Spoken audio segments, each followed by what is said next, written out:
The story begins with some sad guy. From his look, it is clear that something is bothering him. It was as if he had found himself in a difficult situation with no way out. There was also a girl in the guy's company.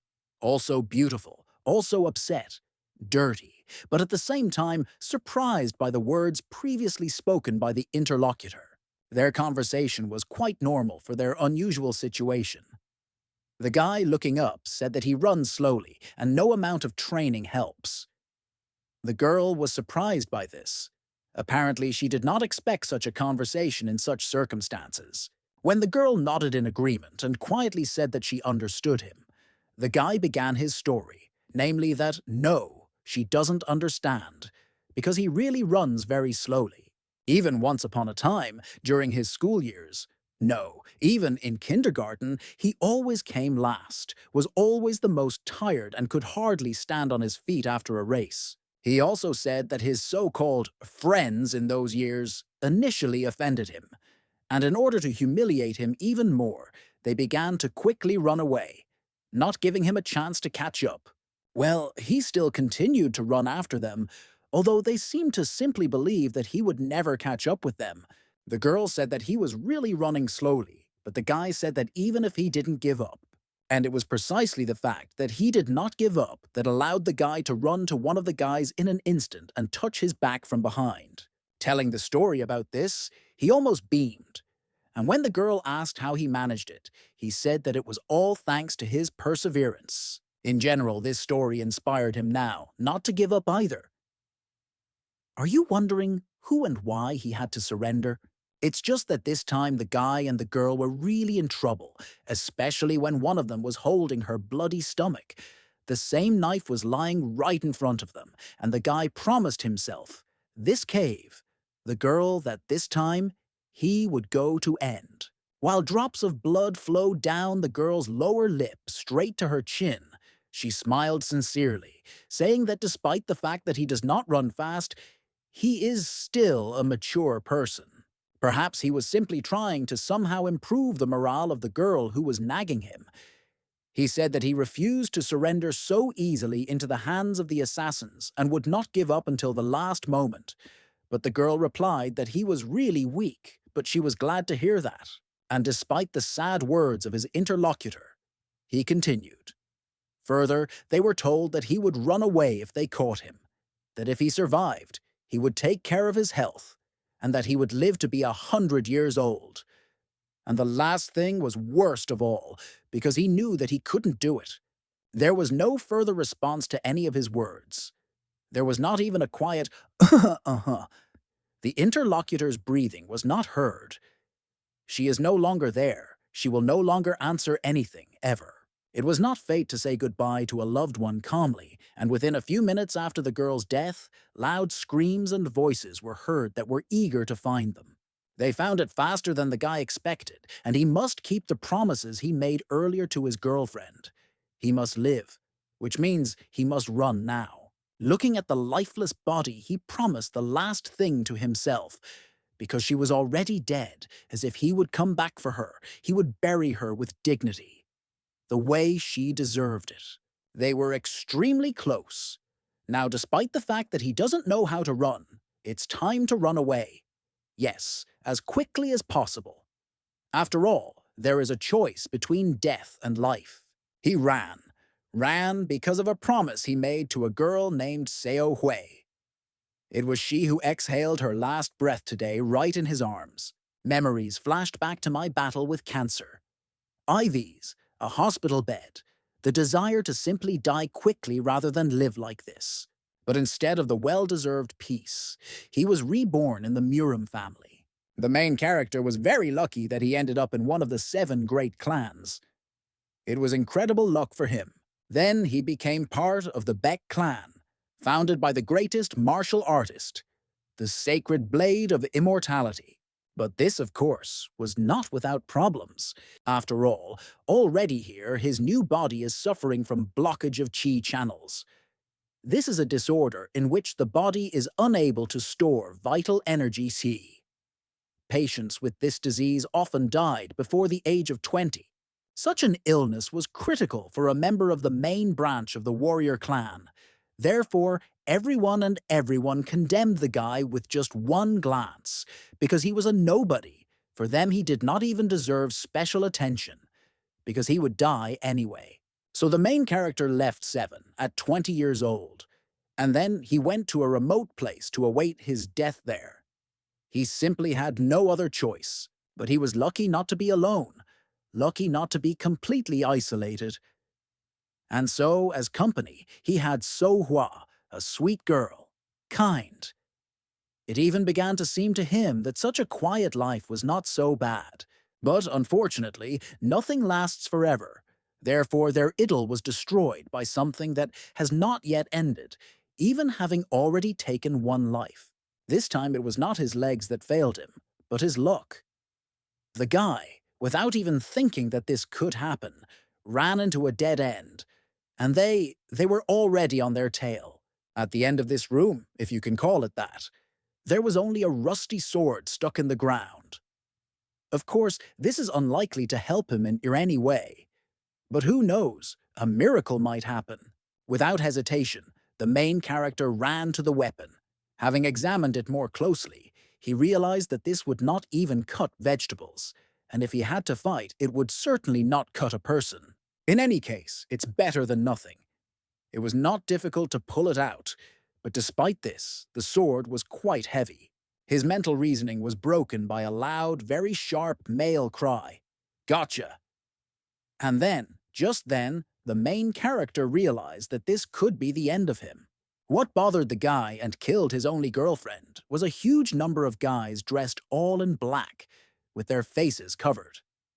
By the way, one of them, probably the main one, mocked the main character, saying that it was not appropriate for a member of such a clan to run away like a rat.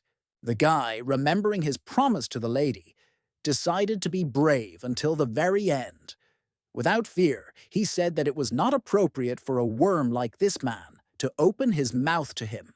Bringing his eyebrows to the bridge of his nose, he continued in a serious, angry tone, asking his opponent how he even dared to point the blade towards a member of the Beck clan, and if he identifies himself and falls at the feet of the main character, begging for forgiveness, then he will have a chance for pardon. While a dozen men were looking at him, he tightly clutched the handle of the sword with a sweaty palm. Still, he hoped that they wouldn't touch him. From such impudence on the part of the guy, the man even beamed and sharply pulled off his mask, introducing himself as Chok Pyo-ra. This made his eyes widen in shock and ask if he had come for his soul, right? When he received a rather rude but expected answer, he decided that he would be brave to the end, and cautiously pointed his sword towards the enemy. No, he won't give up this time either. Not to say that this behavior of the guy surprised the elder. No, he was not amazed. Rather, he was glad that a member of such a clan turned out to be not as cowardly as the rumors said about him. It was difficult to remain calm. It was difficult to hold the sword, knowing that you still would not win. It seems that something began to rumble inside the guy. He was so scared that he wouldn't keep his promise, and the only thing he definitely lacked was the old semi-transparent spirit nearby, reporting that the guy was holding the sword wrong. The young man even jumped back in surprise. No, really. At such a tense moment, an old man appeared right next to him, semi-transparent, damn it! Moreover, my grandfather began to escalate things. Examining the guy, it seems that the old man grimaced and condemned with just one glance. But he could not remain silent and openly expressed what he thought about the guy. And while the guy was talking with his grandfather, his opponents did not see anyone there. In general, no one thought the guy was really fucked up. What was most striking was that no one saw him. This grandfather, except him, they thought that he was delusional out of fear. Taking a sip, he decided that this was apparently his ancestor. But already dead, memories of my deceased friend came flooding into my head. So-hwa. Only for her sake will he continue his struggle. The enemy of the protagonist was already a little disappointed in the guy, believing that he had definitely overestimated him. After all, out of fear As it seemed to them all, he either spoke to the air or fell into thought. In the hands of his enemy, he saw an unusual weapon, the Chi sword. He is much stronger than he seems at first glance. But the guy had already decided to fight to the very end in order to meet So Hua with honor. True, the old man was definitely distracting, continuing the dialogue with him. He asked whether the younger man had even learned to wield a sword, because he was not even able to hold it correctly.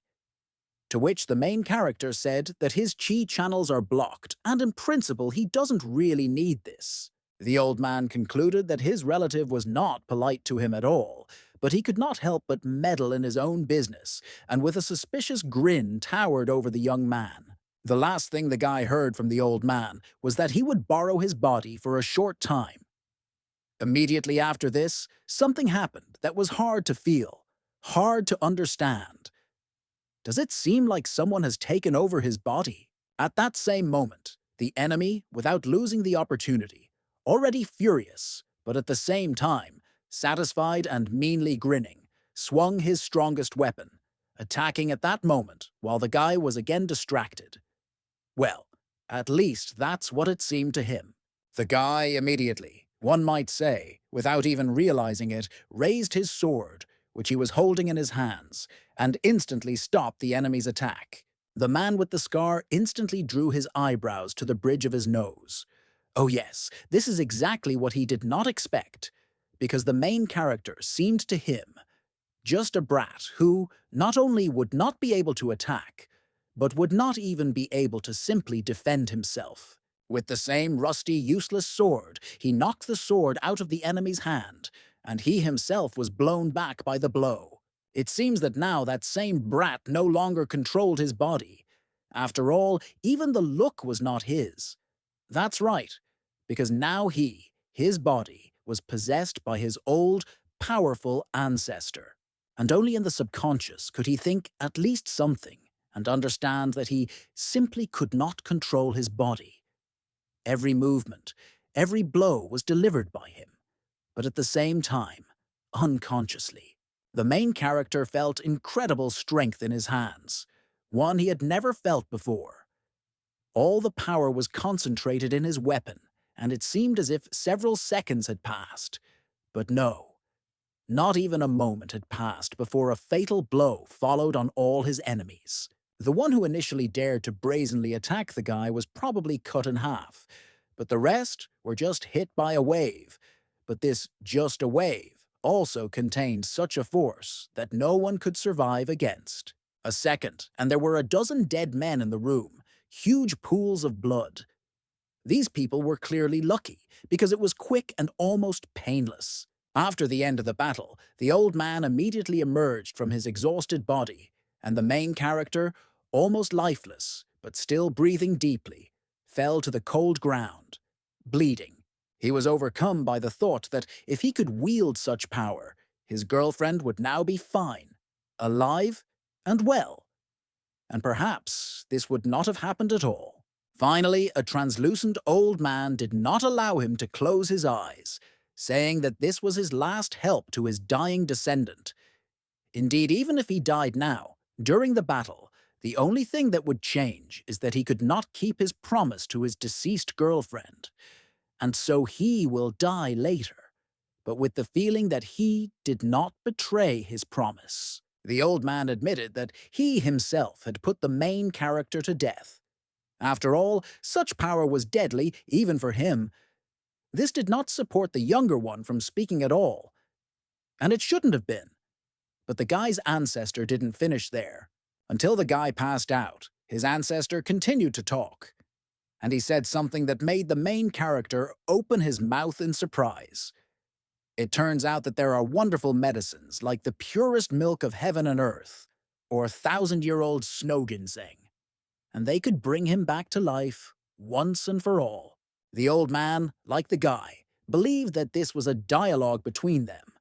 So the ancestor did not leave, and the main character decided to continue the conversation and ask the question that had become a lump in his throat after he heard about the medicines. In a hoarse, rather quiet voice, the guy remembering, asked the old man if the ginseng he ate could have worked, but that was a year ago. To this, the old man answered hesitantly that no, most likely he could not. But this is not certain either. But for some reason, the young man could not hear the answer, and suddenly everything around, even though it was already dark, still darkened several shades. Everything blurred, the view of the beautiful moon disappeared, and the old man's face darkened and blurred in different directions with every second. Next, we see a picture depicting a happy man delivering some good news. And he rejoiced, thus informing the brother of our main character that, to his great surprise, the young man looked much better and he could very well survive. The older man, with a beard, was the doctor of their great family, and the other young man was the second son of the Beck family, the younger brother of Beck Yigan. His name was Beck Ha Jung. The man asked if the guy was given any special medicine, something like that thousand-year-old ginseng, because only this could really help the main character survive.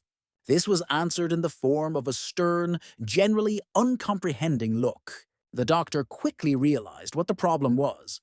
After all, who in their time would waste such valuable resources on a living dead? This awkward silence was broken by the main character, who quietly hummed and moved, which made him attract the doctor's attention and smile sincerely. Without waiting for his older brother to wake up, Baek Ha-jun turned around and headed out of the room. The doctor, to be honest, was surprised and asked if Ha-jun wanted to be with his brother when he woke up. To this, the guy irritably replied that as soon as his brother gets better, let him go into the Red Dragon Hall because the patriarch of the family wants to find out something from him. The doctor, confused, wanted to say that after their master wakes up, he will need to recover for a long time, but the interlocutor loudly closed the door behind him and left. In general, as it might seem, Baek Ha-jun was angry that his brother woke up. After all, if this had not happened, if he had died, in general, his situation would have improved much. But still, such an attitude was too cruel. The main character stood up sharply, whispering the name of his girlfriend.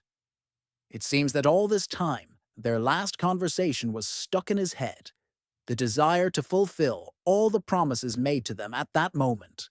He seemed to believe that her death, that last conversation was all a dream, or hallucination, but not reality. Therefore, as soon as he got up, he asked where she was, to which the doctor replied that the maid's funeral had long since ended. 2 whole weeks had passed since her death, and that day. These words echoed somewhere in his chest. For 2 weeks. For 2 whole weeks, he did not come to his senses. He did not even attend the funeral of his only truly close person, due to the fact that the words were stuck in the guy's throat. He couldn't really say anything. Wanting to change the subject as quickly as possible, he asked about the sword he had found, to which he was informed that the doctor immediately took that rusty sword out of his hands and handed it to the patriarch of their family. Immediately, he rose from his bed, hastily pulling on something to keep him warm and cover the shirt he had slept in for 2 weeks. He knew that the patriarch was waiting for him, so he did not hesitate. The doctor was very surprised by this because the guy only woke up a few seconds ago, and the doctor could not contain his surprise. He asked the young man whether it was hard for him. Now, after everything that happened to him, according to the calculations of the man himself, the main character should suffer from pain. The main character simply said that this pain is nothing compared to what he has already experienced. He thanked the doctor for saving his life and, saying goodbye, went to the exit of the room. The doctor did not say anything after the leaving patient, but it flashed through my mind that everyone who calls this guy weak or lazy are complete fools. He experienced as much as each of those who dared to condemn him did not experience. Despite his pain, he always got up and moved on. He only walked forward. It was difficult for the guy to move quickly because his fragile body ached, painfully reminding him of all the wounds and damage. But he finally came to a place where they no longer hoped for his return. More precisely, maybe they didn't want to hope. When he arrived, the servants informed the patriarch of the family that the young master had arrived, and he, in turn, immediately responded to let the guy in.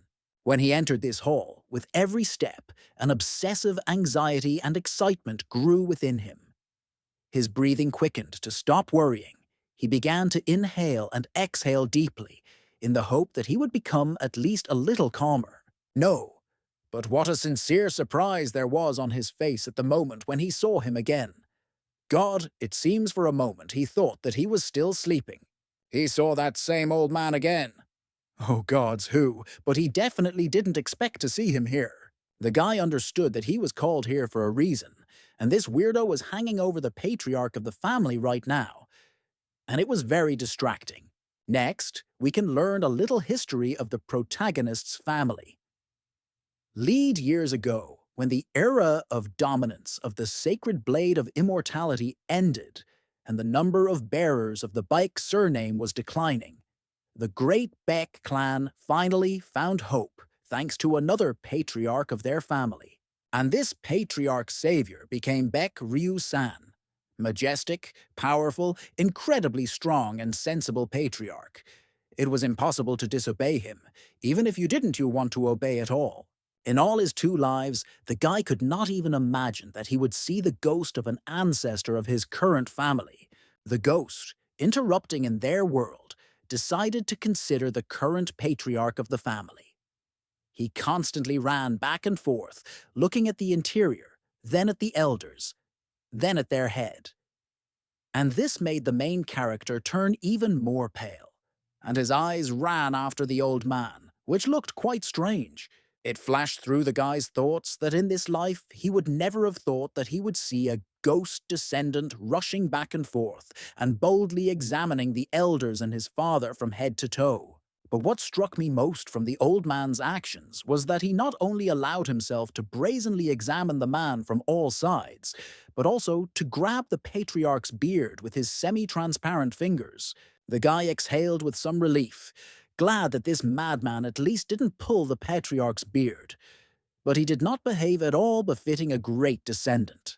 The guy's face changed every minute due to the old man's various actions, but since no one saw this so-called descendant milking everyone, and especially for the patriarch, it was extremely strange that the main character stepped in his face, and his emotions changed at a rapid rate. Sveta.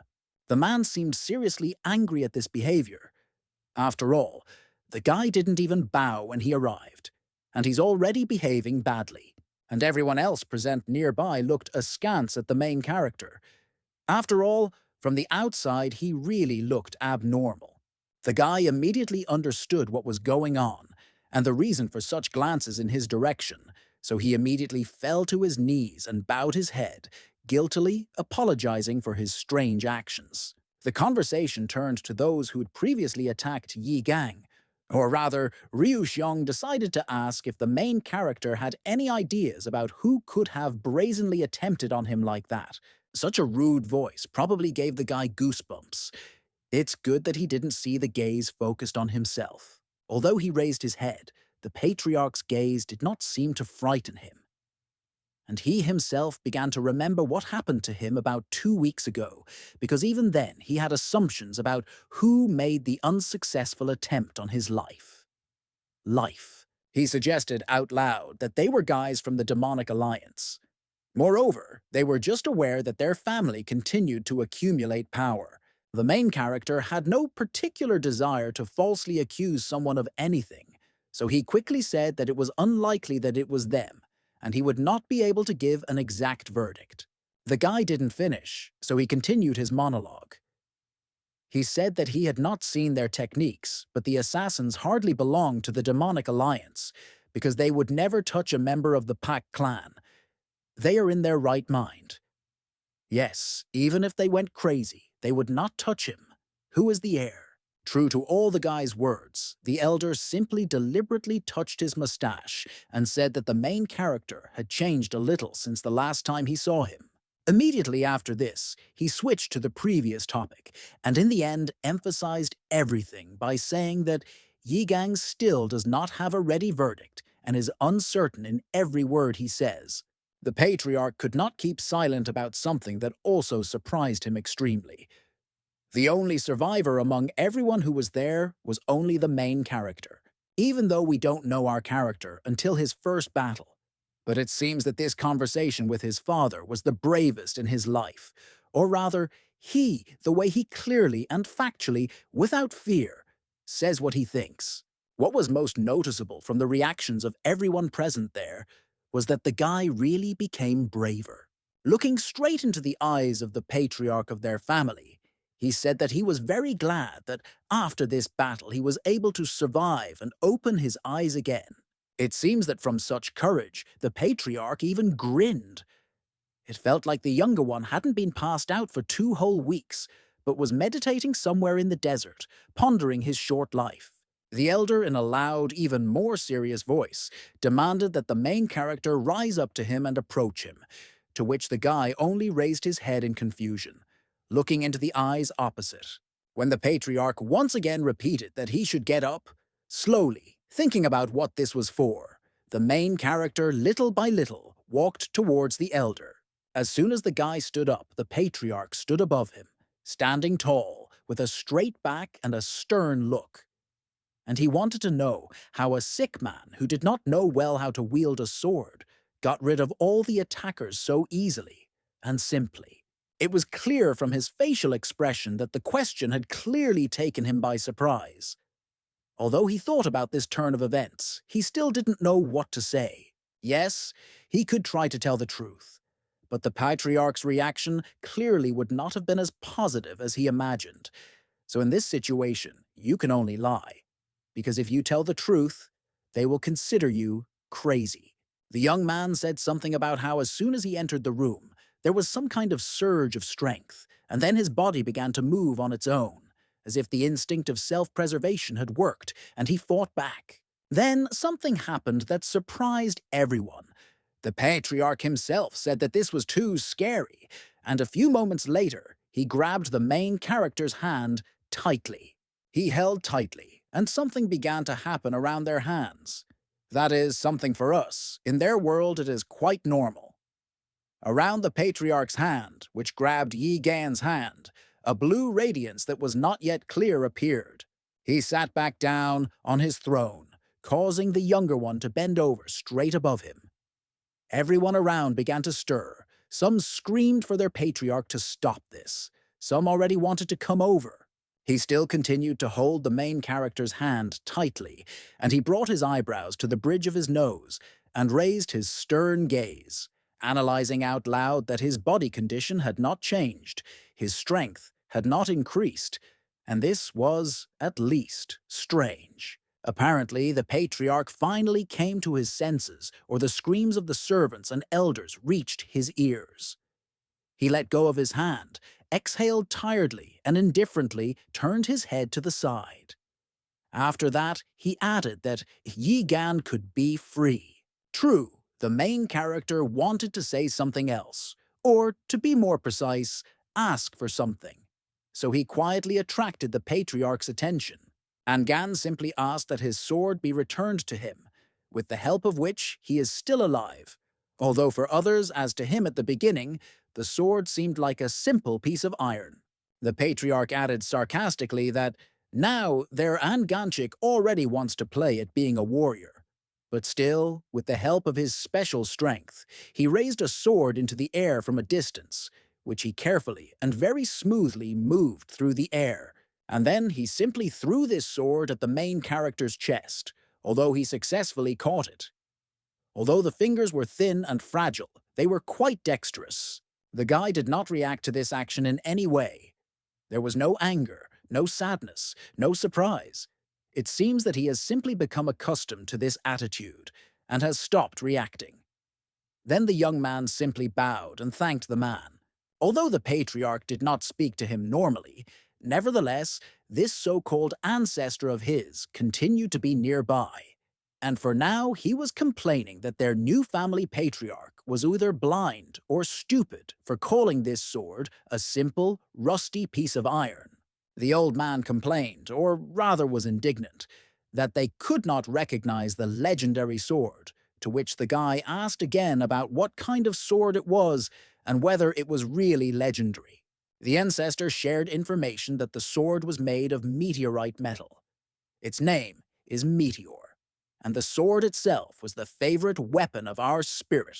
The main character was very surprised at this presentation, because the elders kept it like this.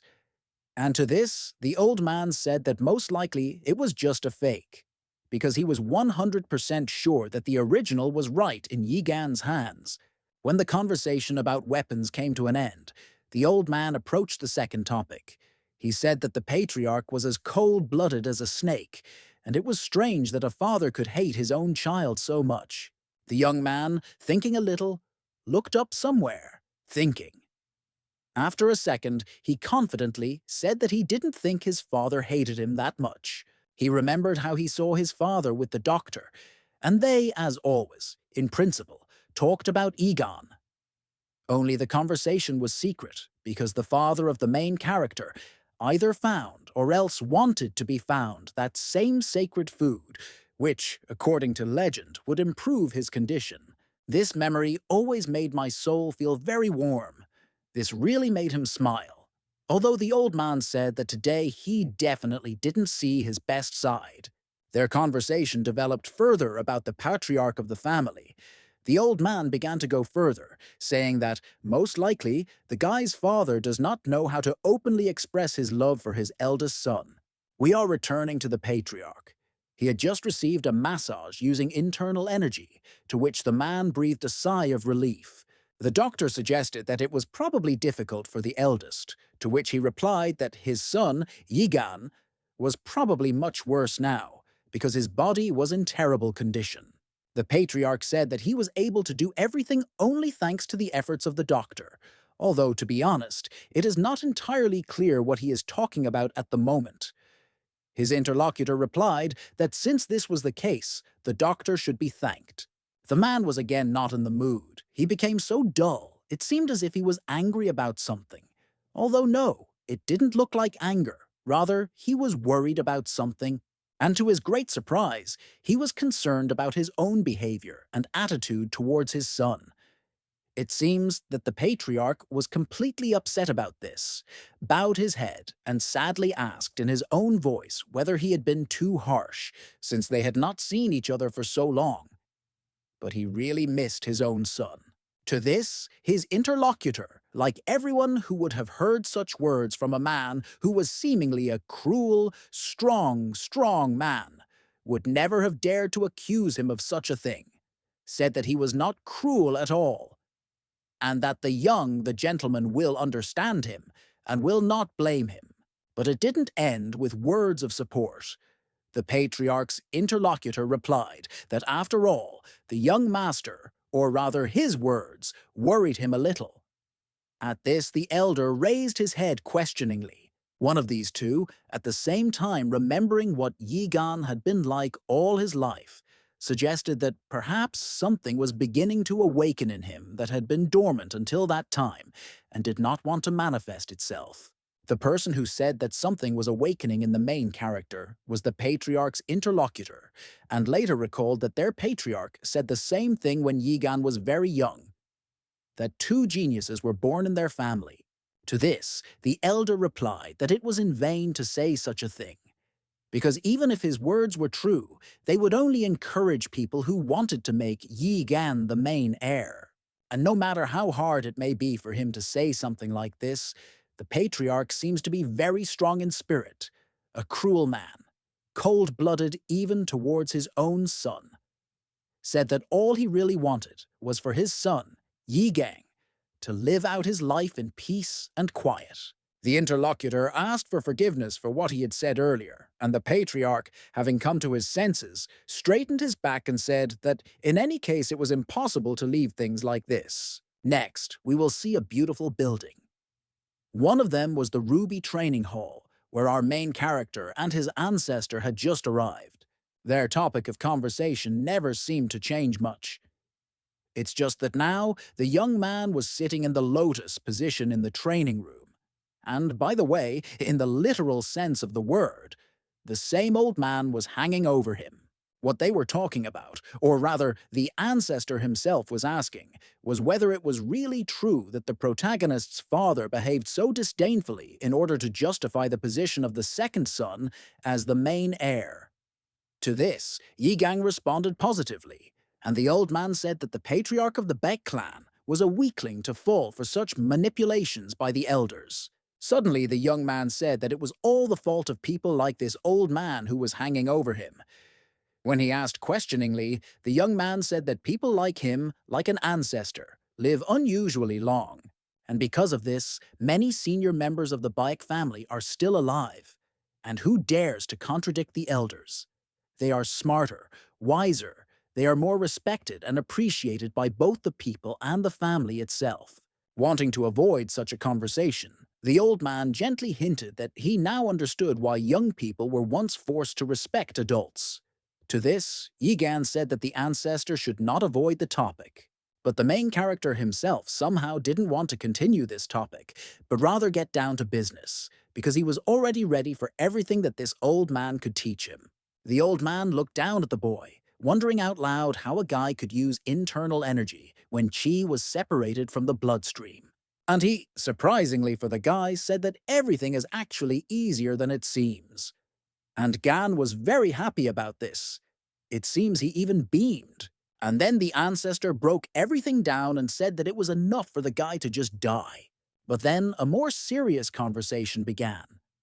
The elder said that he didn't literally need to die. He just needed a different approach.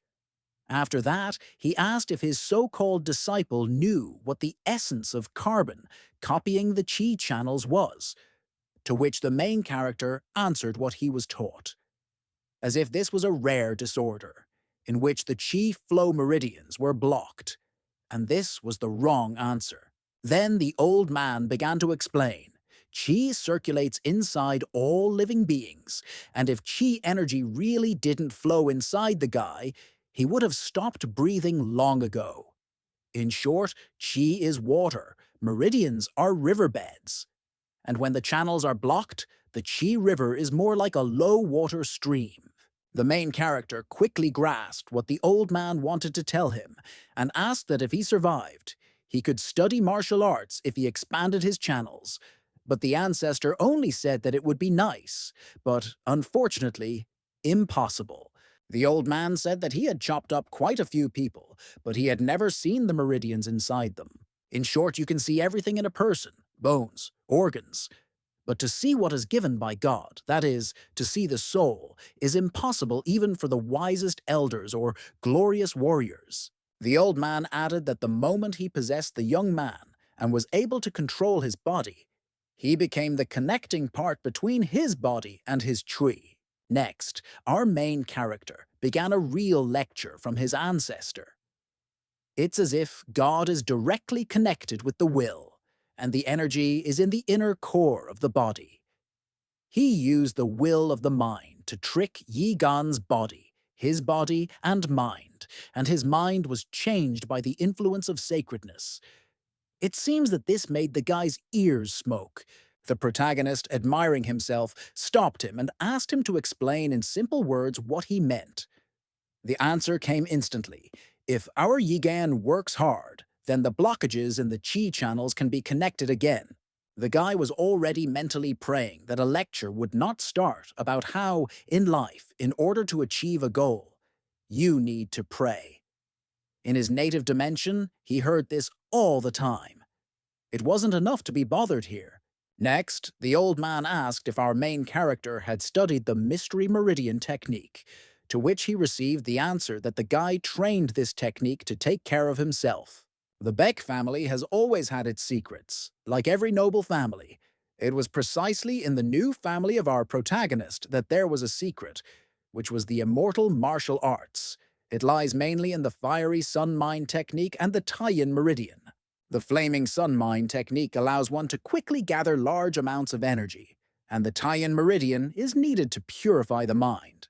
Next, the elder asked about something related to the topic of their conversation, and then grinned and said that the Taiyin meridian was not completed. But when the ancestor entered the body of his descendant, he completed the meridian. telling the young man that most likely it would be useful to him. The old man said right away that he was unable to cure the disease, but now he could teach the guy something, and even this made the younger man's eyes shine. The extinguished faith, hope, and need for love shone in them. At that moment, the main character almost begged for the elder to teach him. I gave him everything he could, everything that a guy is able to do, learn, accept. He is ready to do it. And since these words, about 6 hours have already passed.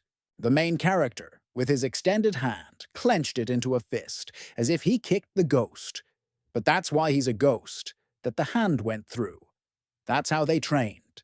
The elder admitted that his student's fighting spirit does not go anywhere, but at least his confidence and stubbornness makes itself felt. And then the ancestor ordered him to start over. The essence of the tie-in meridian was to express one's will in reality. The elder, by the way, at least somehow strengthened the young man's fighting spirit, saying that all the main character really needs to try to do is put as much strength into his fist as possible. He seems to be a quick learner. In 3 years, he can know a lot of things. In 10, he can be better than his ghost ancestor himself. In fact, the elder really liked this boy. He was even glad that he would train him. Of course, in addition to this, the ancestor knew that the reality for which the young man strives is unattainable unless he dies, and then resurrects and overcomes adversity over and over again. But a 14-year-old boy will never reach that level of awakening. The young man remembered the last moments of his past life. He will probably never forget what he felt at that moment, how his body was rotting and becoming soil. He remembered what he felt. He remembered what he thought. I remembered how his bones crumbled and became nothing. And now he will take advantage of this moment in his life. He will put it into his fist, gather all the strength, energy, everything. When the old man, interested with a slight smile on his lips, turned his head towards his current student, he saw a fist a few centimeters from his face and a serious expression on the protagonist's face. The blow was precise, and it seemed that a wave from the blow went through the entire hall. Something strange was happening, something that made the young man completely immersed in his blow, in his thoughts and actions. And the old man's face, in amazement, mixed with shock, surprise, and everything else, took on an overly surprised look, even rather, he was shocked. As expected, our main character overdid it, which is why his young body could not stand it and simply fell, and he himself lost consciousness for a while. While Yi Gang was lying on the floor, the ancestor continued to tower over him, seriously saying that he had just nearly disappeared because of the young man. The main character slightly raised his eyebrow and stood up, asking what happened. It turns out that he tried so hard to send the old man to another world that he even passed out himself. He finally rose to his feet completely and scratched the back of his head guiltily, asking if everything was okay with the old man, to which he quite seriously said that he had been imprudent. From long training and loss of consciousness, the main character turned pale again, and bruises appeared under his eyes. And the old man continued to talk, saying that during the time his student was passed out, he thought about everything.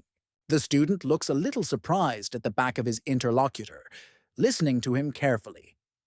So, the old man said that touching the incorporeal is the first step in mastering the tie-in meridian, and it's almost impossible to complete it in a quarter of a day.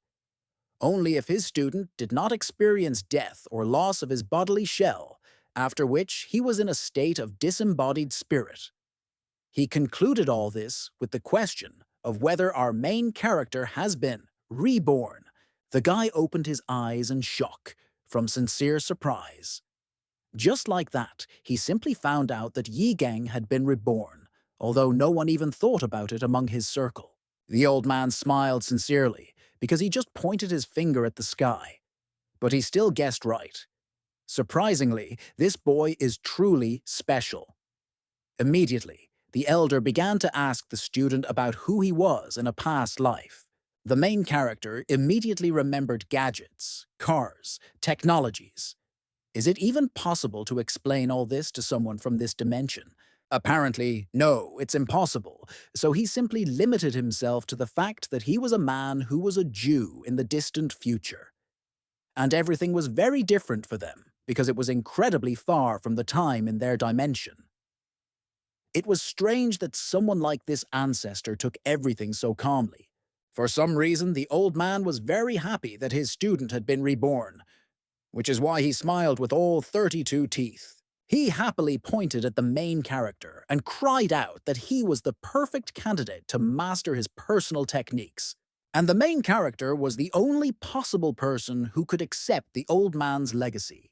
And just like that, their training continued further. The teacher's order to the student was to cut the moon in half, although in fact, Yigan was still unable to do this. The young man put his hand on his chest. Throughout both his lives, he thought that he was not capable of anything from the word at all. But now he's training, and he seems to be special. His eyes shone with sincere joy, and his cheeks were covered with a light blush. It seems that life spared him, which couldn't help but rejoice. Some people started being clever again and said that Taiyin Complete Meridian could easily be confused with Taiyin Meridian, so they might choose a different name. And then I wanted to offer something. But as soon as he suggested calling her Zheng, the young man immediately grimaced and firmly said no. The elder began to complain that his student did not even listen, but had already refused, to which the guy instantly said that Zheng Te, that's his uncle's name. The old man began to ask what was not, when suddenly he shut up and understood, so he quickly abandoned this name. Their conversation continued, but it was already late at night, so the main character probably went to bed soon. A month has already passed since that day. There were many servants in the training hall, and 3 of them allowed themselves to shirk their work, looking over the railing somewhere down. The one they were staring at was our main character. And what kind of servants would they be if they did not discuss him? One voice said that their young master had been training for about 3 hours. The second voice added that, in his opinion, as it seemed to him a month ago, the main character would quickly give up. The plump servant suggested that perhaps their master had finally matured, but the second one said that it did not look like the young man was doing anything worthwhile right now. In his opinion, what Yi Gan was doing now was not training at all. He was just waving his hands. That's all. The plump servant still insisted that their master had clearly matured, in his mind for sure. But the second one only crossed his arms over his chest and said that this was only because of envy of the younger master, because now he is the heir. The third voice asked why the servant disliked their master so much, and he said that their so-called lazy master didn't know how to do anything, and last year he overturned the table with something important because he was drunk. He also accused Yigan of only trying to show his best side in front of the elders, although it is too late, and this is only because he sees that his younger brother is many times better and more talented. Another voice was heard right behind them, serious and angry. It seems that they did not expect this from the word at all, because this someone approached quietly, unnoticed. This someone was the vassal of the Bayek clan himself.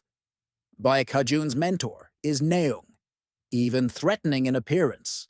These 3 rats, especially the thin and old one, immediately began to apologize, although literally a few seconds ago they were discussing their master in full and significantly humiliating him. The man said that these 3 rats would be flogged in any case, since they dared to talk about a member of the Baek clan. The man did not immediately go after the servants, but also watched Yi Gang, who was pretty exhausted due to the old man's training. The guy's efforts didn't amaze him at all, because even the servants understood his tricks. He needs to try even harder, to his full strength, because it even looks stupid. He clicked and thought again about his young master, Baek Hae-jun. He is handsome, he is young, he is diligent, not lazy, calm, reasonable, smart for his age. Only he is worthy to be the heir. In the eyes of the man, the eldest gentleman was a lazy drunkard, incapable of anything, and also sick. no one here respected or supported him. And even despite this, he, knowing what a fool he is, continues to train, at least taking some steps into the future. While he was watching the main character, it seems that he did something terrible, because the man's mouth dropped open from such a sight. The Ruby Training Hall is a precious structure obtained by defeating the Sacred Blade of Immortality, the leader of the Deathstrike cult, and he, the main character, dared to cook food here. Oh no, the man just can't allow that. This is too much. In one leap, he went down to the hall where the guy was supposed to be studying and began to walk towards him very quickly, wanting to punish him. He was ready to stage a coup there, to force the guy to stop even thinking about eating in this room. It doesn't fit into any gates anymore. Suddenly, quite unexpectedly, the main character's voice erupted. He ordered in a loud, cruel tone the man to stop and stand in the place where he stopped. He began to ask whether cooking was now prohibited. This made the man wince and wince. Could his master really read thoughts? His face turned even more pale, and his pupils shrank when the main character said that people without food generally die. How does this 14-year-old boy, who only started working on himself a month ago, now guess all his actions? Is this even possible? The blockage of the chi channels weakened his body, but it seemed to strengthen his mind, since he could damn well hear the man's silent footsteps and his thoughts.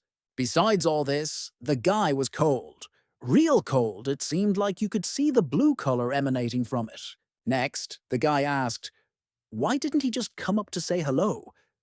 The man even turned pale at this. Then the young man turned around, greeting Master Nungji Pyun in surprise, as if he had just noticed. But the man knew that he, like a fox, was pretending. The man, to be honest, turned pale because the young master acted as if he had just noticed him. But a few seconds ago he had read his thoughts. In the meantime, we must find out what really happened. At one point, the main character realized that he could not study. He was shaking too much because of the cold. The old man reminded that the completed Tai-Yin meridian had absorbed all of his yin qi, but later he will be able to control it. The young man decided to compensate for all his suffering with delicious food, to which the ancestor said in surprise that his student surprised him with his intelligence because he embodied internal energy with the help of food. While the main character was working on food for himself, the ancestor was hanging from above, interestedly watching the process. It looked appetizing. The dish looks and smells incredible, but it was not clear to the ancestor what it was. The main character boasted that it was he who prepared the food from the previous dimension, and the eldest was already approaching his food. To this, Yigan ordered him to stand still. The young man realized that his dish was a little bland, so he added more spices, and the old man began to ask how he guessed that more spices were needed. When he had added everything he needed, he finally tried his dish. And yes, it was just an incredible dish. The guy beamed from it, and the taste was exactly the same as what he felt in his dimension. Observing this picture, the elder again added that the guy had no manners. The guy rolled his eyes and answered the old man that cooking is not human manners, because without food, people die. After this, the young man began to say that he learned to cook this dish when he was old. Then he prepared it for his father and younger brother. This was the last thing they praised him for. He remembered how the guy immediately left, to which he asked out loud with interest, why didn't his younger brother just come up to say hello? But the guy's thoughts were interrupted by an old man who asked why the hell a strange man was standing over the guy and just staring at him. The main character almost choked when he saw the leader of the secret fog squad. The guy's hands even shook, because the elder would definitely not forgive him for cooking and eating food right here. But then the man bowed sharply and began to apologize for some disrespect, and greeted the guy. Our Yigan was quite surprised at this. What came over him? Moreover, he bowed and guiltily asked for forgiveness because he forgot his place, since he decided to disturb the master's peace like that.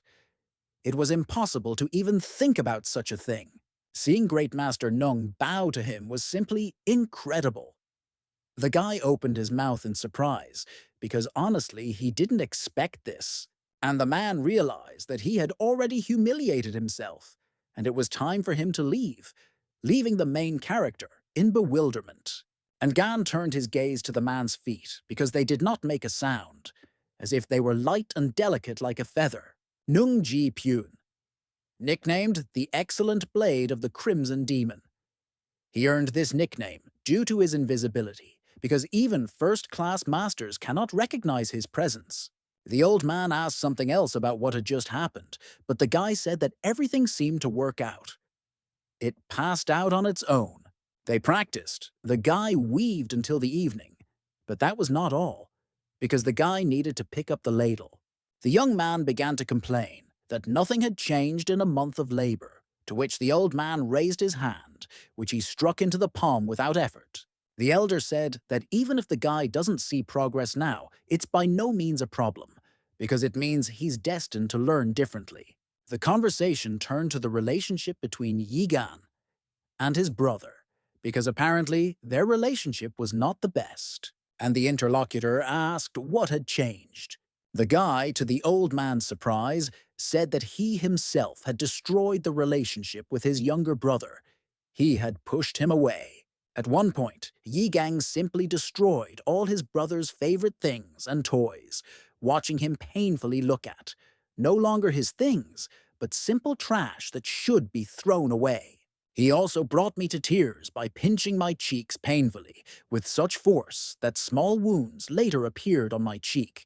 By the time the main character had to leave on his last journey, as everyone believed, the younger one did not even come to say goodbye. But the elder, to be honest, was not very surprised. He only told his student not to worry. Brothers in a family of warriors always end up raising swords against each other.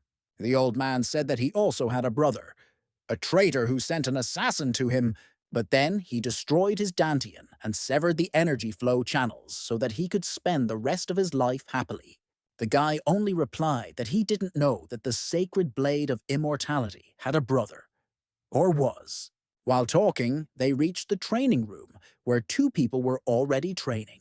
The first person Yi Gang immediately noticed was his younger brother, and the old man added that he looked really confused. The guy decided to just take the ladle as quickly as possible and walk away. While the main character was walking, it seems that someone behind him was trying to saw a real hole in him. And also, the old man really tensed up, who, as if mockingly, stood over the guy's soul, clarifying that his younger brother would now destroy him with his gaze. The old man said that it was true that there was no worse enemy than Yi Gan for the younger one, but the main character could not answer because it would be strange to interrupt this deathly silence by arguing with himself. Abruptly, in a way that no one expected, the younger gentleman rushed out of his seat towards his brother, to which even his teacher was surprised. And as soon as our main character wanted to leave the hall, the younger one blocked his way, still continuing to pierce him with his either evil or hostile gaze. The old man, next to the guy himself, made a remark that the younger gentleman was smart. He made the conclusion only from the incredible moonwalk of such a still young boy. He said that compared to the steps like an elephant and Gan, this boy is something.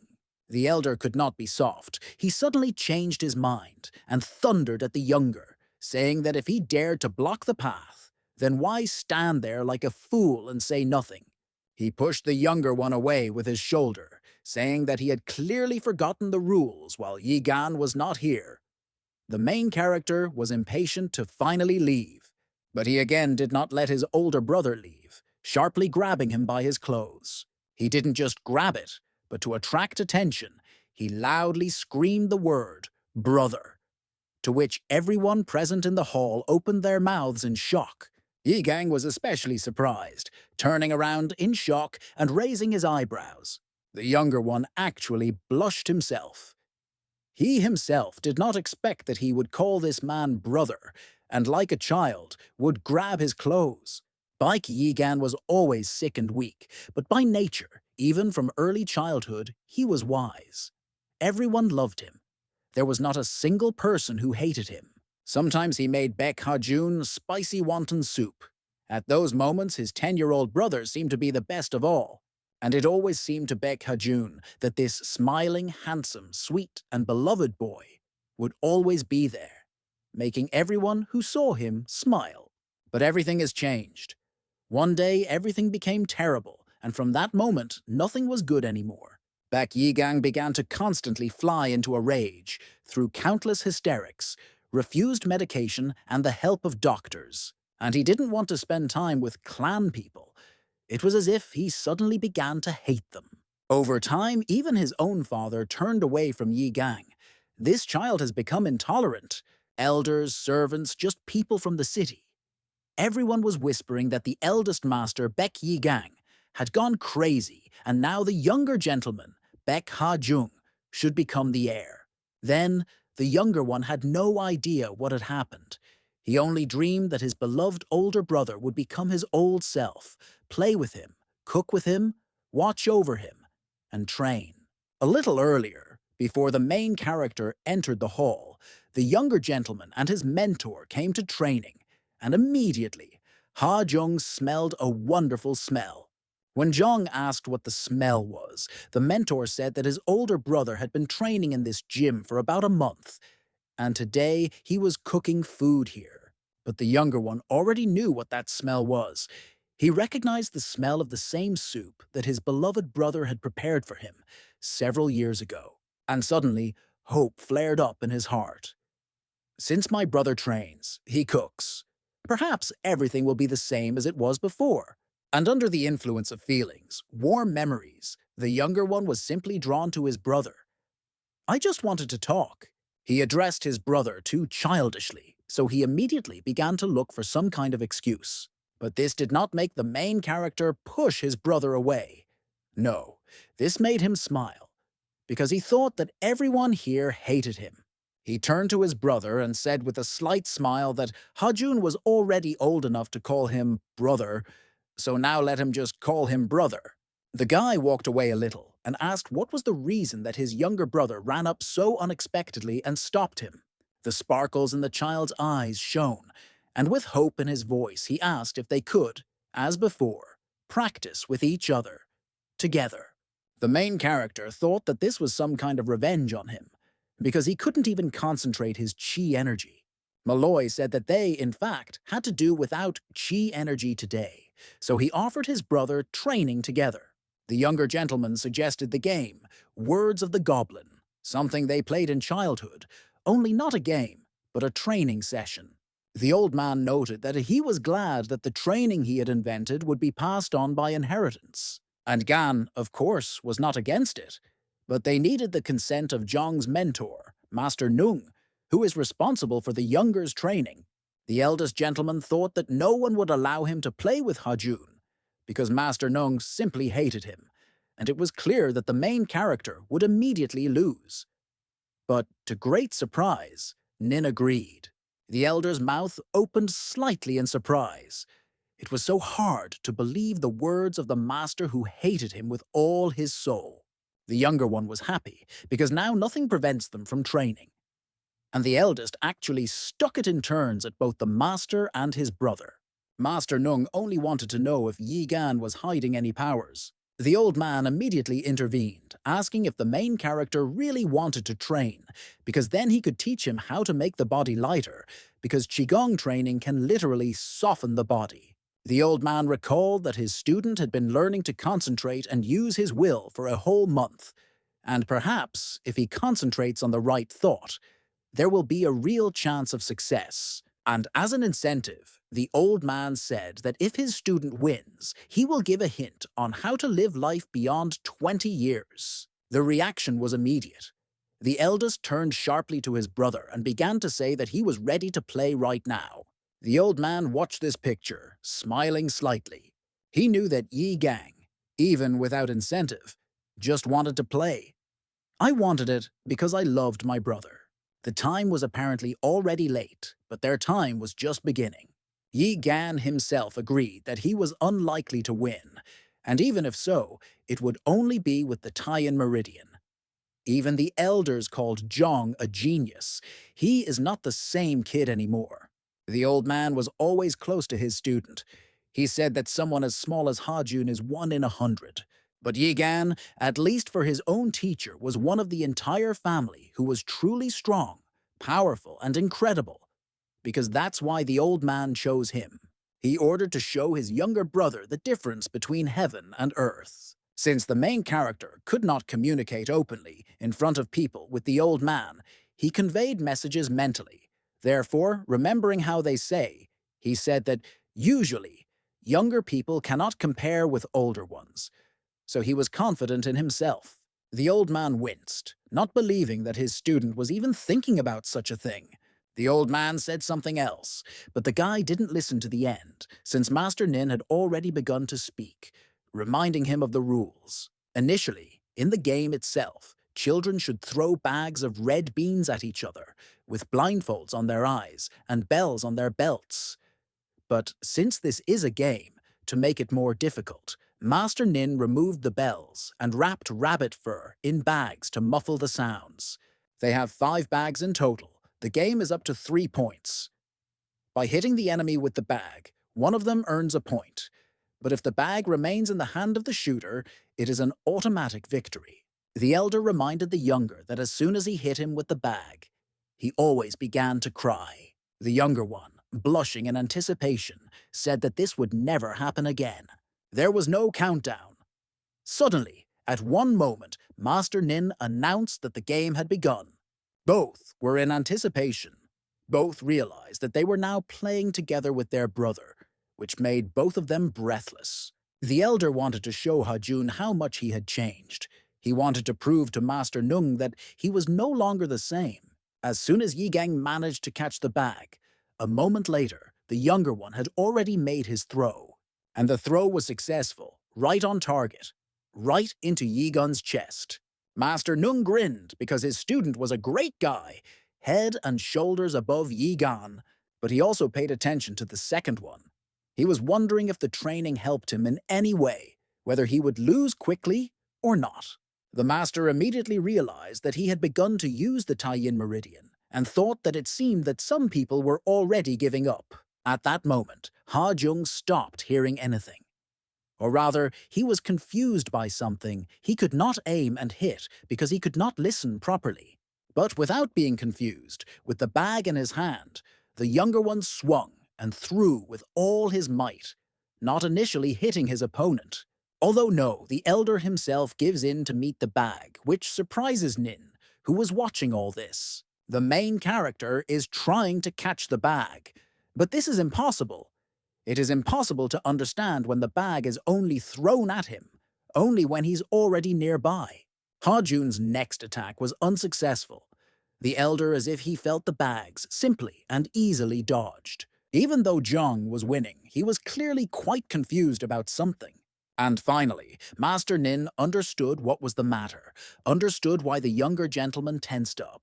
For some time now, the sound of the elder gentleman's footsteps could not be heard from the word at all.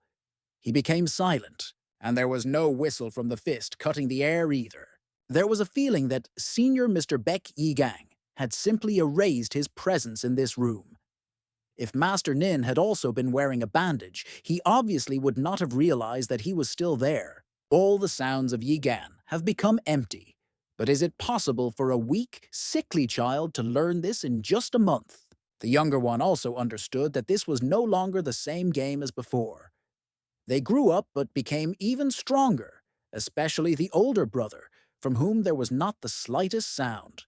Hajun always remembered their games together, how his beloved brother won, and tears came to his eyes and he began to cry. Suddenly, a strange cold appeared around. The cold that shackled the body of the young boy with fear, who seemed to have completely ceased to understand what was happening. And he felt the cold instantly approaching him, honored that he needed to dodge. But he didn't have time to dodge. Gan, our main character, with a bag in his hands, appeared directly in front of the younger one, attacking him and automatically depriving the younger one of his chances of winning. Of course, the main character overdid it with the attack, because his brother flew away, falling to the floor with a roar. Master Nung looked at his student in shock, not understanding how he lost. It's simply impossible. The younger one seemed to be in shock, but with notes of delight and joy. All the feelings inside him were mixed up. His pupils narrowed, and there was still a blush on his cheeks. His gaze fell on the moon that was displayed in his eyes, which subdued, made him bow and lose. The younger brother never forgot how cruelly his beloved older brother disowned him. It was painful, cruel. This was very incomprehensible to the little boy, because he loved it, and the older brother was sorry. I regretted that he was like that. I regretted that I had to literally hate my younger, beloved, only brother for nothing. Gan flicked his brother on the forehead and asked why he was apologizing.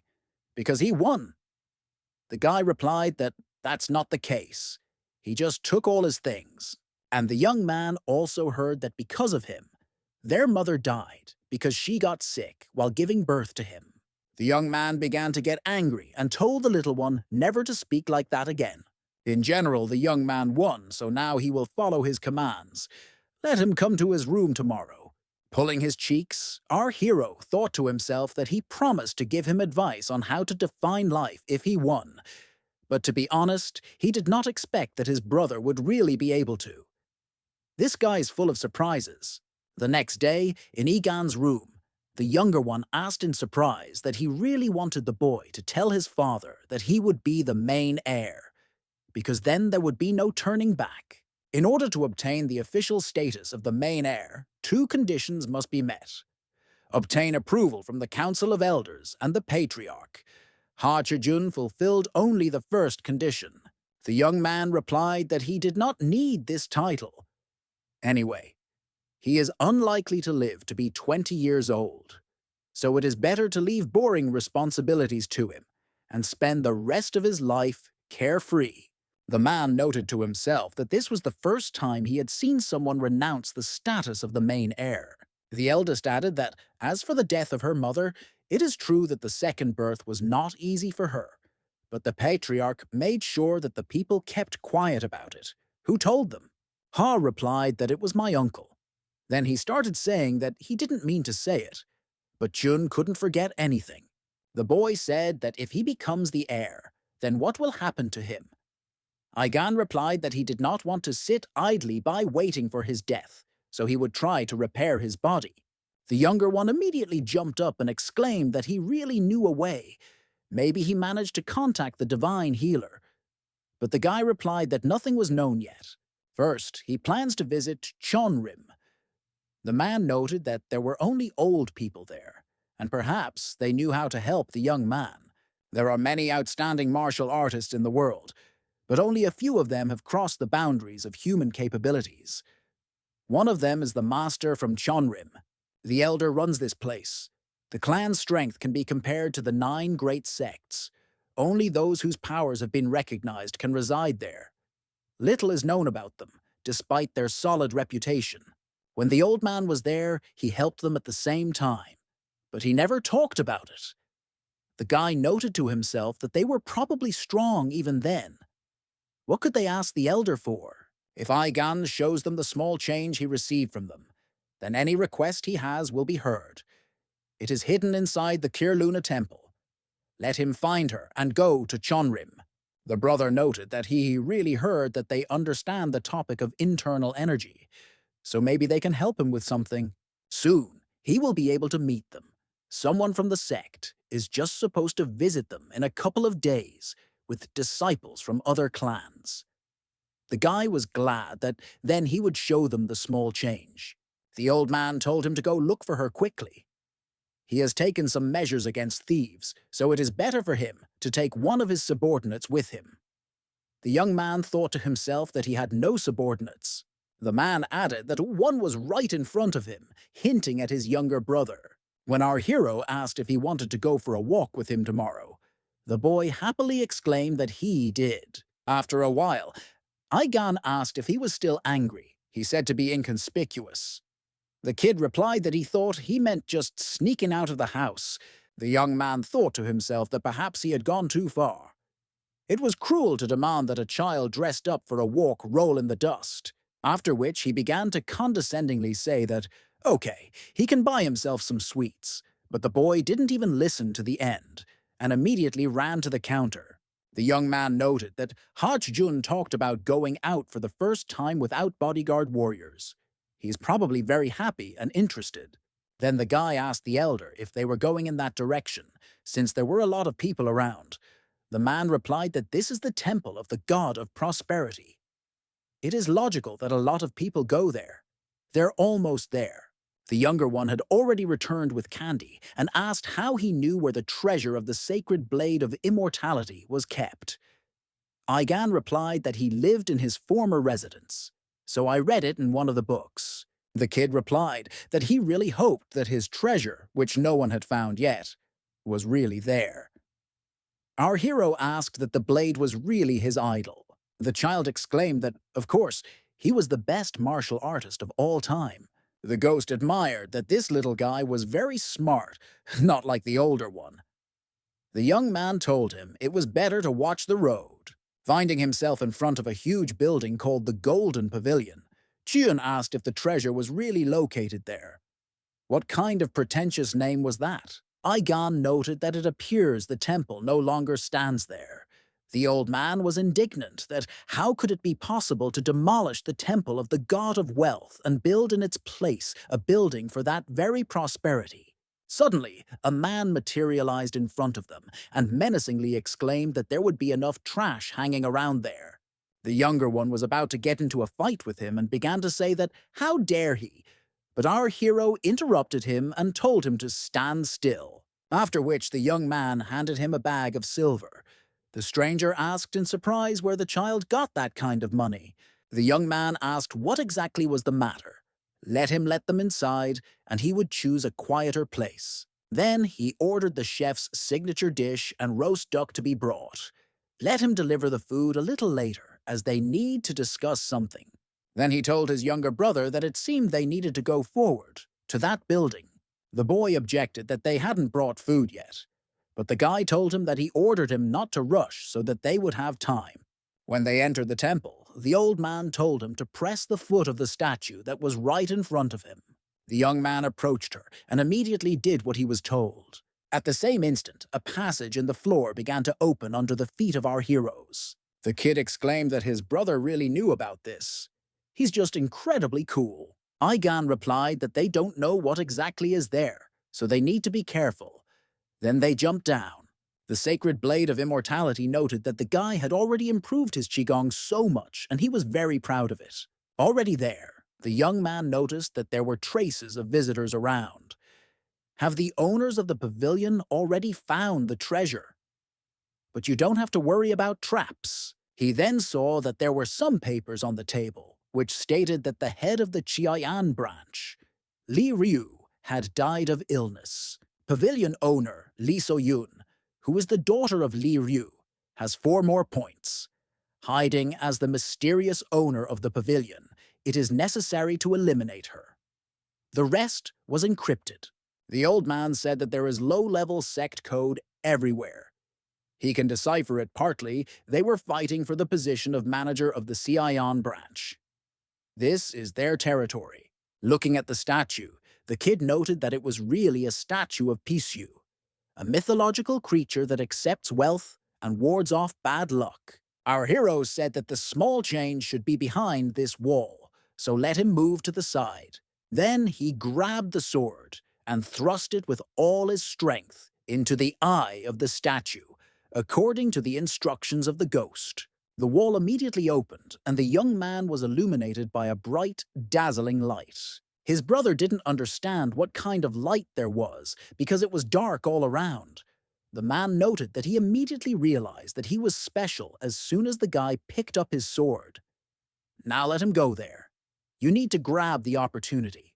Seeing the necklace, our hero realized that such a bright glow came from him. As soon as he picked it up, a magical reaction immediately occurred. A moment later, the young man found himself in an incomprehensible place. There was no one around, and it was too light. Suddenly, the holy blade of immortality put his hand on his shoulder and exclaimed that he was a wretch. Aigan got scared and asked why his body was no longer translucent. The man replied that the descendant was very lucky. Isn't it a great fortune to learn from a master like him? In addition, he absorbed the spiritual power of Pisu's eye. So now the young man is definitely lucky. Our hero looked at the necklace in shock and asked if it was really his eye. The elder answered yes. He and the then leader Chonrim tore it out of the real Pisu's eye socket and made this decoration. The young man replied that he had already seen a ghost. Perhaps magical animals also existed. Aigan clarified what kind of spiritual power this is. Is he really talking about the other world? The old man answered yes. The internal energy of the lower Dantian comes from the middle, and the energy of the middle, in turn, from the upper. The source of energy of the upper Diantina is spiritual power. This necklace will slightly improve his chi situation. The guy replied that he was tired even from weak qigong, so it really wouldn't hurt to help him. The sacred blade of immortality noted that he had easily obtained a very rare item for himself, and he did not like it. Then the silhouette of the man began to become more and more cloudy, and the voice of his younger brother began to break through, who was trying to bring our hero to his senses. When the guy woke up, the kid worriedly asked if he was okay. The young man lay unconscious for more than an hour. Suddenly, screams began to be heard from behind the door that this man needed to be tied up and left right there. Aigan said that it seemed like they were going to be in trouble now, so he asked Hachjun to prepare his sword. A ghost's voice appeared in his head, saying that he had woken up just in time. It's just the perfect moment. Now there is a chance to test the acquired power during the fight. From afar came shouts about what kind of hole in the wall this was. Had it ever been there before? You can just hide it there. You need to drag it in quickly. When the men saw the guys, they wondered what kind of ragamuffins they were. They will be tormented by nightmares for the rest of their lives if they kill children. The young man asked if they were from the lower 5th gate by chance. He didn't know that the guys would be there. If they let them go, he will reward them generously. The elder asked that he was really afraid of them. The guy replied that it would be nice to make friends with the 5th lower gate. The sacred blade of immortality objected that, not now. Taking out his sword, the man stated that his bravery was worthy of praise. But they had one problem. The younger brother did not waste any time and immediately rushed to attack them. After the old man said that it wouldn't hurt for our hero to participate, he immediately rushed to help Jun. Having killed one of them, the guy noted that it was too easy, but on top of that, the sword was stuck. The attacker who was nearby stabbed him in the throat with a sword. The young man immediately began to bleed. The old man told him that he was doing everything too slowly. Had he really forgotten about Qigong? Let him not stand still, but look for opportunities for a counterattack. After our hero came to his senses due to the danger from which he almost died, he sharply stuck his fingers into his opponent's eyes. The man immediately howled in pain and couldn't see anything at all, so he simply waved his sword and shouted where the scoundrel had gone. The ghost continued to give advice to the guy and say that in order to achieve success, sometimes you need to sacrifice something. If he doesn't have enough energy, then let him spin the blow and chop with all his strength. The young man obeyed him and simply cut off his opponent's head. The old man said it was very impressive. After all, he is a child of the Peck clan, but don't let him be too proud of the fact that he dealt with these mercenaries. The younger brother asked if he was okay. Aigan replied that everything is fine, don't worry, after which he stated that this was not his first real fight. The boy replied that, yes, already the third. Our hero thought to himself that for the third time in 2 lives, he was killing someone. The first time this happened was in a past life. Some crazy guy ran into the bus stop with a knife. The young man pushed the maniac onto the road in order to protect his mother from attack. As a result, the young man was hit by a bus approaching the bus stop. As a result of the investigation, he was found not guilty. But the mere thought that he had ruined a life made him feel sick. The second time was when the sacred blade of immortality occupied his body. Then he cut a man in half with his own hands. But this no longer aroused so many emotions in him. Perhaps the fact is that they are in Murima, and he is not an ordinary person, but the son of a clan of warriors. Therefore, I thought to myself that if he came for their souls, he had to be prepared for death. The elder noted that this is the right attitude.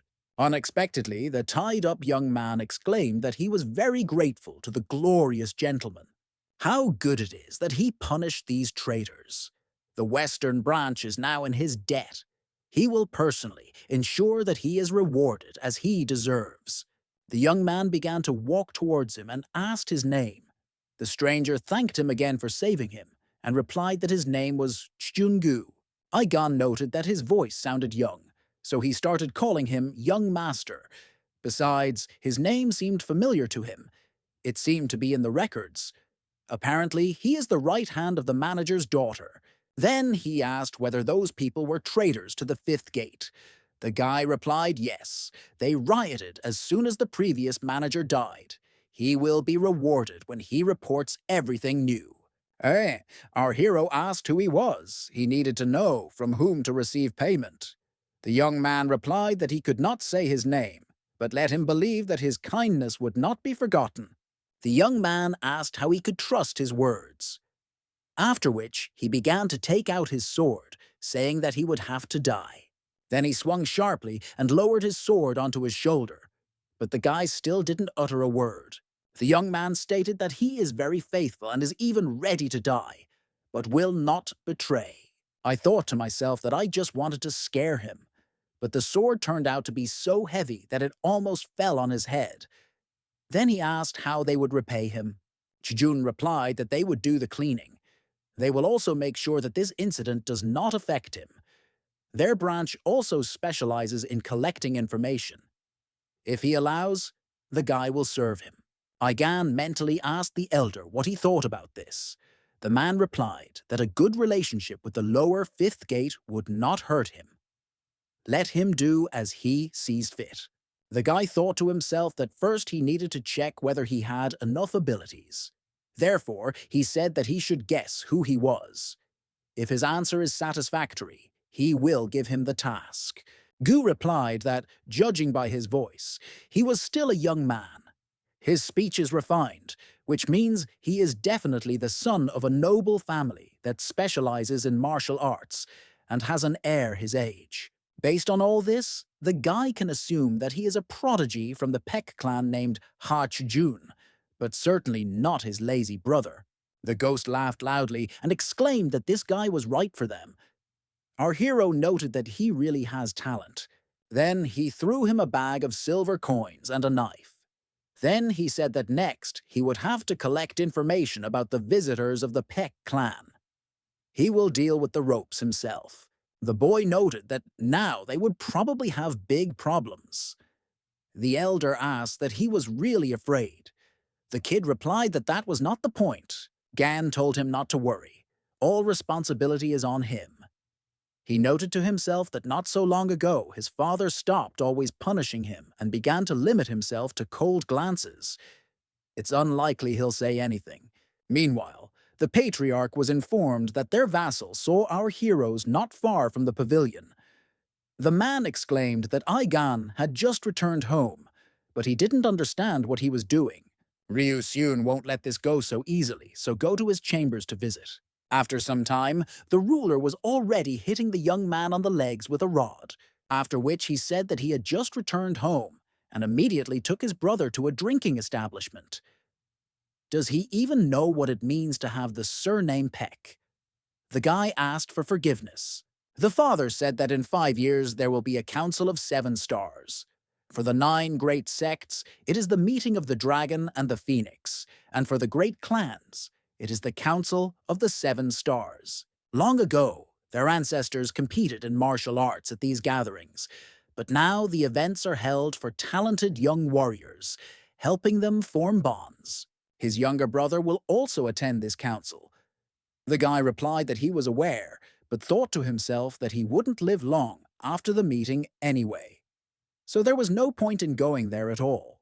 The man continued that the clans, Men, Habuk Pen, as well as the Tao sect, will arrive on their territory. Most likely that they want to introduce their children to Jun. The ruler added that he should also get along with them. The young man objected that why he doesn't care about the meeting of the 7 stars. The ruler interrupted him and declared that he did not care about his opinion. Today's punishment should have straightened his mind for a little while. Was he really going to disgrace himself in front of students from other clans? His mistakes will have a bad impact on his younger brother and on the whole family. Let him come to his senses. The ghost said that there would be no need to look for people from Chonrim. They would come themselves. The young man asked why his father would introduce him to someone.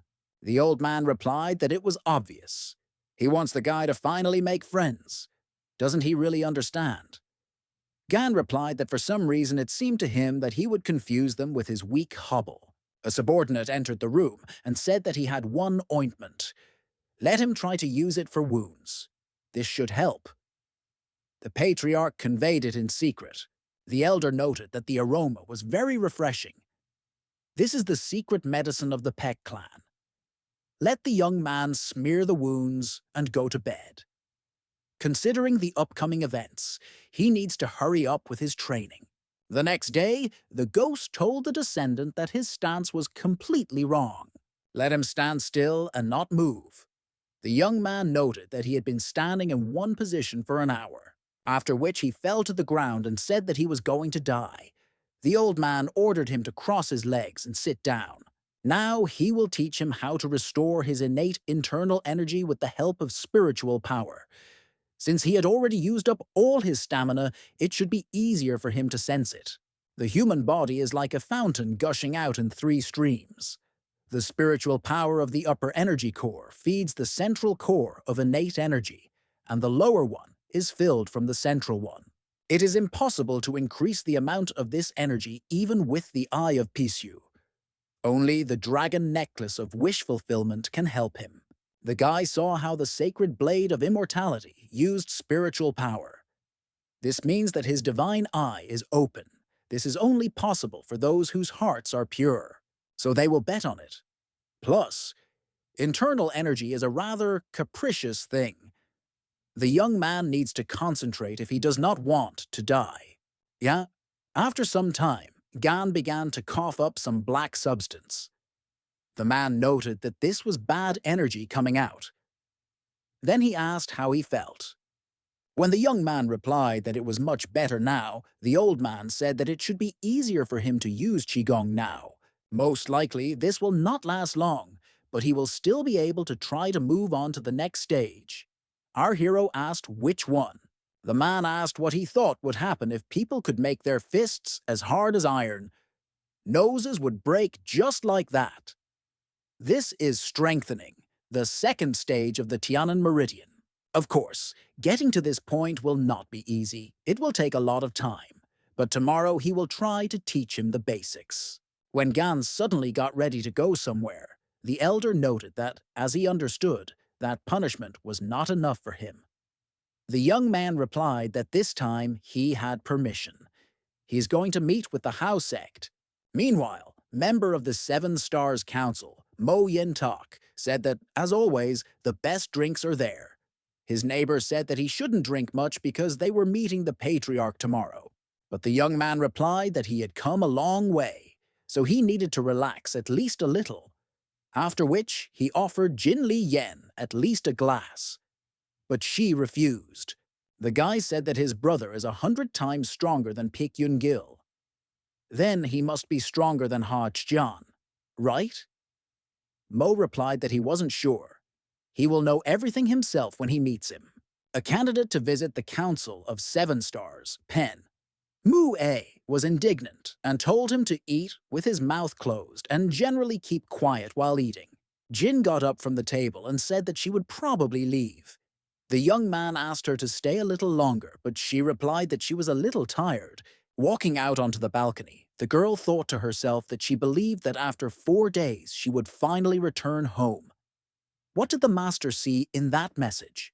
It said that a red star had set in the northern skies. A new wave has consumed the Peck clan. Let them go and see with their own eyes. Yen has no choice but to trust the jewelry that is the treasure of Chonrim, a bracelet that trembles with secrets. When Pen ran out to her, the girl asked why she didn't stay longer and left so early. Mue replied that she was tired of their faces, so she had to run away. Especially this Mo Yen Jin. It's obvious that he likes her. He is weaker than her, but pretends to be strong. Yun asked what kind of guys she likes. The girl replied that they were frail, whom they wanted to protect. The interlocutor noted that she has interesting tastes, however. Pen then asked if she wanted to go for a walk. After moralizing, fresh air greatly relaxes her. The girl noted that she left dinner because she was worried about her, so she replied that, in that case, she would take a walk. Once on the street, Jin noted that she had to go out. Then she went out. But where to go next? A young man waved his hand at her and exclaimed that there she was. Yen thought that she didn't seem to know him. Then why was he calling her? That guy continued to say that he seemed to be carved out of jade and had simply dazzling beauty. But it turned out that this was not for her, but for a passing young man. The girl noted that she did not feel his presence until he was right behind her.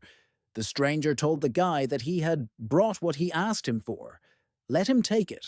Suddenly, the bracelet on her hand began to glow and vibrate, which meant they had some kind of secret. There is clearly something unusual about this boy, so we need to check him out. It may be related to the message. Holding the letter in his hands, our hero noted that it probably wouldn't have been easy to cope in 2 days. It seems that the house sect members are even more skilled than he thought. Phantom noted that they hadn't even read the contents yet, but he was already impressed. The young man said that he would open it at home. If the data turns out to be of high quality, then he will then instruct them to find out the identity of the assassins and the customer. The elder replied that this was a good idea. Turning to the tombstone, the young man asked how Sova was doing without him. She was right. Living in the main residence wasn't that bad. Gan remembered how a friend was indignant that, in the sense, the guy did not want to return to the main residence because the family should live together. The young man replied that how should she know? She actually doesn't have a family. The girl smiled sweetly and replied that no matter what, he is her only family. The young man asked if the old man knew what happened to her after. The man replied that, unfortunately, no. Not all dead people become ghosts. When he achieved absolute mastery, his upper energy core opened, and then he felt his divine eyes. That is why his spirit is still there, although his body has died. The guy said that, after all, he said that he also has spiritual power. The elder replied that his descendant was reborn with a blockage in the chi channels, but his strength level was still higher than that of an ordinary person. When our hero asked what if in comparison with his strength, the ghost replied that his energy was like a bowl of water, and the sacred blade of immortality had a whole lake. He then asked if he was interested in what the world looked like through the eyes of someone who had reached the top. The young man replied that it was.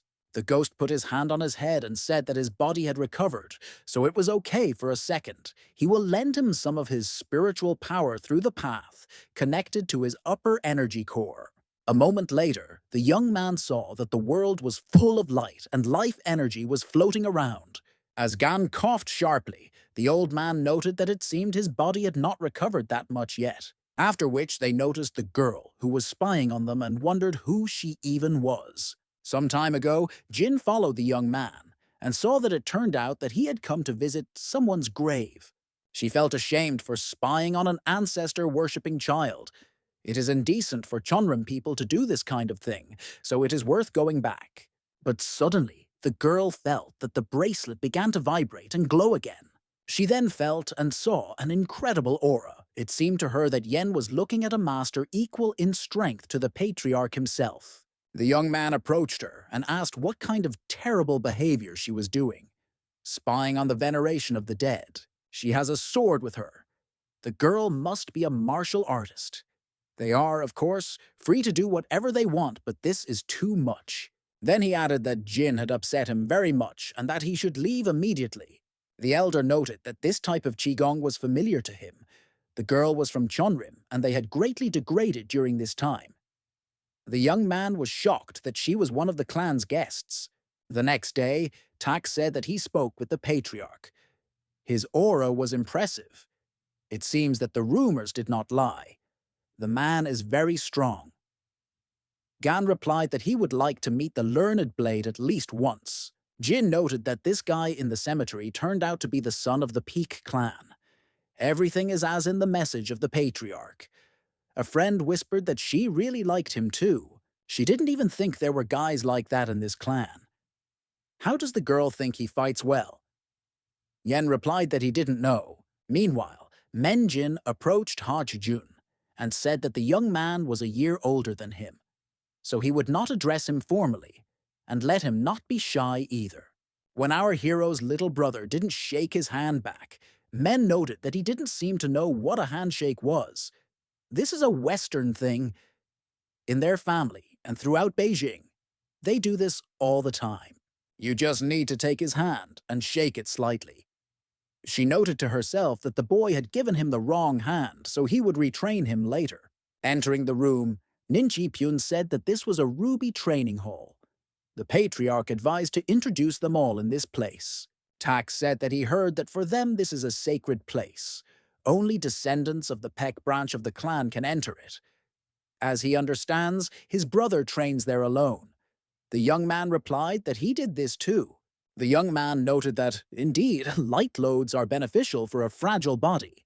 Pen exclaimed how fragile he could be, because Gan is the son of the ruler of a military clan. The guy explained that he has a congenital blockage of the qi channels, so he is not able to master martial arts.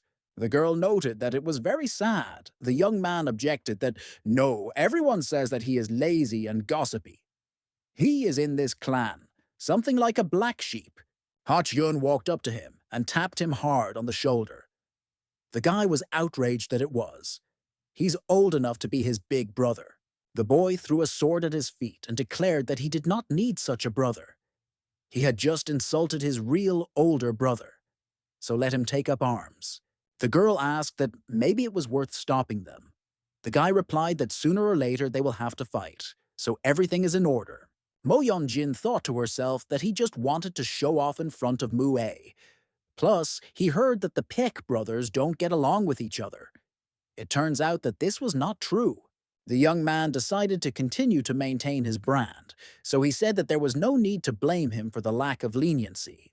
Then he thought about the fact that he had practiced the answer to the blade of heaven and earth technique of this clan 100 times, but now he did not see any weak points in it. Suddenly, our hero coughed, and the girl asked if he was okay, because he was bleeding from his mouth. The younger brother heard this, so he was distracted and directed all his attention towards Gan. Jan noted to himself that the kid got distracted right in the middle of the fight, and this was his chance.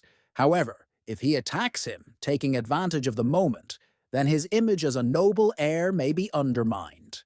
After weighing all the pros and cons, the young man still decided to attack him.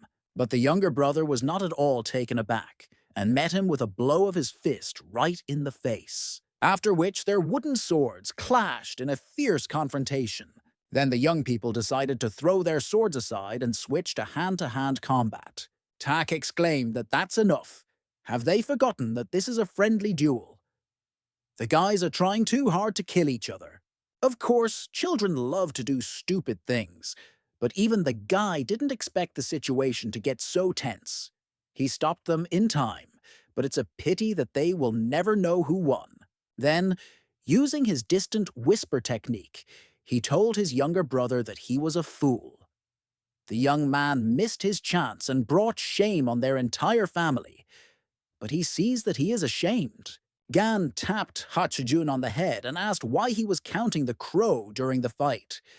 The boy, with tears in his eyes, replied that he was bleeding. Yon thought to himself that it seemed like he was scolded too. But why even during the argument? They seemed so close.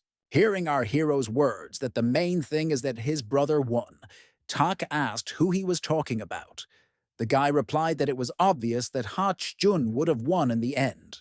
The guy replied that a competitive spirit is good, but you shouldn't invent the result. Gan replied that he should help his brother get up and see for himself.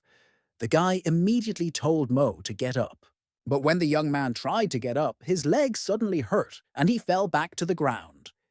The elder brother did not understand what was wrong with him. Our hero explained that this is the departure of the cloud dragon of the Tianan meridians. Chun hit the pressure point of Chijan's shin, so his leg would hurt for a couple more hours, which would lead to defeat.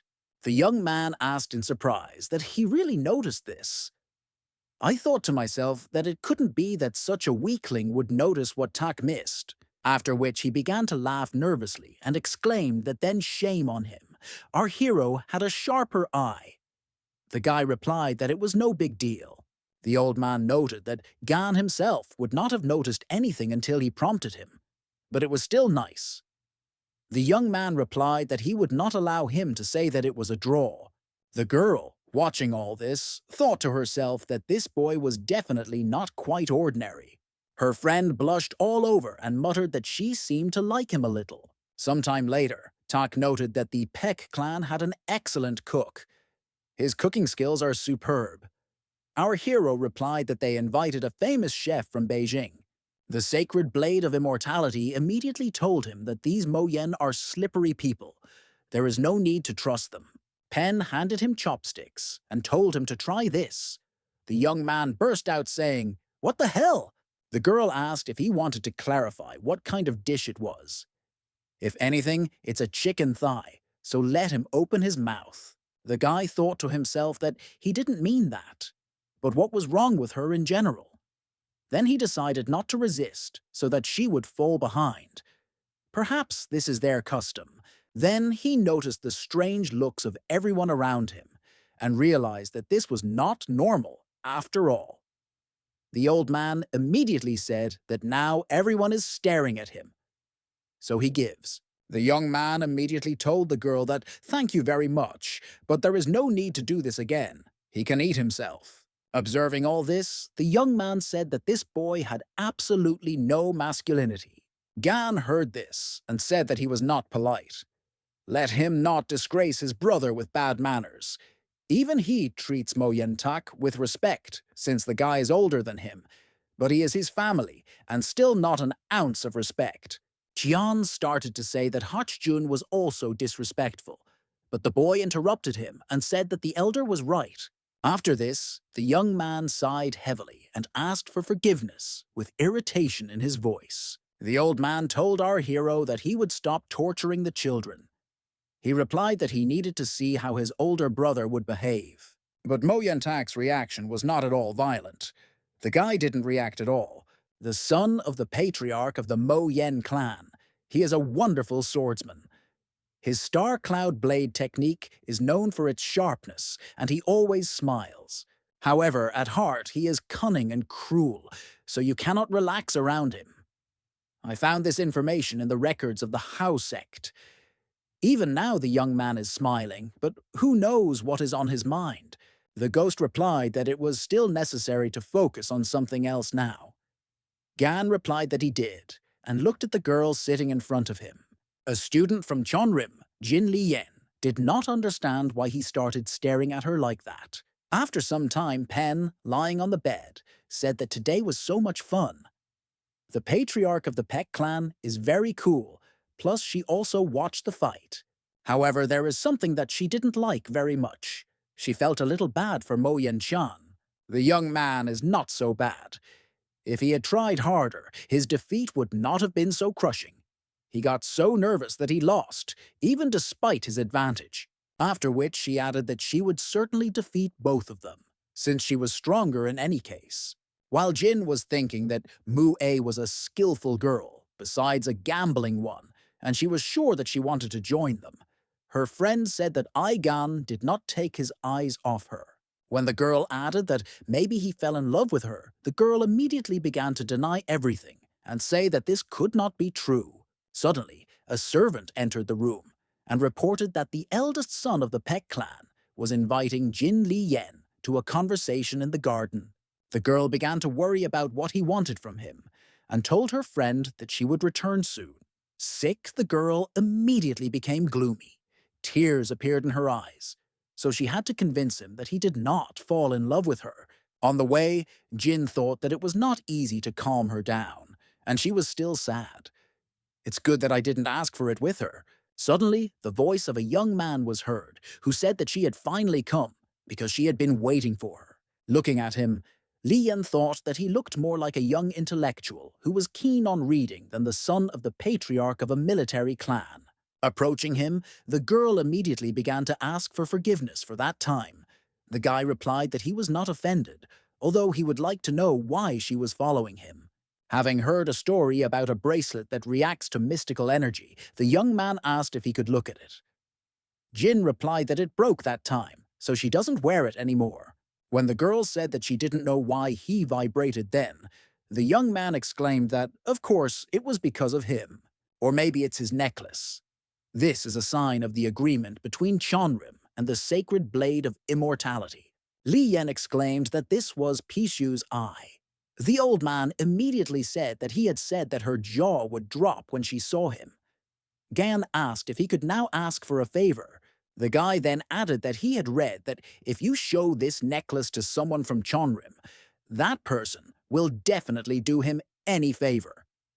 The girl responded in surprise that she had never heard of anything like that. The young man immediately asked the ghost what it all meant. The old man muttered that this was somehow strange. The student asked if the guy could give it to her for 1 second.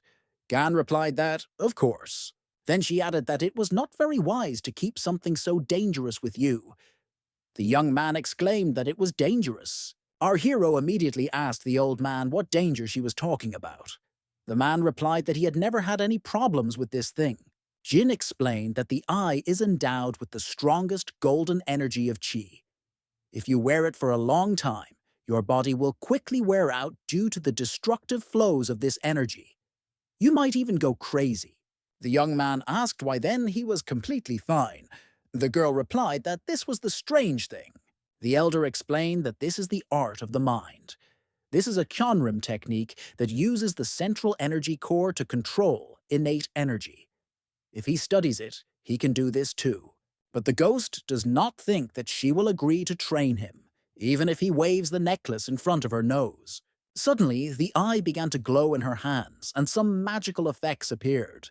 When asked if she was okay, Jin replied that everything was fine. She can sense the mark of the patriarch's past. She also managed to suppress the golden key, so that he can now wear it calmly and use the real powers of this necklace. You just need to concentrate your innate energy. The young man interrupted her and said that was all. There was no point in explaining further. I thought to myself that he had a blockage in the qi channels. Then he asked if he could ask her for one favor. The girl replied that if it was within her power. Gan said that he wanted to cure the blockage of the qi channels.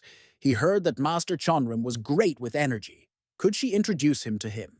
The student noted that his will to live is strong, and he is sincere, so she replied that she did not know whether he would succeed. But he would try. They will go to the patriarch tomorrow and ask his permission. I thought to myself that asking for approval from a ruler with iron blood was something, so she already regrets that she agreed.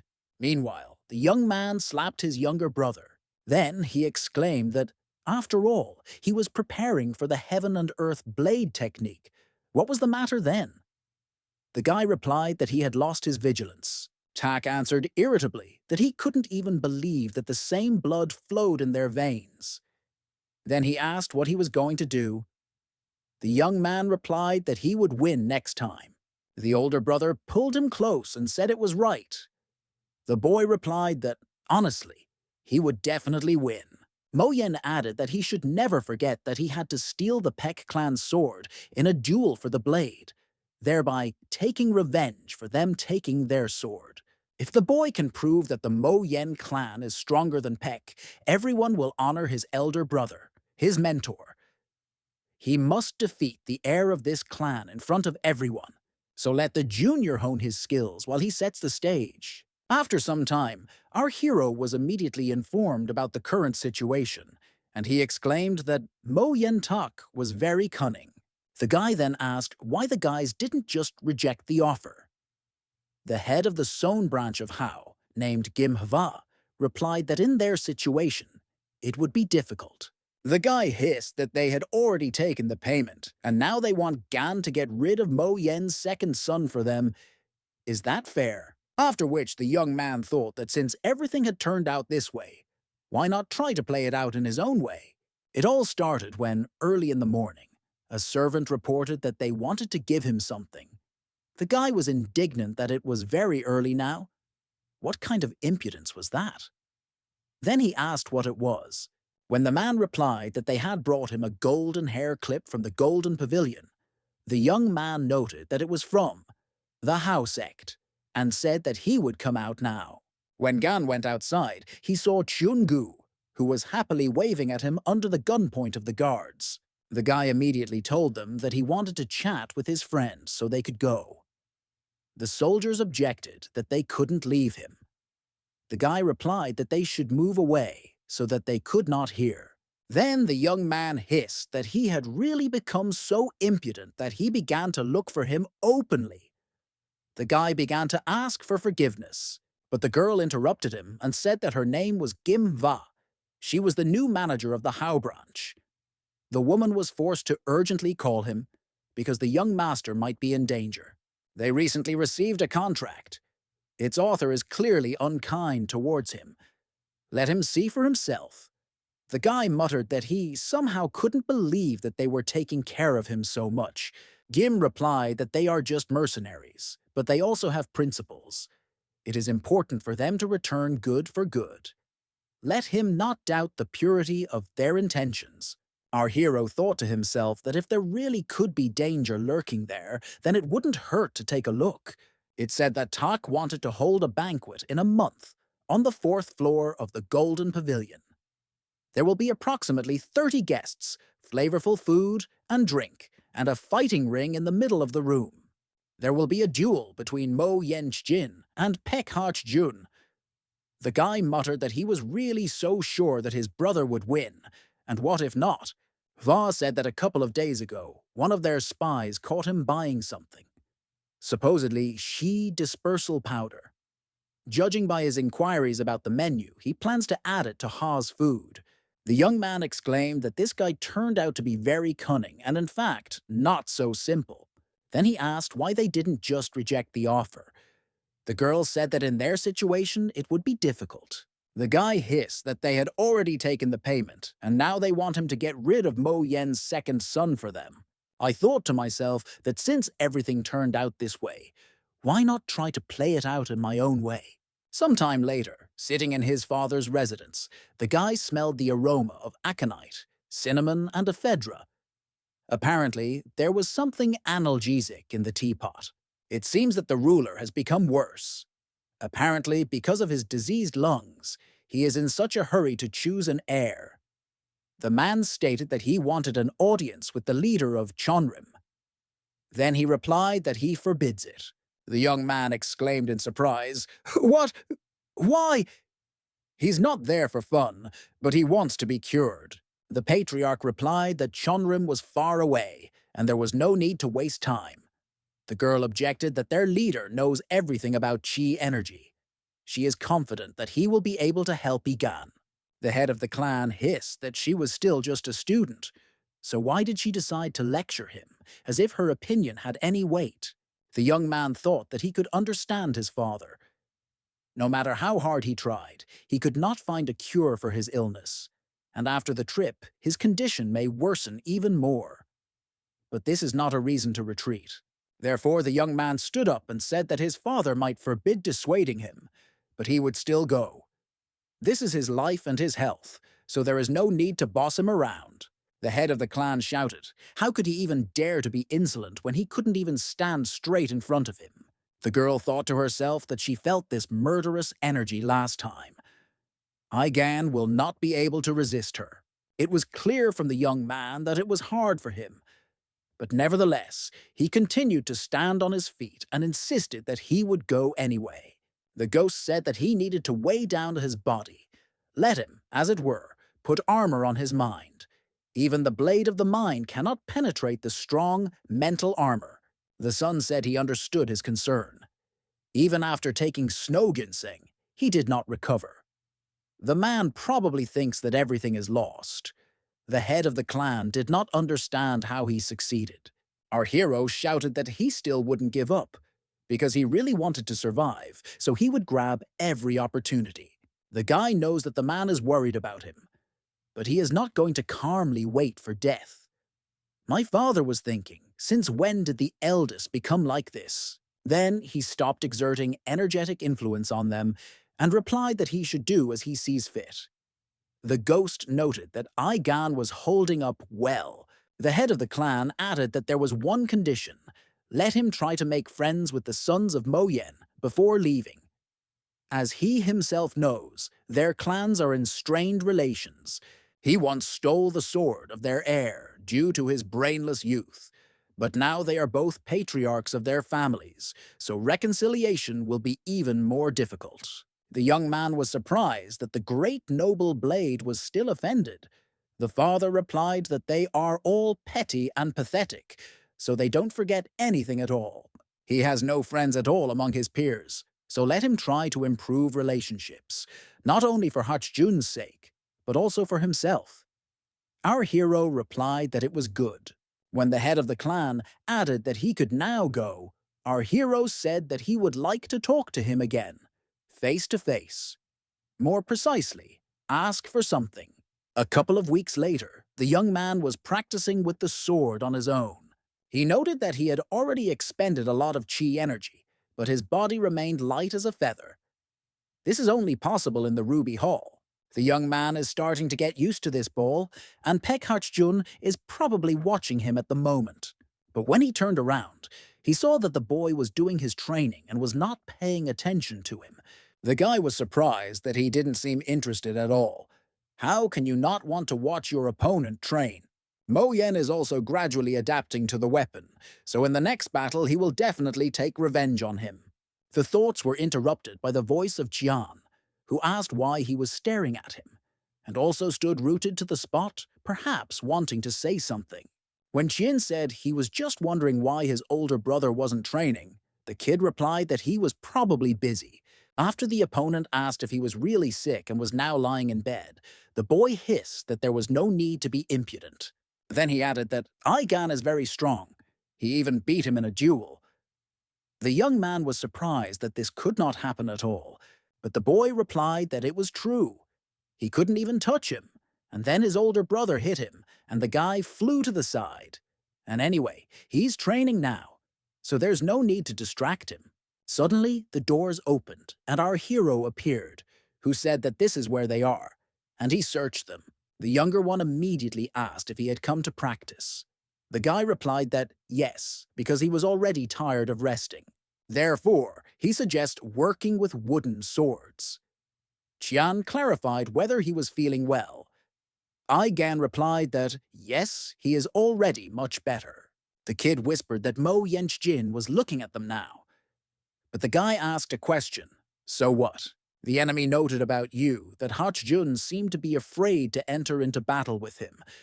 Can his brother really be able to do something?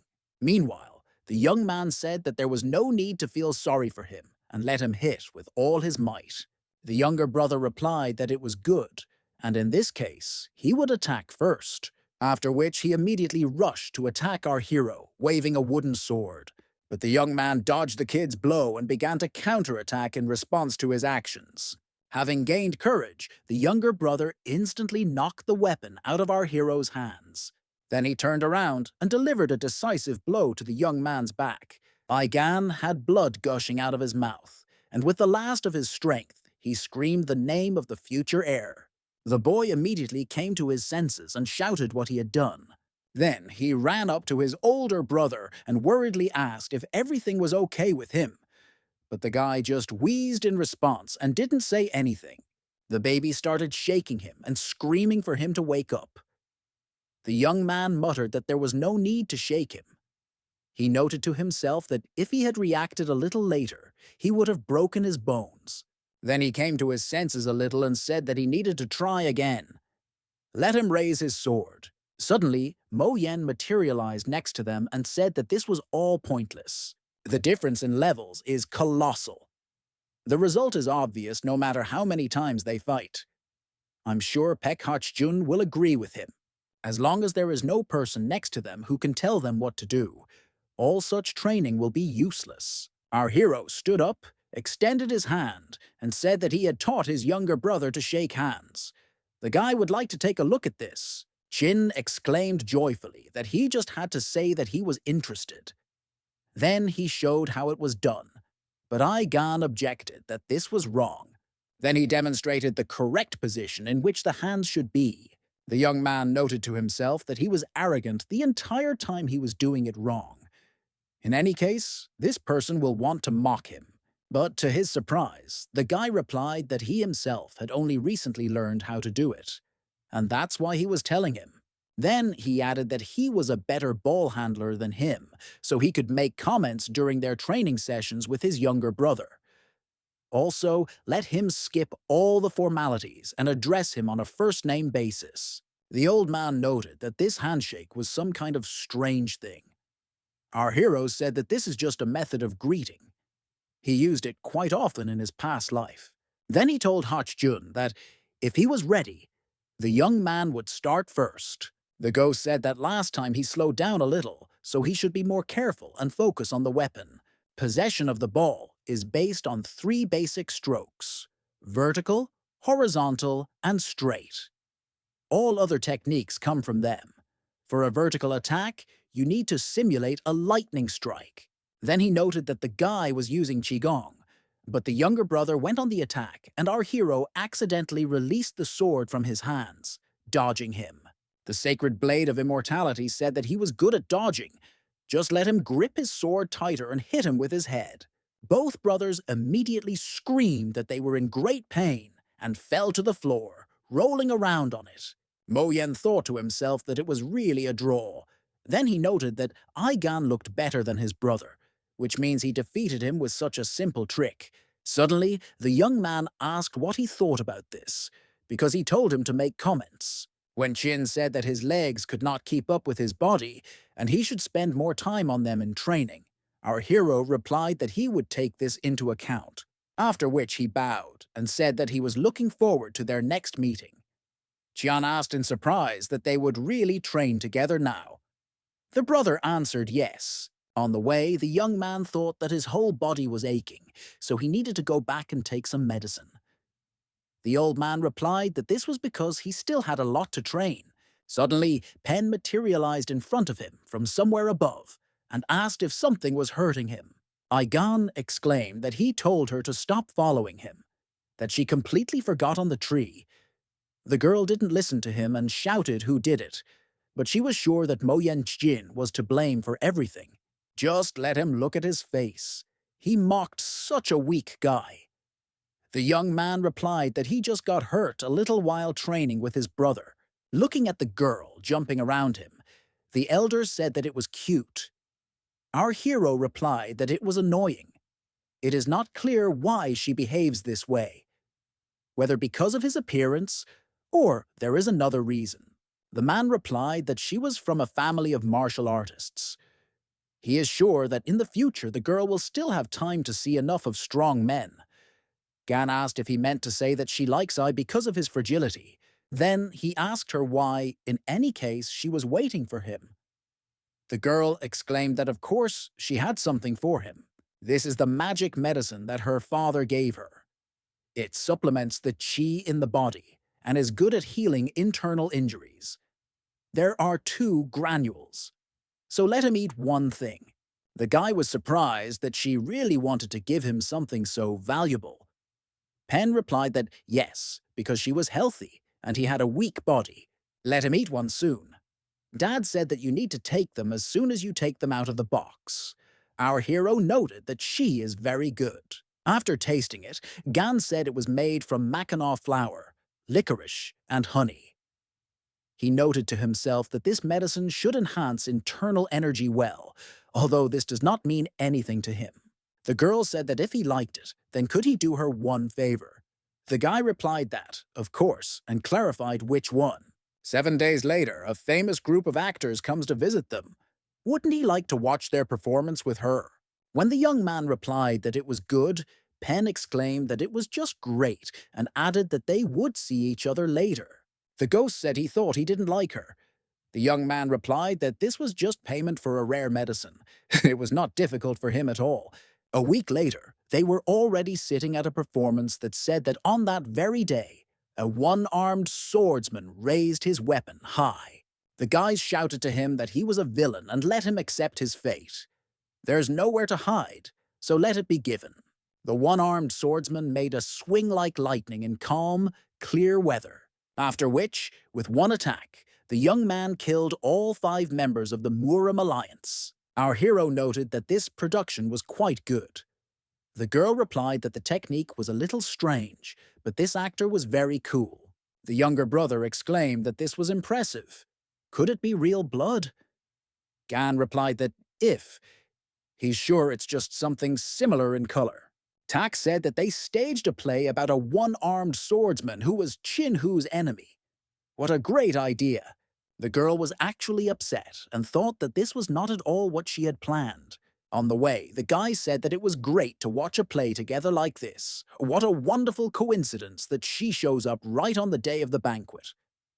You can now take a short walk and then go to the gazebo for lunch. The ghost reported that he once met a one-armed swordsman. He was quite capable, which is why I was interested. This performance refreshed his memory. Our hero replied that he seemed to be even more excited than Mua and Harch Jun. Suddenly, he felt a passing person bump into him with his shoulder. The young man immediately grabbed his hand and said that this, of course, was all fine, but let him return his money. The stranger pretended that he didn't understand anything and asked what he was talking about, since the boy didn't take anything. Gan noted to himself that if he was stealing from a place like this, then the Hao sect was most likely involved. After which he said that no one told him who he was. Looks like Gim Hwa didn't train him well. Tak came up to them and said that he was too soft. Then he took out his sword and swung it. The young man immediately exclaimed that there was no need to do this. But it was too late. A moment later, the thief fell to the ground and screamed heart-rendingly that his ankle was wrong. The guy replied that she was fine. It's just that most inexperienced thieves hide their loot around the ankle. Then he asked if Gan wanted to be arrested. Our hero replied that he should leave. Nothing serious happened. The young man offered his hand to the stranger and said that he had better be more careful next time. But Tak couldn't let the attacker go so easily, so he pressed forcefully on some point on his hand, while the young man was screaming in pain. The gentleman said that this was punishment for what he had done, and now let him crawl away from here. Then he added that he doesn't even know how grateful he should be, because Mo Yen showed great mercy. Some people present commented that the young master was simply amazing. Showing mercy to someone like him is not so easy. 7 shining blades. Martial arts clan member Yan Chijun added that they had come to enjoy the play for a while and would be heading to the banquet soon. The man stated that if these are students from Seoin, then they should know him anyway. Go Visam from the Greenfields clan asked why don't they go to the hall together. The young man replied that it would be great, but today he has a companion. This is Mr. Gan from the Peck clan. The guy immediately said that too much time had passed, so he forgot.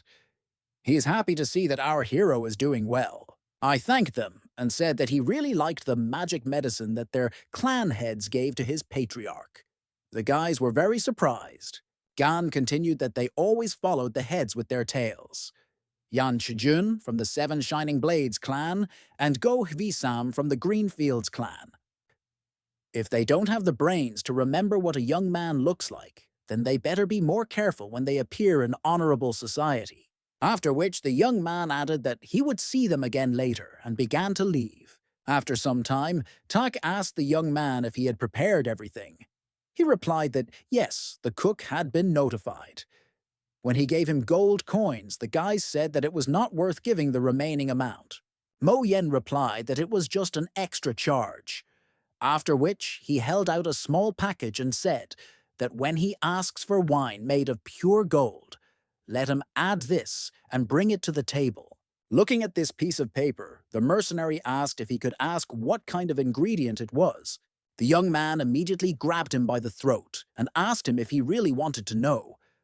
The guy quickly replied, no, after which the young master let him go and added that he hoped that he would not disappoint him because he absolutely could not make mistakes. A little later, on the fourth floor of the banquet hall, the ghost noted that the dishes there were very refined. But most of all, he is interested in wine made of pure gold. If he had a body, he would definitely try it. Our hero said that he heard that this place is famous because of him. Tak approached them and noted that the food had already been served. The young man asked if he had sorted out all his affairs. Mo Yen replied that he did and asked for forgiveness for having to wait, after which he offered to drink before eating. But he is not sure whether Gan drinks. Our hero replied that he could not refuse wine made of pure gold. When the young man drank a small cup in one gulp, Tak exclaimed that he was not a weakling. Then he turned to his little brother and asked why he was so quiet. Maybe there was something wrong with the food. Chujin replied that that was not the case and watched as Gan spat the wine into a napkin. The old man was indignant. How can one do such a thing? What is wrong with wine made of gold? Our hero explained that he has a strong, specific smell. Many would not notice the presence of energy-killing poison in this drink. Even if we hid the poison behind the smell and taste, Hachjan would immediately notice that there was something wrong with his body. So what was this person up to? Yan Chijun watched all this and did not understand why the gentleman was so nice to Aigan. Go Hivi-sam replied that both of them from the seven are better in the clans. It cannot simply be ignored. The guy grabbed his heart and said that the thought of having sweet conversations with him made him very angry. The friend laughed and said that he knows that this guy is underestimated by his family. Will everything be fine? The young man replied that Mr. Mo Yen Tak has them. What is he afraid of? Therefore, if they do everything right and provoke Aigan, then he will help them get into the Murim alliance. Those who don't take risks don't drink champagne. This chance comes once in a lifetime. After which he approached our hero and said that he would really like to have a drink with him. The guy heard that the place where he stayed was captured. Many people died then. It must be very difficult for him at the moment. Therefore, why don't they honor the memory of the dead? Suddenly, Tak threw wine in his face and exclaimed that how rude that is. The young man goes beyond all limits of reason. Go Visam stated that he talked to him because Mr. Mo Yen respected his clan.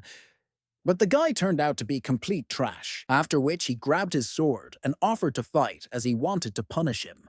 The young man said that since they were surrounded by important personalities, it was necessary to have a duel. Yanchjun thought to himself that Tak really wanted to make them scapegoats from the very beginning. But it doesn't matter. He will still win. Our hero hissed that even some insects that are worthless dare to ignore him. Then she suddenly jumped out from the table and found herself right behind Yan.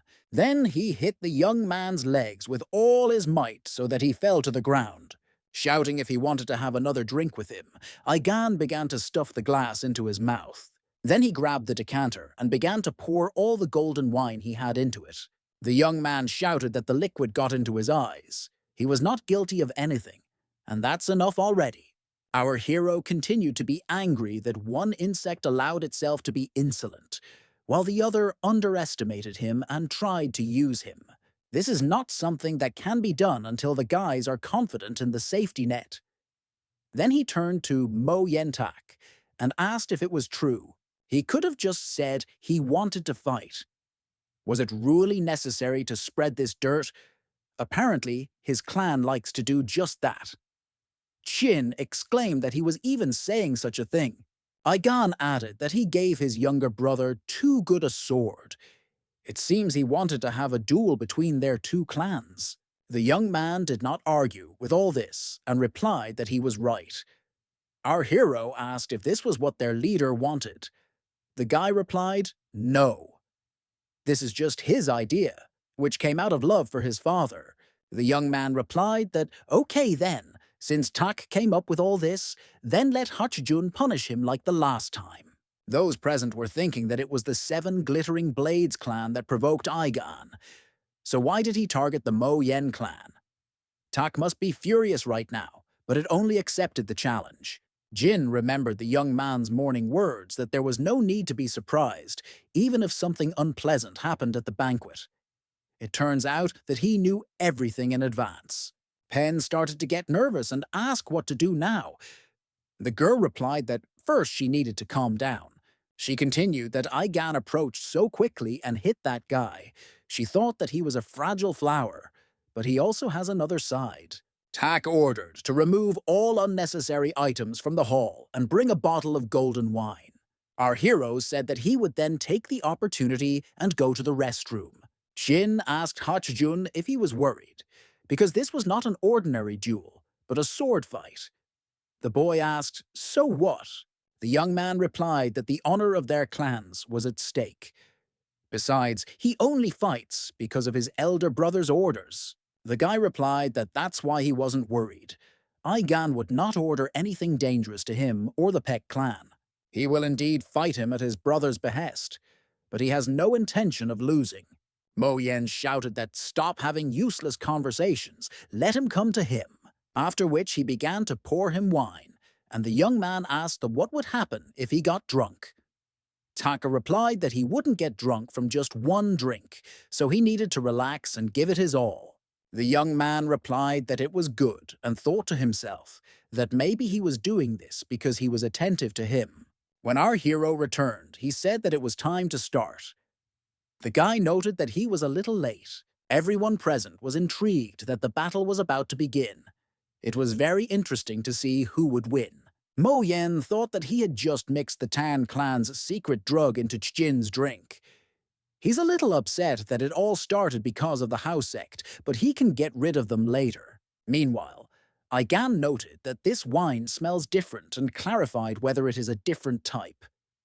After which, he began to drink directly from the decanter in large sips. The young man abruptly snatched the drink from his hands. Our hero did not understand what the problem was and asked if there was gold dust in it or something similar. Why is he so nervous anyway? Because the guy only took a sip. When the guy started coughing, Tak began to get nervous that he completely forgot what would happen if he took too much of this drug. Ha-chan immediately noticed that something was wrong with his older brother and exclaimed that the alcohol was poisoned. The young man exclaimed that this simply cannot be. There is no poison in him. Our hero looked at him carefully and asked if he was sure that this was so. Aconite, white seeds, ephedra, and herbaceous base. He put quite a lot of dangerous herbs in there. Even a pinch is enough to dull pain receptors, and instincts will be so heightened that a person will not be able to sleep for several weeks. The creator clearly knew what he was doing. Despite his knowledge of herbs, there were some ingredients that he failed to recognize. Tak screamed for him to shut his mouth immediately. Aigan shouted that first he needed to get rid of the extra eyes. Everyone except Mo Yen Tak, Mo Yen Jin, and Pek Hachijun must leave. He counts to 3, and if anyone stays, he will pay dearly for it. Everyone present did not understand what to do, because they were invited by the young master. But unexpectedly, the young man exclaimed that, "Please let everyone leave." Our hero said that he could understand if he used a drug that dissipates energy on Hachijun, because this is an important duel. A little earlier, the mercenary showed Aigan the powder that Mo Yen gave them so that they could add it to the wine. The guy noted that this is not a drug that dissipates energy. This is a medicine that temporarily increases potential strength.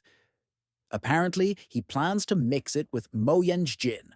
How could he even give such poison to his brother just to win a duel? The boy was shocked that there was a drug in the wine he drank. The guy is sure that he knows that side effects cannot be avoided.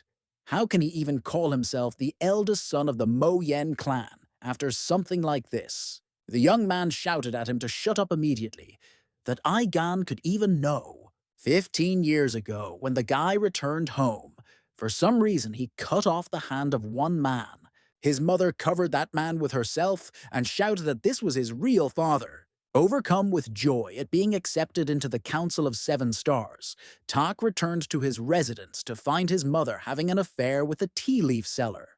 The woman was the second wife of the head of the clan and asked for forgiveness, saying that his father had married a third time and disgraced her. She had an affair with a kind shopkeeper for 20 years. The guy replied that his father is the great noble blade, Mo Yenchon Chon. Let him never say such nonsense again. The young man was proud to be a disciple of the clan. It can't be that his whole life is the result of a dirty affair. This trader digging the earth with his hands simply cannot be his father. Tak is the son of the noble blade, Mo Yenchon Chon, and will prove that the blood of this dynasty flows in his veins. Unfortunately for the young man, the older he got, the more he looked like a tea leaf merchant. Vicious child. When his younger brother wanted to approach him, Tak shouted at him not to move. Then he added that Aigan had driven him into a corner. I thought to myself that if anyone finds out about today's conversation, then it will be over. His father will simply throw him out into the street. If he manages to get rid of the poisoned wine, then he will be able to hide everything. Our hero immediately said that he had seized the drug in advance, so he shouldn't even hope. The young man did not understand how he guessed. Was it really written all over his face? Then he asked what he wanted. The guy replied that he should return to the clan and never come into his sight again. Also, don't even think about the place of the How sect for this. Plus, he has 1,000 silver coins. The guy replied that it would be difficult, and in general, he is the son of the Peck clan. So why is he asking him for money? Our hero replied that Tak could pay them gradually. Then he added that if he complied with all the conditions, no one would know about this incident. Have a good trip home. I hope that their clans will continue to maintain good relations. Our hero doesn't know what will happen to him. But one day, Hachijun will become the head, so we shouldn't fight with each other. Mo Yen noted that this scoundrel insulted him to the last. Now the young man will see how he will smile with a broken arm. Feeling a sharp pain, the young man noted that the sharp diamonds on his rings were facing inward. Aigan said that there is no need to be so upset. He has only himself to blame for everything. The shame that the guy just experienced, and these wounds are only his doing. Suddenly the master burst into the room and said that he had heard that the young master had lost his knowledge. Our hero replied that nothing happened, so don't worry. He was just very upset that it was time for Mo Yen-tak to leave on business. Then I asked my younger brother if this was true, and he immediately answered that yes. Jin ran after Tak, but he told him to stay and hone his sword skills and learn more about the world. In a month, he will send people, and the young man will return with them. On the way, the guy thought that he was trying to win a duel for the sake of his father's honor by giving the younger one a drug, but even knowing everything, he continues to call him his brother. The young man really is a vile mudblood. Meanwhile, our hero asked Jin if he hated his brother. The guy replied that it wasn't much. Aigan objected that he had used it. The young man replied that his father's recognition was very important to Mo Yen-tak, but he is too weak to guarantee victory in a duel, so he had no choice but to use the drug. The guy noted that he was more reasonable than he thought. Then he asked if he really considered himself weak. Jin was confused by this question. Aigan immediately shouted for everyone to leave the room immediately. Pen wanted to object that she didn't want to, but Jin covered her mouth with her hand and replied that, of course. The master added that they would wait outside. When everyone left, the guy said that now they can start a duel, because he's not under the influence of the drug. Let him try to give his best. The young man is sure that he is no longer worried. The young man noted that he was right.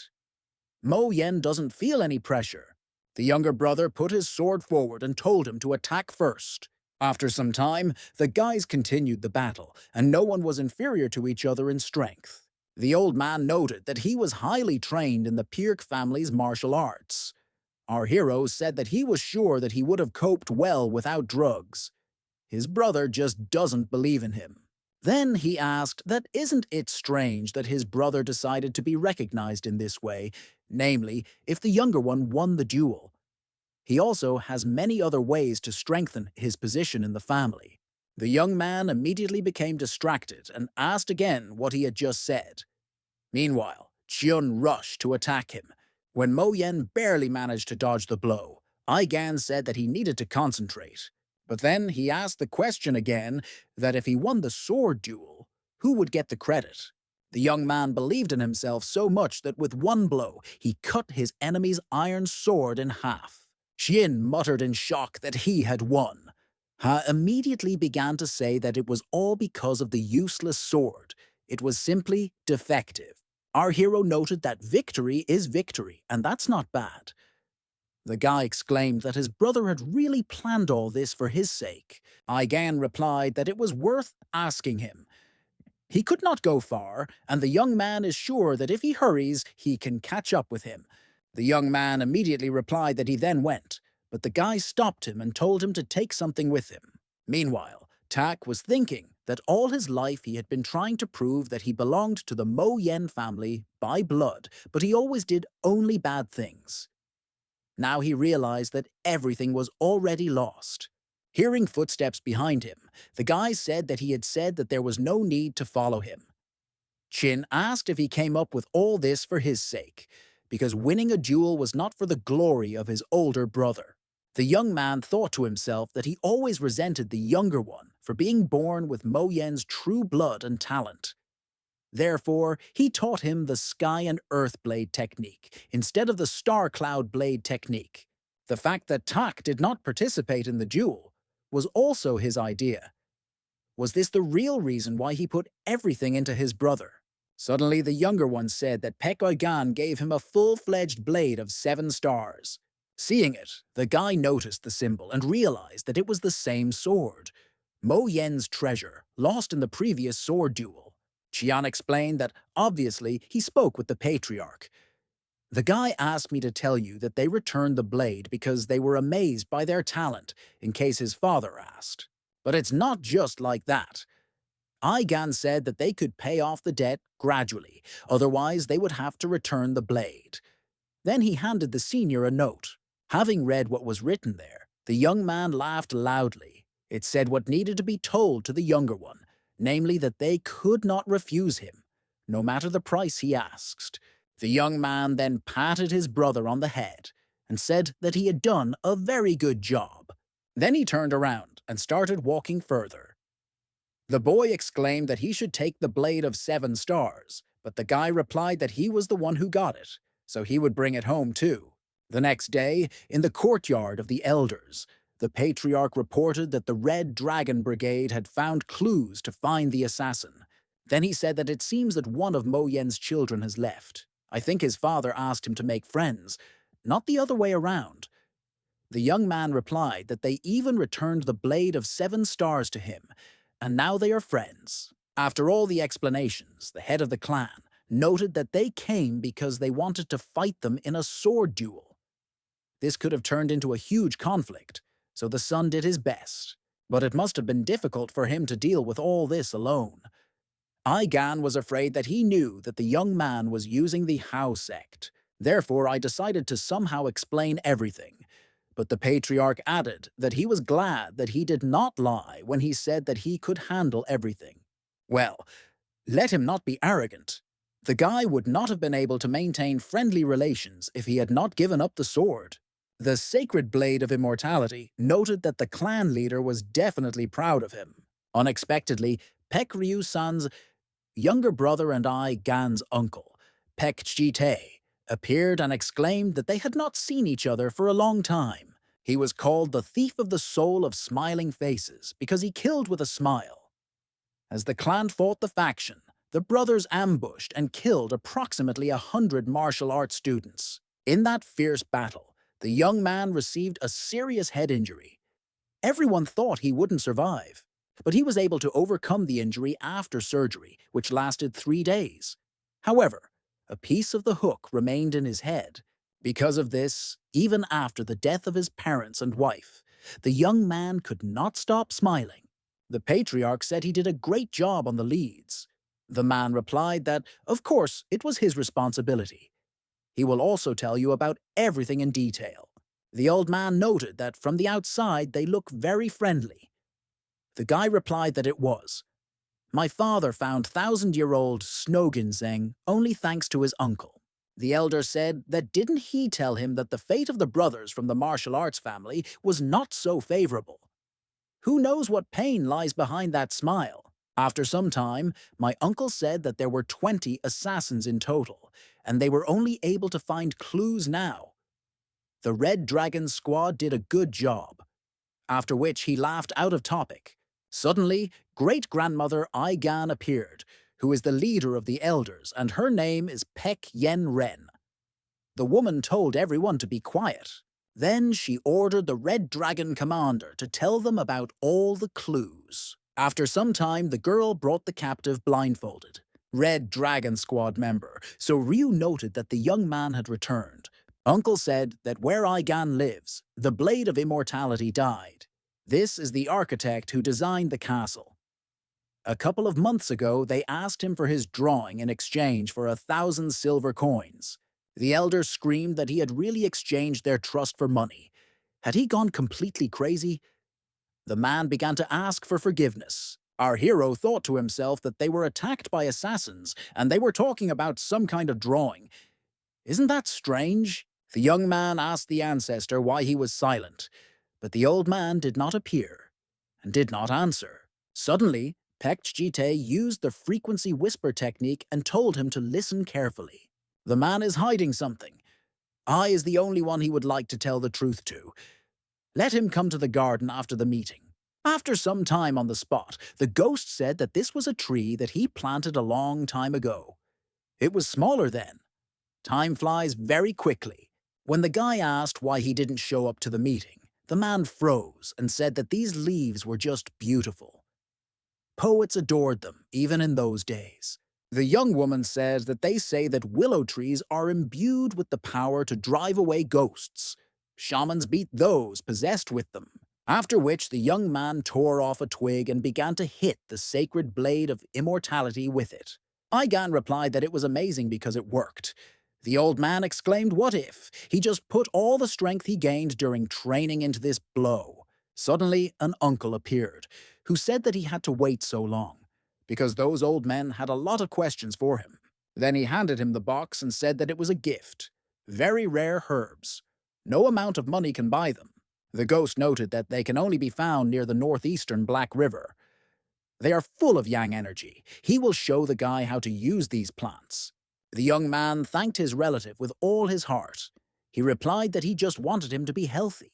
After all, only then can a guy become a good leader. The sacred blade of immortality noted that he was very straightforward. Aigan thought that due to his condition, he would die early even if he took on the role of leader. And his father has a lung disease, so he won't be able to stay in his position for long. Then the next leader will not be Hachjun, but one of the elders. By that time, the uncle himself will become an elder and will be the first candidate for the position of patriarch. Aigana asked how he could take such a role with his condition. The man replied that he shouldn't say that. Let him not worry about his health. He will bring him all the good medicine he can. The young man asked what kind of truth he was going to tell him. Pekjite replied that he was very impatient and said that it was nothing. Just what I heard from that architect. Apparently, the people who bought the drawing asked if the copy was real. In other words, they had already found out everything about the construction in advance and wanted to make sure. Apparently, they were looking for something specific. The young man had previously mentioned that he had found a secret place. Our hero began to get nervous that he had learned something. The uncle further asked if he had seen any suspicious-looking thing there.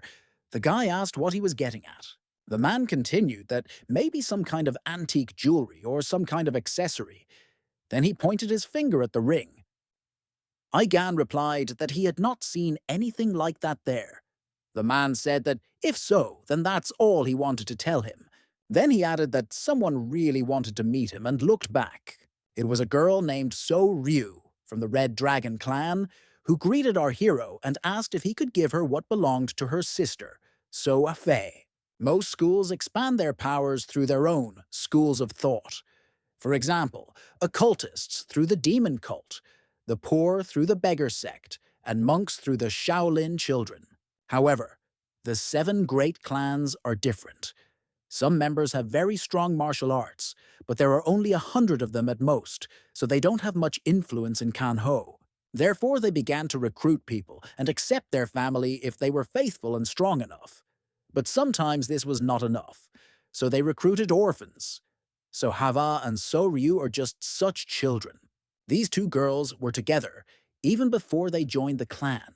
However, Sohua was raised as a maid, while Soryu was raised as a warrior. The latter was lucky enough to study with Pek Chi-tae, and she became a member of the Red Dragon Squad in her last years of youth. Even then, Sohua always worried about her and took care of her.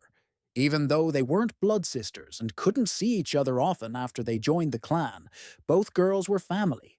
The strongest of all. After some time, our hero and the girl simply walked silently through the garden, accompanied by a ghost. The old man could not stand it and said that even he was already embarrassed. Let him say at least something. The young man replied that he did not know how to start a conversation. The sacred blade of immortality advised us to talk about martial arts. The guy asked what arts she learned from her uncle. So Ryu replied that they were mostly related to defense and killing, like shadow moonwalk. She studied this because she wanted to go with her sister to Kanho. Aigan muttered, which is understandable, and had absolutely no idea what to say next. The old man replied that he also had no idea. Suddenly, Hachjan Mo Yenjin appeared and started waving at him. The young man noted that they were simply his saviors, and came on time. The young man asked in surprise why he was smiling so widely. But in general, it doesn't matter. Let him scold his little brother, since he doesn't want to play with him. The boy replied that what was the point if he still lost all the time? Our hero replied that they would sort out their duel tomorrow. Don't let them fight. Jin exclaimed that he would go to train then. So Ryu noted that they didn't seem to be having a boring time. The guy asked if it really seemed like that from the outside. Suddenly, the voice of Pen, who screamed for Aigan to take her with him, broke up and ran towards him. Why is he going to Chonrum while being so sick? She will go with him. The guy replied that he said it was impossible. Her father will be too worried. While the girl was rattling off that she would behave well, so let him take her with him. Jin appeared, grabbed her, and told Aigan to run away as quickly as possible. Our hero thanked her, and so Ryu bowed. When she saw her, Moe screamed what kind of girl was she with him. On the way, the guy said that there was some chaos going on around today. His friend's sister replied that they simply loved him very much. The young man replied that he would not say that. She is familiar with his position in the clan. Then he added that he would bring Sova's things now, so let him wait a little. The old man said that he doesn't like Ryu. She hasn't told him about all the techniques she knows, and looks at him askance. Aigan replied that this was not surprising, because her sister died protecting him, who was useless. The sacred blade of immortality asked that he would really allow her to continue to be offended by him. The guy replied that if she wants it. The man replied that he was wrong. A young man should not ridicule the wishes of a child who died for him. There is nothing more stupid than sacrificing yourself for the sake of a useless person. Was he really going to tell that girl that her sister saved someone who didn't deserve to be saved? Let the young man not lie to himself in order to feel better. Aigan then handed her the box and said that there was nothing like that in there. Just things she used often. After which our hero asked if she hated him. The girl was surprised by this question. The guy said he was asking if she despised him for living a joyful life after her sister died. So Ryu replied, yes. The young man deliberately lives a good life. Aigan promised Sohua that he will not give up and will cure this disease. He promised her that he would live to be 100 years old. The young man will definitely kill the one who killed her sister and his friend. It doesn't matter what awaits him. The girl saved him because she believed he deserved to be saved. So Ryu replied that she despised him, but didn't think he wasn't worth saving. My sister often mentioned him. Then she handed him an envelope and said that she had brought something. This is part of the letter she sent her. So Hua always told her stories about him. She always heard so many good things about him that she was even jealous. Therefore, how can anyone possibly believe that he is not worthy of salvation? The young man noted to himself that she learned to read and write from him in order to send letters to her sister. Then the young man noticed that there was something in the envelope. A few days later, the master told the young master to get ready, as they had a long journey ahead of them. Already in the carriage, the guy took out the letter and decided to reread what was written there. Namely, that the next day, Aigan said that he did not remember this. She couldn't even imagine that he was walking in his sleep. A couple of days ago, the old man said that sleepwalking is common in children. But he even cooked pies and talked to people. Is this possible? The guy replied that this doesn't only happen to him. He was shocked when he woke up and realized that he was washing his face. However, there was something else that interested him in the letter. It said that he brought this ring before taking a nap. Said he didn't need it, so she was sending it to her sister. Let him sell it if he doesn't have enough money, and buy himself something tasty. The old man exclaimed that in his days it was fashionable, and it contained topaz. Our sofa hero asked if it was his. The old man answered yes. He used to wear this ring. The guy noted that the guys who attacked him wore the same rings. Why then did So Ryu give it to him, and not his uncle? The sacred blade of immortality suggested that the girl might suspect his relative. When they stopped for a rest, the master said that they would arrive tomorrow and spend the night at this place today. Now he will take out the chairs and bring a blanket, so please let him sleep in the carriage. The young man objected that he did not need it. Covering him with a blanket, the girl said that there was no need to be modest. The guy replied that it's not cold now, but thank you. The old man noted that they seemed to be worried about him, since he was fragile. Our hero replied that it was not the same. He was just a little tired. Then the servant handed him a plate and said that there was not much there, but please let him eat. Tomorrow he will be able to get more suitable food. Aigan replied that this was more than enough. When our hero tried it, she replied that it was delicious. The young man exclaimed in surprise, "Thank you." The old man asked how harmful he had been before, since his subordinate reacted like that. The guy replied that then he behaved like a spoiled child. It was easy to wail over food and blankets. Suddenly there was a piercing cry that a wild boar was running towards them. Our hero noted that the barbecue had arrived. The master asked the young master to stay behind his back, after which he ordered his subordinates to immediately deal with this problem. The young people immediately rushed at the animal and began trying to neutralize it. Suddenly, another boar appeared, heading straight towards our hero. The young man wanted to kill him himself, but a girl materialized as if out of nowhere and struck him straight in the forehead with a sword. The ghost noted that this is Chonram's cloud walk. Just let him see how to handle Qigong. The guy muttered, so that's what it was. Cloud walk. She really moves like she's walking on clouds. The master was surprised that he managed to recognize her method. Plus, the young master had already looked at this place where the boar came from the very beginning. He knew about the animal's appearance before he noticed it. The young man told him that he wanted to learn swordsmanship a month before their trip to Chonrim. Perhaps he still has a talent for learning sword skills that Mr. Jun has not mastered. The next day, they brought the boars to the village, and our hero said that he would like to sell the meat. He'll save it for the boss, so let them take care of it. Handing over the coin, he added that he would like to stay there. The man exclaimed that they didn't have much space, but let him feel at home. It seems they didn't talk about heading southwest. They will reach the village in 4 or 5 days. However, these lands have been quite dangerous lately. Recently, several people died from the clutches of a tiger. Even famous hunters were invited, but he is not sure that he was caught. The guy noted to himself that they have Jin Li Yen and Nin Ji Pyun, so everything should be in order.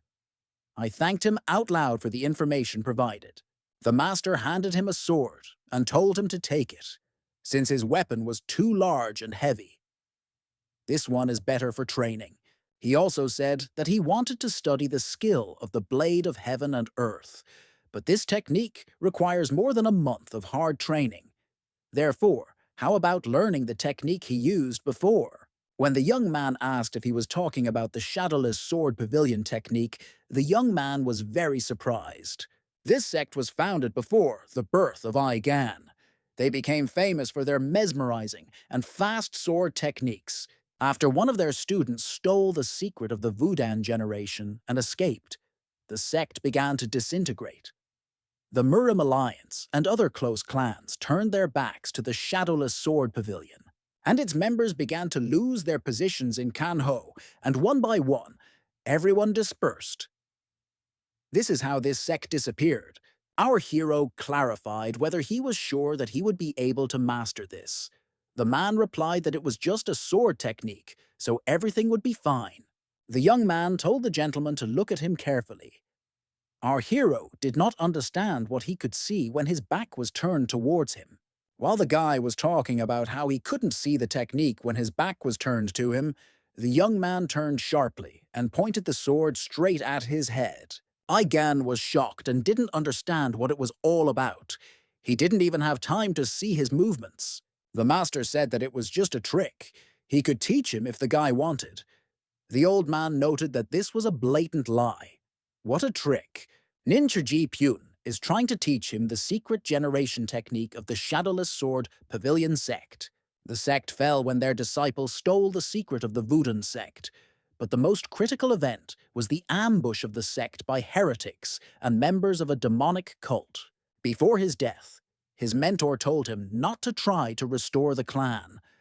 Let him save his life and find someone who can master their sword techniques. Thus, the shadowless sword pavilion disappeared. However, the chain of actions of the heretics was not interrupted. Nin Ji Pyun wandered throughout Kanho. The number of murders became huge, and he received the nickname, the Demon of the Bloody Blade. But alone in the field is not a warrior. The young man was ambushed in the mountains, and his bloody merits were interrupted. If he had not met Pek Ryu-san, then he would have been destroyed on the spot. Nin told him not to waste his time. He has already buried the secret of the Wudan sect. He remembers him, but won't tell him anything. The man replied that he did not need it. He has the heaven and earth blade and immortal martial arts. Why would he worry about some secret sword technique? He intervened because the fight was unfair. This is how the young man owed his life to Pek Ryu-san, which is why he joined the clan. Now he is a loyal fan of the clan, but his duties include passing on the secret of the shadowless sword pavilion. The secret can only be comprehended by those who were born with heightened premonitions and concentration. He was unable to teach it to young Master Hachjun because he was not qualified to learn such a technique. But if it is an Igon with heightened senses due to the blockage of Ki, then he will be able to learn everything. The master decided to start with training aimed at sharpening the most basic senses. He only needs to catch the apple with his back to it. Let him feel the breath and sword of his opponent, which are behind him. He should even feel the falling leaves. These are the basics of this technique. The guy noted that it was similar to the Tianyin meridians. The old man replied that this technique is a little tougher, but it seems to be based on divine abilities. The master suddenly shouted that he was throwing an apple and hit our hero right in the face. The man said that he was impressed that Igan was able to understand when he was throwing and reacted quickly enough. The young man replied that he believed that it would be too arrogant to want to learn the shadowless sword pavilion technique so quickly. The master replied that it was true. It took him a long time. Our hero caught him and asked what the name of this technique was. The guy replied that there is light without shadow. Igan said that this is a pretty cool technique, so why did he devalue it? Weak Ninch Jipyun answered because the world does not recognize this skill. He was going to get the patriarch's agreement to train him if the technique seemed interesting to him. Our hero, taking out earplugs, asked him to stop, since he could not understand what he was saying when he covered his mouth. The master asked in surprise what from when. Aigan replied that he threw an apple. The man was surprised that he was not taught to read lips. But he can do it. He also realized that the apple was flying in his direction, without hearing or seeing anything. The master exclaimed that he needed to try again, but this time without the plugs. A girl came out of the room and said that the medicine was ready and he needed to hurry. So the young man told the teacher that they would continue tomorrow. The man believed that he was a genius. The guy was different from Mr. Ha Chijun. Aigan is ideal for studying light without shadow. The young man asked why she was in such a hurry. Maybe something had happened. But then I saw a bunch of cats and dogs in front of me. The girl noted that the medicine seemed to have a scent that attracted animals. The old man said that he heard that this grass grows on rocks because it attracts animals. Our hero asked why he was talking about this only now. Apparently, yesterday's boars also came because of her.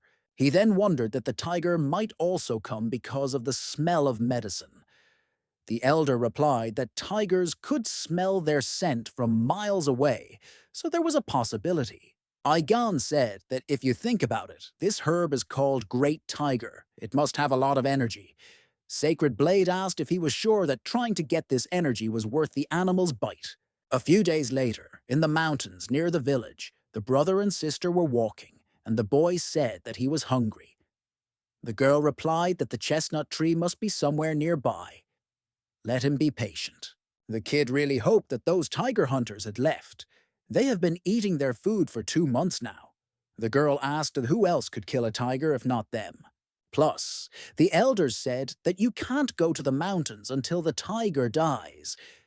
Then she saw a chestnut tree and exclaimed that there it was. The boy offered to bet on who could collect more, but his sister was afraid that he might fall. Suddenly, the girl smelled a strange aroma and realized that it was a tiger trap.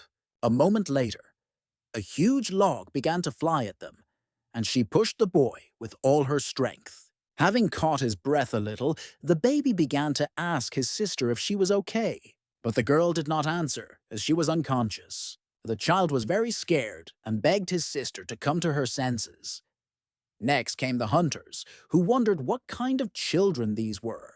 The man noted that she was lucky to survive such a strong blow. The kid really asked to help him, but the hunter hissed if he knew how much effort they spent on making these traps.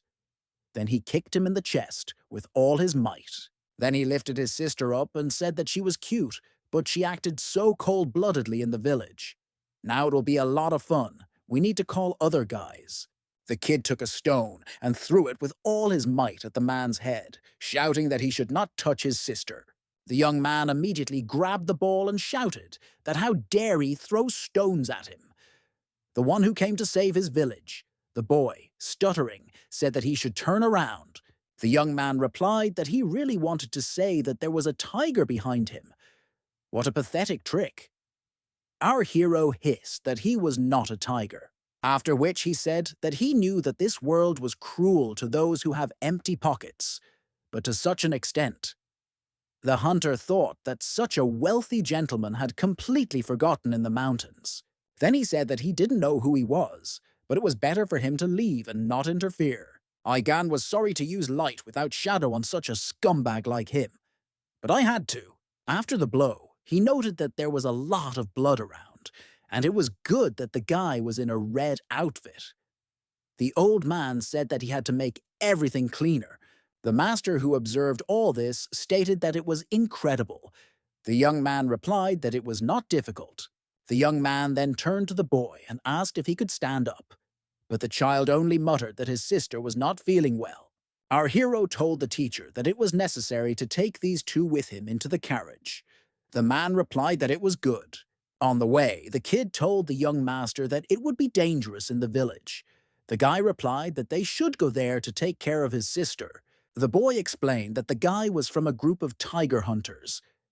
It consists of more than 20 people, and their captain is a very scary man. Paying attention to the signal light, the baby noted that he probably already knew about everything. They are definitely screwed, as they want to gather all the hunters. You need to run away as soon as possible. Igan asked that isn't the fire expensive enough? The master noted that you can tell by the color that it is cheap. This was used by the low-class scum of the heretic faction. The guy replied that perhaps he was right. They don't seem that strong. Nin replied that he would not allow him to fight with someone strong, either. Meanwhile, the captain of the tiger hunters, Kan Men-ho, wanted to know who raised a hand against their son. Paying attention to the approaching carriage, the young man exclaimed that it was definitely them. First of all, the formidable head saw a familiar symbol on the flag, which was fluttering in the wind. Therefore, he immediately fell to his knees and began to lament that he did not know that they were from the Pek and Chonram clan. Let them please forgive him. While the boy was in shock, our hero said that he had said that there was no need to worry. The master ordered him to introduce himself. The man replied that he was Kan Men-ho, the captain of the tiger hunters. They only hunt and eat mountain animals, nothing more. He even has a simple nickname, Mountain Dragon. The guy noted that he had never heard such a thing. Another said that in their time people give nicknames to everyone. He is a divine dragon by name alone. The captain started talking that they say that only a diamond can carve a diamond. They did a lot to catch the tiger. But the teacher interrupted him and said that he didn't care. He doesn't monitor his subordinates well. How dare they even offend the village children? Igan said that he will be held responsible if his sister does not wake up. The kid thought to himself that no one could even point a finger at the tiger hunters, but these people humiliate them so easily. Suddenly, the baby began to cry bitterly and began to thank our hero. After some time, Igan was happy with the free check-in and flower bath to boot. Looks like the tiger hunters really made their lives miserable. The villagers treat them like heroes. The young man noted that he had overexerted himself today. The training would not have been possible for him if not for the medicine. Jin Li Yen helped a lot with its preparation. It looked like she was doing magic. When the young man felt that the water began to cool, he realized that it was time to get out. The ghost said that he also wanted to take a hot bath. Is the guy happy that he enjoyed her during his trip? Igan replied that perhaps he should put his sword in hot water and wait until it rusts. Seeing the girl, the young man was surprised what she was doing in this place so late. When asked why she was not sleeping, Jin Li Yen replied that she thought something had happened to this village. The guy replied that several people had died from the paws of a tiger, so the atmosphere was unfavorable. She replied that she thought there was something else. Igan asked that she could really look into the past. The girl replied that no, she couldn't do that. Yen is a student of the fighting flower, or rather, 2 blue flowers. Jin is a student of 2 schools, but mostly she studied martial arts. The guy noted that it meant there were others who were studying something else. The girl answered yes. There are disciples of the flower of duty. Their symbol is a red flower. They study martial arts, but mostly focus on healing, illusion techniques, and spells. The elder said that the Chonrim disciples of the Flower of Duty are very talented, but he needs to focus on the sword. The guy replied that he still didn't want to study such things. It's not cool to try to create illusions during combat. The sacred blade of immortality exclaimed that, yes, a man should be able to wield a sword. Our hero then asked if she could catch ghosts or spirits. Yen replied that, yes, such a case had already happened. There was a wealthy family respected by their neighbors for their generosity. But there were rumors that the children of that family were dying one after another for no reason. People thought that a demon or a phantom was to blame for everything. And on the roof was Dokebi, who was hanging everyone by her hair. So she destroyed it, being a student of the fighting flower. The young man noted that it was simply amazing. Chijin replied that it was the responsibility of the Chonrim people. They need to help those who are troubled by spirits or supernatural beings. When the guy asked if this was for the sake of justice, the girl replied that yes, but spirits and various demons are different from ordinary animals. Pissu's eyes are more valuable than any jewels, and the eagle dragon's claws are stronger than any metal. If you cleanse the energy core of a creature, it will turn into a magical medicine. Looking at the young man's reaction, the elder asked him to wipe off his drool. Having collected his thoughts, our hero noted that this was very interesting. The girl replied that yes, but now the question of the village is on the agenda. Usually these balls do not make a sound, but if there is an otherworldly creature nearby, then they ring on their own. Like this. Igan asked if this works with any silver balls if hung on a red string. The girl replied no. These were made by the patriarch himself. Our hero clarified that this was somehow a thread that was on her hand when she cleaned the necklace with the eye of Pissu. Yen replied that yes, he has a very good memory. The young man stated that it turns out that she earns money by selling such things. No matter how good someone is at martial arts, everyone needs something to live on. Jin replied that sometimes they sell the energy cores of the creatures they catch, and sometimes they give miraculous medicines to the emperor and receive a reward in return. They also sell herbs periodically. They have a special friendship with plants. The guy replied that he couldn't imagine it. Li said that the Shaolin elixir and purple perilla medicine would not exist if they did not exist. The guy asked if these weren't very famous medicines that could even resurrect the dead. Suddenly, the silver balls began to ring louder, and the girl noted that it seemed that they were already close. Let them stay back when they encounter an otherworldly creature. He, of course, has a Pissu necklace, so the spirit won't be able to attack him. But it's better to be on the safe side. Igan noted to himself that, apparently, she allowed him to go with her because of the necklace. The old man coughed and said that he was invited to get rid of the spirit himself. This says a lot. The guy asked whether these balls reacted to him. Perhaps they are simply wasting time. The former patriarch replied that he had already passed through the realm of the daily spirit. There's no way this thing will smell him. Then he crept up to the girl and told the young man to watch carefully. Then the sacred blade of immortality wanted to pick up this ball, but it began to be struck like lightning. The girl immediately grabbed our hero, and in just 2 leaps, she was at a great distance from the place where they stood. Yen noted that they rang so loudly, apparently he was too close to them. This spirit must be much more dangerous than she thought. The guy said that he couldn't breathe. Meanwhile, in the forest, some girl ran up to the guy, and he noted that she had been hiding there all this time. How cute it was. The girl said that she heard that trash Chan So Yen came in a carriage with the hunters. The young man asked her to watch her language because someone might hear her. Suddenly, Yen appeared in front of them, who stated that she knew that the spirit had already taken possession of the residence. The young man asked in surprise what brought her to them, and in general, in the sense of what she means by the word, possessed. He knows that Chin is from Chonrim, but that's rude. When our hero said behind his back that it was scary, the guy got very scared and asked when he even managed to come. Igan replied that he came with her. The girl suddenly opened a jar of some liquid and splashed it in Huran's face. The young man exclaimed what she just did. Yen replied that she suspected that something was wrong with this village from the moment she heard about the tiger attack. When someone dies from the clutches of a tiger and becomes restless in spirit, he sometimes turns into Ikai Changvi. Now, let the otherworldly creature show itself. Our hero noted that he looked even more evil than he expected. The demonic creature was very angry because of the exposure and rushed to attack the girl. Shin said that he needs to be beheaded, but she doesn't want to kill an innocent person.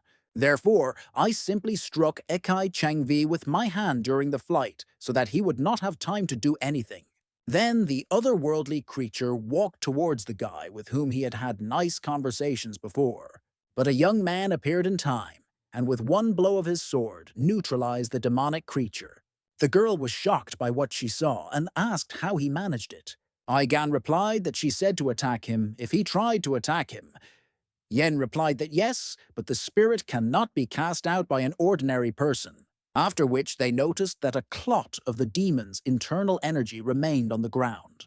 The young man brought it to his mouth and noted that it did not smell particularly pleasant. Jin immediately screamed at him not to eat it. Our hero replied that okay, he wouldn't, because he looked too suspicious. The girl added that she would clean it and then give it back. In response to all these loud screams, people began to come running and ask what had happened. After hearing the explanations, the old man said that he realized that they were unusual people, but to drive out Eikai Changvi was simply incredible. The man then apologized for the late introduction and said that his name was Vak Sun Ho from the Tiger Hunters. Then he thanked them for saving their youngest. The elder heard that they were heading to the Xi'an region, but there were many tigers in this area. Their leader controls all the others. They usually don't go where they're going, but it's still best to be on the lookout. Our hero thanked him and noted to himself that he not only received a bundle of energy but also useful information. On the way, the guy talked about how in Xi'an, he would need to eat the last medicinal herbs. Yen replied that tigers are still dangerous creatures, but they should not smell the aroma, since the guys sealed the medicine with wax. Suddenly, they heard the roar of a tiger somewhere very close, and the master told the young master to be careful, after which he climbed onto the roof of the carriage so that he could have a better view. A moment later, a tiger appeared right above him, and the man, without being confused, stuck a sword into his heart. Then the carriage was attacked by another ferocious animal, which appeared as if from somewhere. But the guys inside pierced the wall with a sword, so that the tiger would come across the tip. Thanks to quick and well-coordinated work, the animal was immediately killed. Looking at the killed tigers, the young man became interested in whether they had clots of energy. The girl replied that these are the most ordinary animals. The young man said that it turns out that then the great tiger must be much larger. Yen replied, yes. The guy immediately said that it was necessary to move on as soon as possible before they stumbled upon him.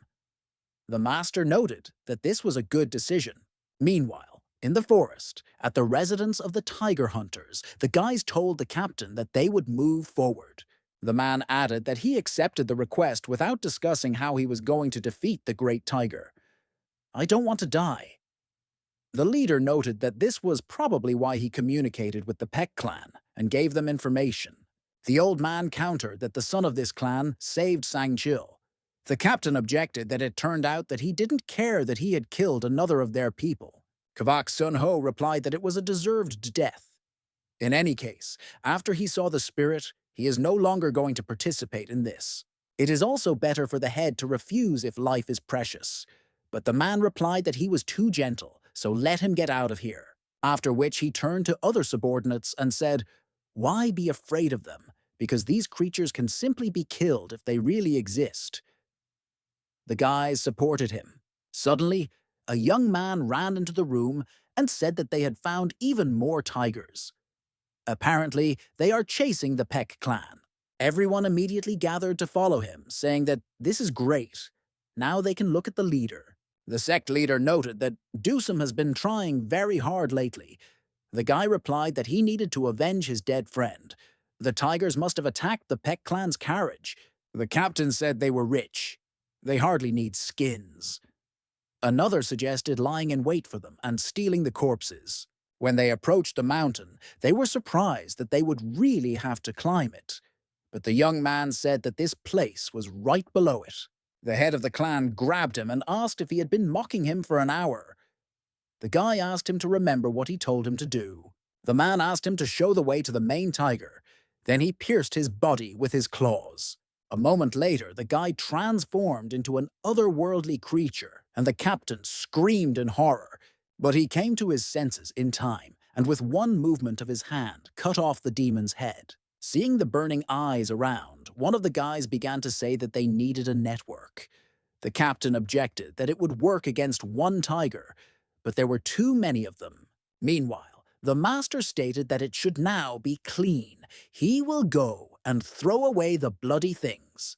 But suddenly the guys heard a loud growl again, somewhere very close. Everyone immediately surrounded Aigan, as the most important thing was to protect the young master. Suddenly, a huge white tiger appeared and placed the captain's head in front of them, which muttered for help.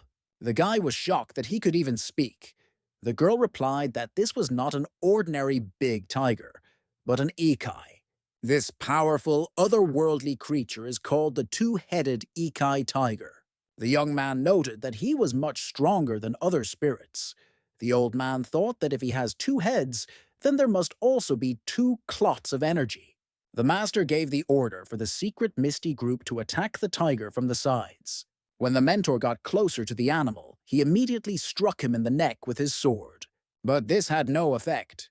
The man was surprised that how he could be so strong. It was as if the sword had passed through a piece of rubber with metal parts. But the tiger was absolutely not interested in the master. At the same moment, he rushed towards the young gentleman who was standing near the carriage. The girl immediately grabbed the young man and moved with him to another place. The young man noted that their cart was now broken. The teacher understood that, at this rate, he would not be able to protect Iegan. Having first asked the guy for forgiveness, the master began to quickly press on some points on his body. When Aigan passed out, Nin told Yen to take him to Shinyan, and they would deal with those tigers. Then he stood in front of the two-headed tiger Ekai, and exclaimed that he needed to fight him. On the way, the guy thought that they were taken by surprise. The ghost said that they were still alive and that was good. Those people do everything to follow orders, so don't blame yourself. The young man could not believe that he was unable to do anything for those who constantly risked their lives for him. Then he asked the sacred blade of immortality if it could inhabit his body in order to unblock his pressure points. The old man replied that if he did this, his lifespan might be shortened, or he would die altogether due to the depletion of the energy core. Does Gan really want to sacrifice the fact that she was desperately trying to save So Hua? Our hero said that at least even after death, he does not want to be ashamed of himself. The elder replied that he would tell him what to do, so let him try to free himself. Since his blood circulation has had certain problems since birth, he doubts that the blockage occurred correctly. The girl thought to herself that who knew that they would meet the two-headed Ikai tiger? She only read about him in books. Master Nin must be no longer alive. Still, she needs to focus on what she can do now. Therefore, she asked Aigan to be patient for a while, but suddenly he put a dagger to her face and ordered her to turn her horse back. Yen wondered how he even managed to unblock the pressure points, and why he was eating bark. The young man said that there was no time to explain. Let him act faster. Also, if she has something with her, then please lend it to him, whether it's an elixir or something similar. The elder said that he felt spiritual energy from the bottle on her belt. Gan immediately said that this thing is very similar to the silver spirit imprisonment bottle. While Chijin was explaining that it contained mineral water that the master had collected in the deepest corners of Chonrim, our hero had already begun to drink it. The girl advised him to wash his sword with it, as it has the power to expel evil. Aigan said that they are now heading back to save Leader Nin and the others. Yen replied that it was good. She also thought that it would be more correct. Our hero added that he would repay her for the medicine he gave her with the essence of the two-headed Ikai tiger. Meanwhile, the master told Mu Jian to protect Pil Huan, but the guy objected that he could still fight. Nin replied that he was in the way. Let him focus on stopping the bleeding. Then he looked at the two-headed tiger and noted that this creature did not even look tired. The worst part is that his wounds heal instantly. It was necessary to aim straight at the head. He mentally turned to Patriarch Peck and said that he would repay the debt. The man used the life he saved to save his son. The young man has no choice but to cut off the head of the two-headed tiger by any means necessary. With a cry, "Die, monster!" the young man was about to rush at him, but suddenly heard Yen's voice. The girl screamed for him to leave his right head to her. The man wondered why she came back at all, and what happened to the young master. Chin replied that they came together, and I Gan would kill the tiger. The master thought that she had really gone crazy. Next came a young man who said that he would stop being distracted by empty talk. Taking note of his stance, Nin noted that this was the technique the patriarch had used when saving his life. It's the same technique as back then. Our hero jumped high into the air to use the third form of the Heaven and Earth blade, after which the young man sharply struck the area where the two heads joined the body. The master was shocked that he killed this monster with one blow of a sword that was not even filled with chi. The technique of this strike is simply perfect. The ghost exclaimed joyfully that that was all. It is much easier to raise a sword than to implant its spirit in the body of a young man. He will call it one blow of the possessed. Isn't it great? It's been a long time since they raised a sword together. The old man was completely oblivious to the fact that the guy was clearly feeling bad. When the young man fell exhausted to the ground, everyone became worried and began to run towards him. Igan was in a lot of pain, and it seemed like he was going to die. The girl asked him to hold on, and the teacher shouted why he acted so riskily. He and the secret mist team were simply doing what they had to do. If something happened to him, he would not forgive it on his own. Suddenly, the young man simply vomited on the teacher, who was scolding him. Fortunately, after this, they came across the hunter Kvak and his team, receiving help from them. Looking at the corpse of the killed two-headed Ikai tiger, the man noted that he had never seen anything like this before in his life. The guy noted that this means you can get a lot of money for this. The skin of this creature would definitely be worth a lot. Kvak Sun Ho replied that just one head would cost 300 yang, but something so strong must surely have an essence. Haven't they found it? The young man thought to herself that, of course, they found it. He plans to take one for himself after it's cleared. Then he asked where they could sell the tiger skin. Sun Ho replied that he heard that the head of the Xinyan district is looking for someone to buy such an item from, but he's very greedy and is always trying to get a profit. They will definitely have to sell the skin at a low price. But will this suit them at all? Our hero smiled and thanked him for the information. Meanwhile, the man wrote to the Mu-Ri judge that he had heard that he wanted the tiger skin. He'll sell him the one he got, so he hopes they can have a cup of tea and talk for a while. Suddenly, the head of the Xinyan district, Chan Chem-kung, was rushed by a subordinate, shouting his name. The man exclaimed that he scared him. The young man said that some people had brought a tiger skin and were waiting outside. The head shouted, "Didn't he say to give them a few silver yang and send them away?" The guy objected that they were asking for 500. The manager noted that they were brazen thieves and needed to be arrested. Showing his face, the young man replied that the guys tried, but they beat them badly. Chan Chem-kung shouted that they were all useless. How dare those people even beat up official employees just because they know a few fighting techniques? The man ran out into the street and shouted that how could these plebeians even dare to stage such a performance? Let him bow down to him immediately. Our hero asked if he was sure that he wanted Igan to bow to him. Let him finish saying what he wanted. Looking at the master, Kung wondered if this was not the leader of Nin from the secret team of the Peck family.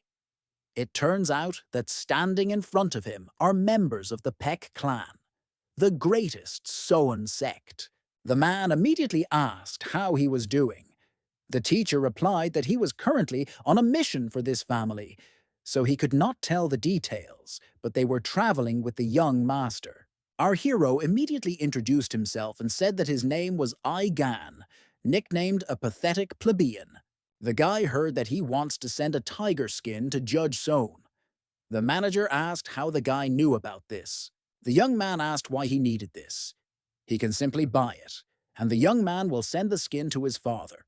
Shan thought that if we were talking about Patriarch Peck, then even the judge would personally come to him on the holiday every year and give gifts.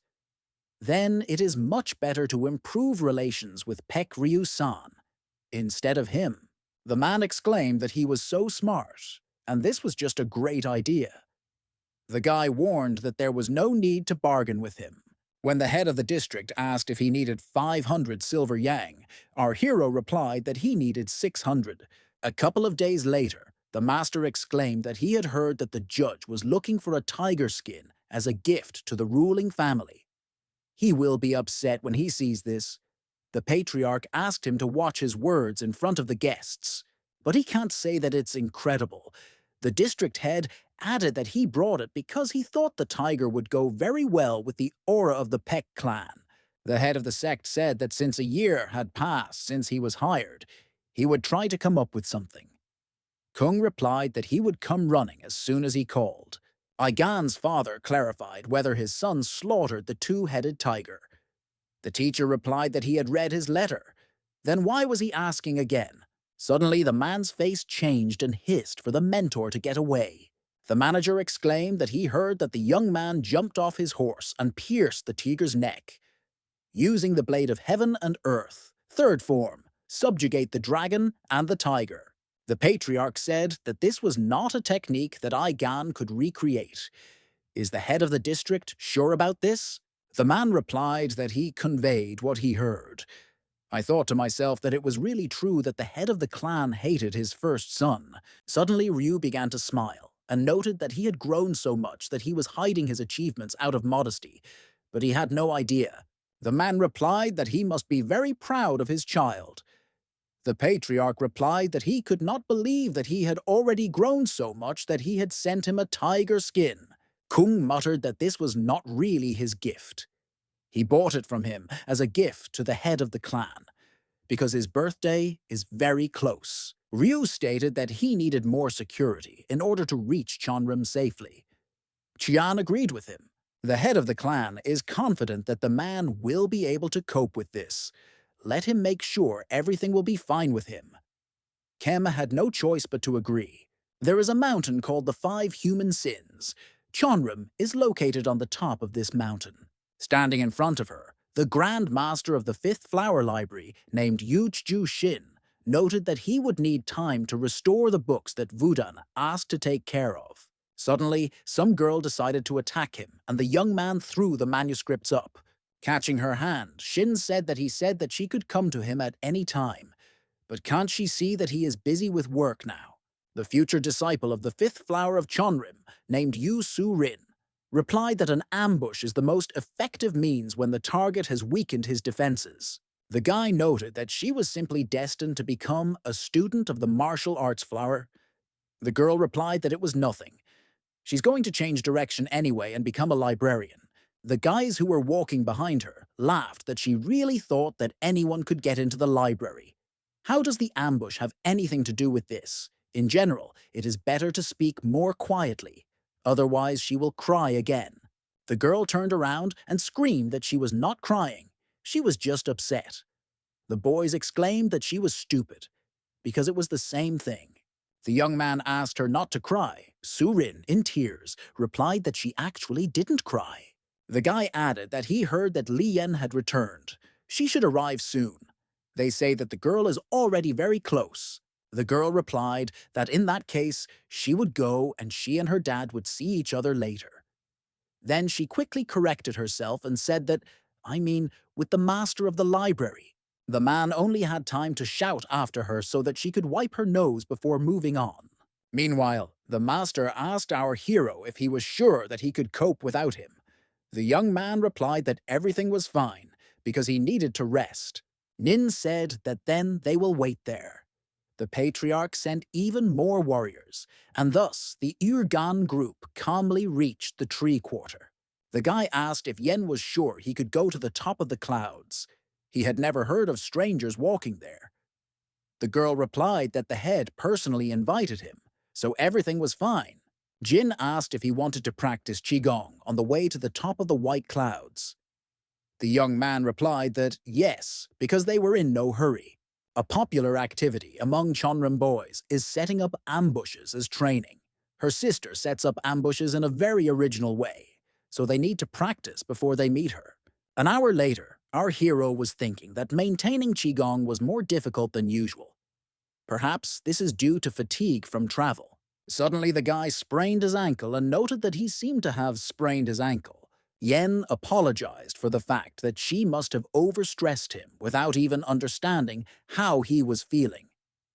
I thought to myself that they still have such a long way ahead. But let the young man simply rely on her. Gan didn't understand what she was even talking about. Seeing the shadow, the younger sister thought about what would really scare her this time, manifesting itself as the wind. When a strong wind rose, the little girl suddenly jumped out of the bushes straight towards the eldest. At the sight of our hero, she was very frightened and exclaimed who he was and why he was sitting on her back. Yen noted that it would be very dangerous to ambush someone in such a place. Surin thought to herself that she was not scared at all. The girl thought to herself that 5 years had passed since their last meeting, after which she exclaimed that she rarely even sent her letters. Was she really not bored at all? The girl replied that of course, she was very bored. The young man felt very awkward, and he asked that maybe she would lower him to the ground first. Meanwhile, the ghost in the background laughed loudly at this. Jin replied that she was not tired at all, and that she should hold on tight. The guy objected that no, he was too embarrassed. The sacred blade of immortality was simply torn apart from laughter. Then Yen finally sat down and asked him to tell him if it hurt too much. Our hero replied that everything was fine. The little girl exclaimed that if his leg hurt a lot, he could lean on it. But the young man, with a stony expression on his face, answered briefly, no. The little one thought to herself that he was somehow not good-natured and very different from the people from Chonrim. Surin heard that he is from the Piek clan. How is it going there? She has lived in this place all her life, so she does not know at all what is beyond its borders. The guy replied that they are all people, so what could be the difference? The girl saw him with a sword and said that he must be a swordsman, and she was also learning sword techniques. It's great that the patriarch invited him. No one has ever climbed to the top of the clouds without being from Chonrim. The young man began to be annoyed that her mouth would not close, so when the little one asked why he had come at all, Gan turned to her and sharply replied that he was dying. Surin was shocked by the information she heard, and the guy thought that now she should shut up. The little girl thought to herself that this is really why his yin energy is so strong. Then I wondered how sick he was and decided to take a look with just one eye. The little one noticed that his internal energy was definitely very weak, but she didn't see anything special anymore. But maybe he will notice if he uses more force. Then she noted that he had an incredible amount of spiritual power. She is even more than a second-generation Chonrim disciple. How is this even possible? Plus everything that is generally near the young man. Is it really some ordinary ghost? After which the face of the sacred blade of immortality began to appear in front of her.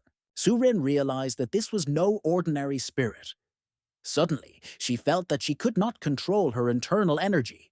The strength in her body left her, so she lost her balance and began to fly head over heels. But she was caught in time by the manager, who said that she needed to be careful when using spells. Ingi Hak then turned to our hero and said that apparently this girl had caused him a lot of problems. But the guy replied that everything was fine and he was pleased to meet him. After some time, Yen talked about how a young man killed a two-headed Ekai tiger while jumping on a horse. Gan, of course, it was nice that she thought so well of him, but it was too embarrassing. The elder noted that this was incredibly brave, considering that his body is not that strong. The guy replied that he just came to him because of this. Can he help him cure his body's blocked Qi channels? In replied that since he had a gift in the form of Pishu's eye, he was simply obliged to help. However, neither spiritual medicine nor Qigong will benefit him. Unfortunately, there is nothing he can do about it at the moment. The young man asked what he meant by the phrase, "at the moment." Is there really a way to fix this? The man immediately told Li Yen and Su Rin to leave them for a while, as they needed to talk privately. When they left, the patriarch said that he felt that there was no need to talk about this in front of the children. Our hero noted to himself that this was average-level telekinesis. The clan leader then asked when the young man began to see spirits. The guy stated that Ingi Hak also saw him, and replied that not so long ago. When the old man asked if he knew who it was, the young man replied that of course he was talking to him. The old man was surprised that he could only feel a presence and not see a figure or hear a voice. And Aigen's case is quite interesting. The soul that became attached to the heir of the Peck clan and ensured the presence of the original meteorite sword. Our hero noted to himself that even in the sect no one knows about this, after which the man was dumbfounded and said that this was really the sacred blade of immortality. Our hero answered yes. Hak said that when he was 10 years old, he saw him. In any case, it's better to return to the main topic, improving his condition. In order to heal Gan, 5 channels will be needed. You need to connect the intangible with something tangible. However, this is beyond human capabilities and can be healed with sufficient energy. That is, one can use the spiritual power of the Master of the Sacred Blade of Immortality if he enters Nirvana. But first, the Patriarch would like to first tell his story, which he learned about at their first meeting. The old man asked me to tell him to shut his filthy mouth if he didn't want to end up dying with his neck twisted. The guy immediately said that he asked him to watch his words. Hak said that, simply put, the story is related to the reason why the sacred blade of immortality cannot enter Nirvana and remains on Earth. But he didn't talk further. He only added that since he didn't have the right to talk about it, he should ask the elder about it himself.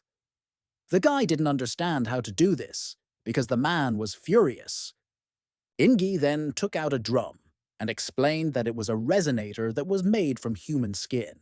Our hero, who reached out his hand to touch him, sharply pulled it back. The Patriarch added that this was a joke. It was just the skin of a monkey. Let him place his hand on the surface and concentrate. Then he will instantly react to the sound resonating in the soul. When he continued that now, if Mr. Sacred Blade of Immortality speaks, the old man shouted that he was a stupid little man. Meanwhile, outside the door, Surin noted that the Patriarch had invited strangers and was talking to them alone. This seemed to have never happened before. Yen replied yes. He seemed to like Gan. I thought to myself that since it was the manager's plan for Aigan to be brought from the Peck clan, then perhaps he would invite him to join Chonrim. The younger one asked what they could possibly be talking about there. Jin replied that she did not know, but the atmosphere was friendly. Suddenly, there was a cry with obscene expressions. The sisters were surprised that it was really the voice of the Patriarch. What did Aigan do? The elder was furious and shouted that who would have thought that this little thing would offend him? Did his parents teach such a thing? Hak objected that he was right. The dead should go to Nirvana. It will be good for both him and Aigan. The Sacred Blade of Immortality asked, what does he even want from him?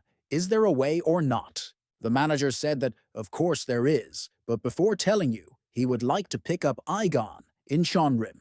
The guy asked if he wanted the guy to leave his clan and join Chonrim. Hak replied that it means he abandoned it. A clan is just a house, isn't it? The elder said that the young man was a martial arts warrior of the Peck clan. He cannot join their sect. Ingi replied that a few days ago he received a letter from the Peck clan. They really want the young man to be cured. Aigan understood from the seal that this letter was sent personally by his father. Hak continued that, without the spiritual power of the sacred blade of immortality, another method would have to be found. However, such a task cannot be entrusted to outsiders. The elder objected that the Peck clan were his direct heirs. Our hero replied that he would not mind joining them. He can't become a young patriarch anyway, so it would be an honor for him to join Chonrim. The Patriarch replied that this was the right decision, and the sacred blade of immortality began to be indignant that how could he even do this? The young man objected that he couldn't sit quietly and just wait for his death. The old man replied that there was logic in his words. But at what cost? Aigan said that now, of course, it is difficult to give an exact answer. You need to get approval from the clan elders and deal with other problems. A few minutes later, the sisters noticed the shadow of a young man and realized that they were already finished. Hak exclaimed that he has a talent that still needs to be looked for. The guy replied that thanks to the manager, he heard a lot of good things, after which the patriarch asked Su-rin to show them to his dear guest Chon-rim. The young man bowed and said that they would see Mr. Manager again before leaving. After some time, the girl showed him everything and said that that blue building was one of the main buildings of the Chonram military exercises, the Blue Flower Castle. His master is an incredible expert. The tower with the red flag on the roof is a spiritual level castle, and further on is the home of the Flower Dao and the Divine Spirit Group. Including her, the third generation of students numbers about 100. Once they are classified as one of the flowers next year, they will officially become Chonrim trainees. Aigan noted to himself that if he joined too late, he would have to study with these very small children as older students. We need to hurry up. Su-rin suggested going to the Fifth Flower Library. This is a very important place in their sect. She's only been there 3 times. The young man asked that so many times is not too much. She replied that the master was her father, but he did not allow her to come often. The guy asked if entry was prohibited because of the secret books. The little girl replied that it was mainly because of the treasures. Since there are dangerous things there, they need to handle them carefully. The guy thought that, apparently, she was talking about such things as the Pishu Eye necklace. The girl also wanted to become a librarian, but she kept failing the main test. Then she asked what he wanted to become, if he had to choose between a student of the Tao flower and a student of the flower of the arts. The guy replied that he didn't know. I thought to myself that Tao students usually study spells, and art students mainly study martial arts. Therefore, he answered that he would probably become a student of the flower of the arts, because he is from a fighting clan. Su-rin exclaimed that this was a great idea.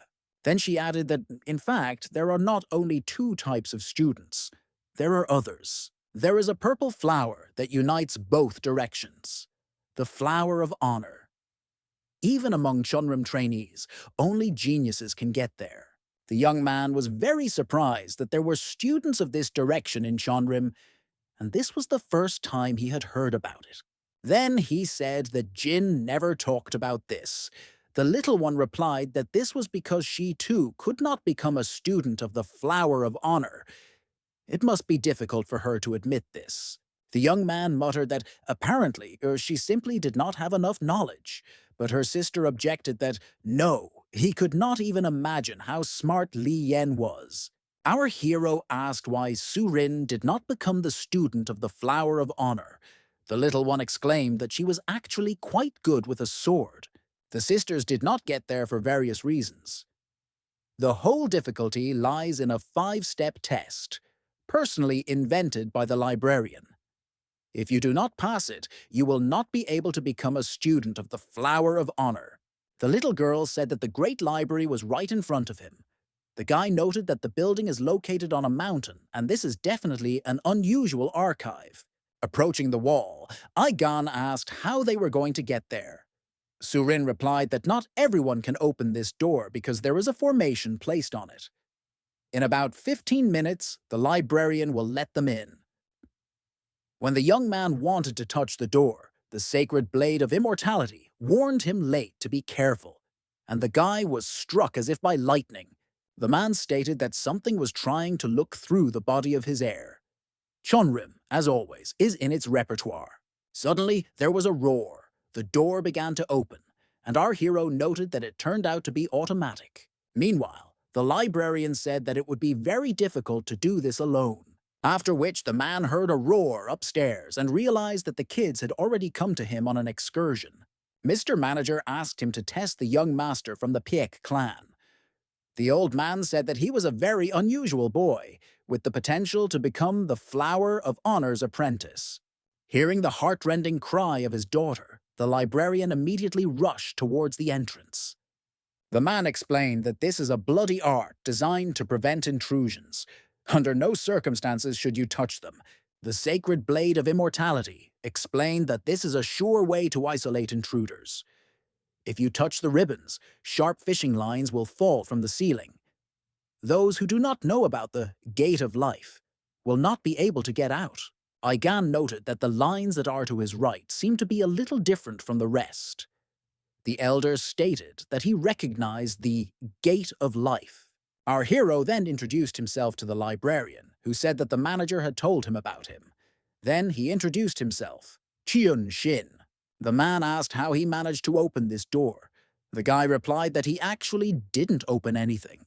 When the master approached the door to understand what was wrong, he saw that the formation spell painted on the wall had been dispelled. The energy of the metal must penetrate the hand of the person touched in order to recognize his identity. However, instead, the energy was reflected and dispelled the spell. Who did this? The father immediately asked his daughter if it was her, but the girl objected that she had not touched anything. The door opened on its own when Gan touched it. Shin asked our hero if he had studied spells before. The young man replied that he would never. Chun, looking at him, thought that even he could not reflect the energy of iron without preparation. This means that the words that the boy has potential are very true. After some time, the man replied that Pisu's eye was enough to destroy the formation. Our hero replied that Miss Jin cleared it. If not for her, he would have worn it, unaware of the danger. The librarian exclaimed that he really had an uncleaned eye on himself. He was incredibly lucky that he didn't go crazy. On the way, Shin stated that he was carrying 2 treasures with him. The guy was indeed a very unusual child. Igan asked why 2. Chijun replied that he meant his sword. The young man must be aware that he is not simple. The elder noted that, given that a spirit like him is attached to him, the sword becomes the most valuable treasure. Meanwhile, they had already arrived at the center of the great library. The young man was surprised that there was light there, although they were deep inside the cave. The man explained that this is because the ceiling is covered with crystal panels taken from the west. If Igan joins them, you will have to decide which path you want to take: blue, red, or purple flower. The young man clarified whether by purple flower he meant the flower of honor. The librarian said that obviously he could not become a student right away. First, you will have to pass a 5-stage test. Is he ready for it? The guy replied, no, he wants to focus entirely on the sword and will be a simple martial arts student. The sacred blade of immortality supported him and said that here he was, the true heir. Shin exclaimed that it couldn't be. Everyone dreams of becoming a student of the flower of honor. Only a select few with martial arts skills, spells, and talent can become one. They are not tied to anything, therefore they are independent. The guys store the treasures themselves and have a huge budget built into them. Usually this test can only be passed after demonstrating talent. Igan noted that now it is clear what they are dreaming about, but he came in order to be cured. Therefore, he replied that he did not need it. Jun then suggested becoming a librarian and freely researching books. He will be able to learn martial arts that ordinary students cannot access, and if he wants, he will even learn the skill of the Blue Spirit Sword of Mount Vermilion. Igan noted that being the Honor Flower's disciple is incredible. The elder said that when he has the Shadowless Sword Pavilion technique in one hand and the Sacred Blade of Immortality in the other, and he stands behind him, is there really any need for anything else? The guy noted that his words were true. Our hero asked if he was the only manager in this place. The man replied that among the 2nd generation of students, there are students of the Flower of Honor, but now they are busy with business, so he is alone. The young man noted that it turns out that if he becomes an honor student, he will have little free time. Shin replied that that's true. But there is one thing. If he becomes an honor student, he will be given 2 days off a week, and Igan will also only help for 4 hours a day. He will also help him with martial arts training and spells, plus will find medicinal herbs and magic cures. The guy replied that it sounded good, and we could discuss the details. The sacred blade of immortality said that he is still a scoundrel. He wants to go there himself, but continues to increase his worth. Chijun added that every season there is one middle-class magic medicine and a visit to the doctor for periodic checks, but this must be discussed with the patriarch first. Aigan asked when the test will be. The man had a feeling that he had been tricked, but thoughtfully replied that now they would see if he had the talent to become a student of the Flower of Honor. The guy will immediately move on to the second stage, since the first is to check the resistance of the body. But in this case, this is an optional procedure, since he calmly walked with the Pishu eye.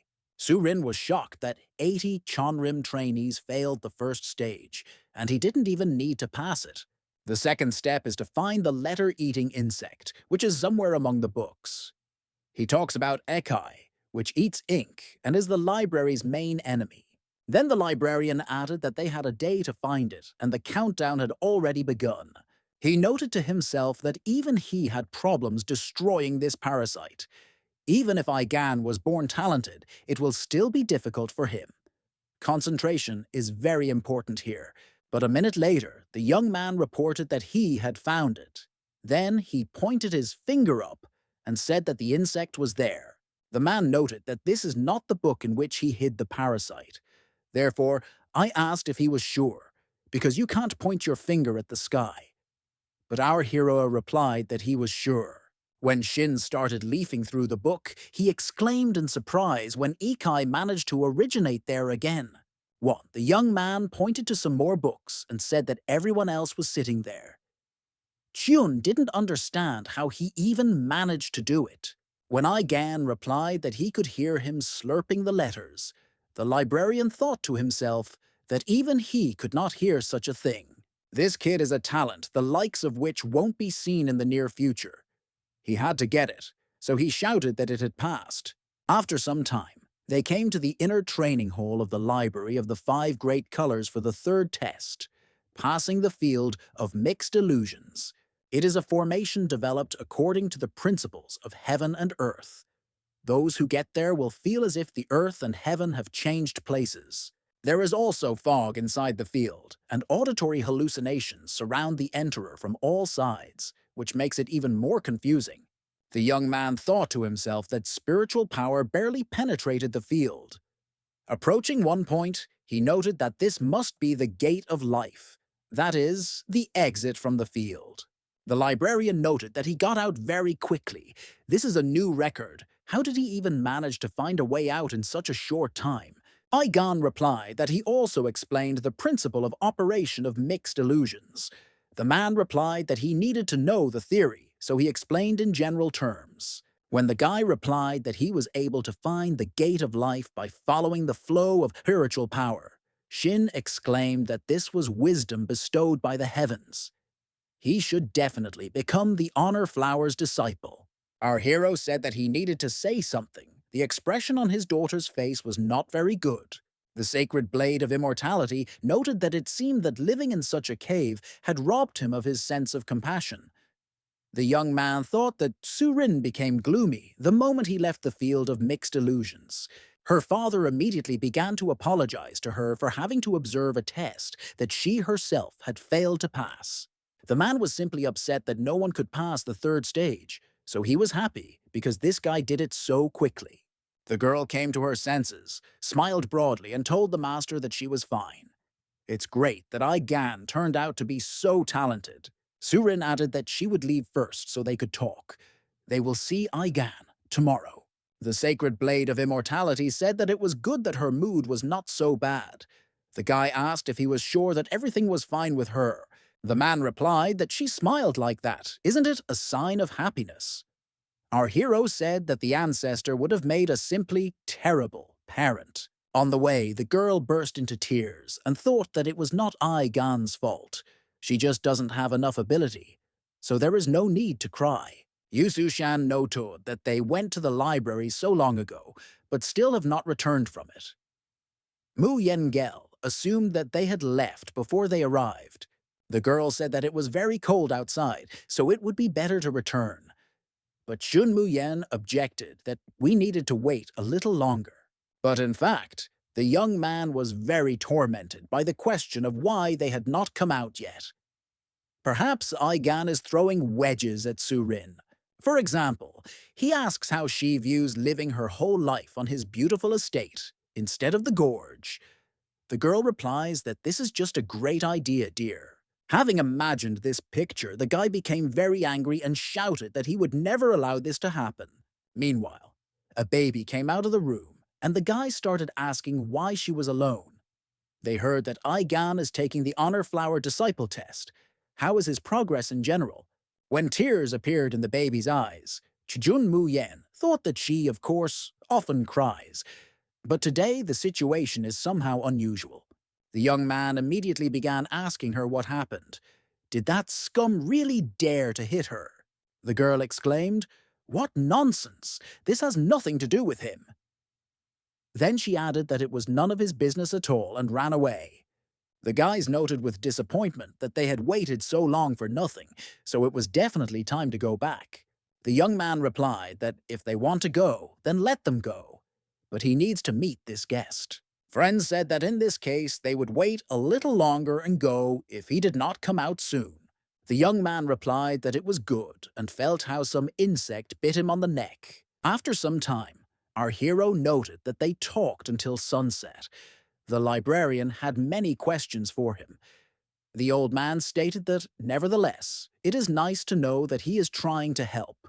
The treasures that Chonrim holds may indeed have an impact on his healing. The guy replied that it was a great relief. One, the immortal sacred blade, said that he seemed to be worried about that girl. Our hero replied that it was not much. The old man replied that envy is a common feeling. There is no need to worry. How can crows quietly look at the virtues of a white heron? Aigan asked if he was a genius from birth. The old man replied that at the age of 20, he no longer had equals in the West. The young man noted that this was what he was thinking about. Geniuses cannot understand the feelings of ordinary people. It is normal for the latter to feel insecure in front of talent. It would be great to focus on self-development rather than emotions. The elder said that he did not know about his past life, but now he was the same as the former patriarch. Don't pretend to understand everything. Suddenly, young people approached them and asked if our hero was Aigan. They then introduced themselves as Yuk Su-chan and Mu Yen-gel, adding that it was nice to meet you. After which the third said that his name was Chun Mun-yen and he was waiting for him because he wanted to ask him something. The guy clarified what happened. The young man said that Surin came out of the library in tears, but did not say the reason. The guy asked what was wrong. The new acquaintance sternly asked if he knew why she was crying. Our hero noted to himself that he was behaving somehow strangely. Then he said that he was somehow in a negative mood for asking for a favor. If the girl didn't explain anything, then he has no reason to tell. Sensing the tense atmosphere, the guy's friends began to tell him that it was time to go. That's enough. But the youth was very angry and swung his hand to strike Aigan, shouting that he should just tell him. The young man immediately grabbed his arm and tripped him so that the attacker fell to the ground. The guys immediately began to worry about him and ask if he was okay. The elder noted that using an opponent's strength against him is very good. The young man said that he should look at him. He's not himself. Mu Yen-gel said that Chun Mun-yen very rarely behaves like this. Our hero noticed that a flea jumped from his opponent onto another young man. When Yuk Su-chan asked if his brother was okay, the guy silently elbowed him in the face. Our hero noted to himself that he felt that his behavior was strange. This is all similar to the situation with Ikai of the two-headed tiger. The young man, who was hissing that he wouldn't let him go so easily, was emanating a palpably ominous chi. After this, Chun Mun-yen rushed to attack Aigan, who managed to dodge in time and kick him in the back. Feeling pain, the guy saw a huge bruise on his leg. The elder said that he struck, but he himself was injured and it was terrible. The enraged enemy was not going to give up, and again rushed at our hero. Putting his hand on his sword, Aigan said that he had no other choice. The sacred blade of immortality replied that this was true. He should have drawn his sword from the very beginning. When his opponent flew up to him, the young man struck his throat with the handle.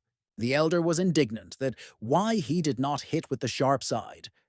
His throat needs to be cut. Our hero replied that he was going to become a student of Chonrim, so he should not be harmed.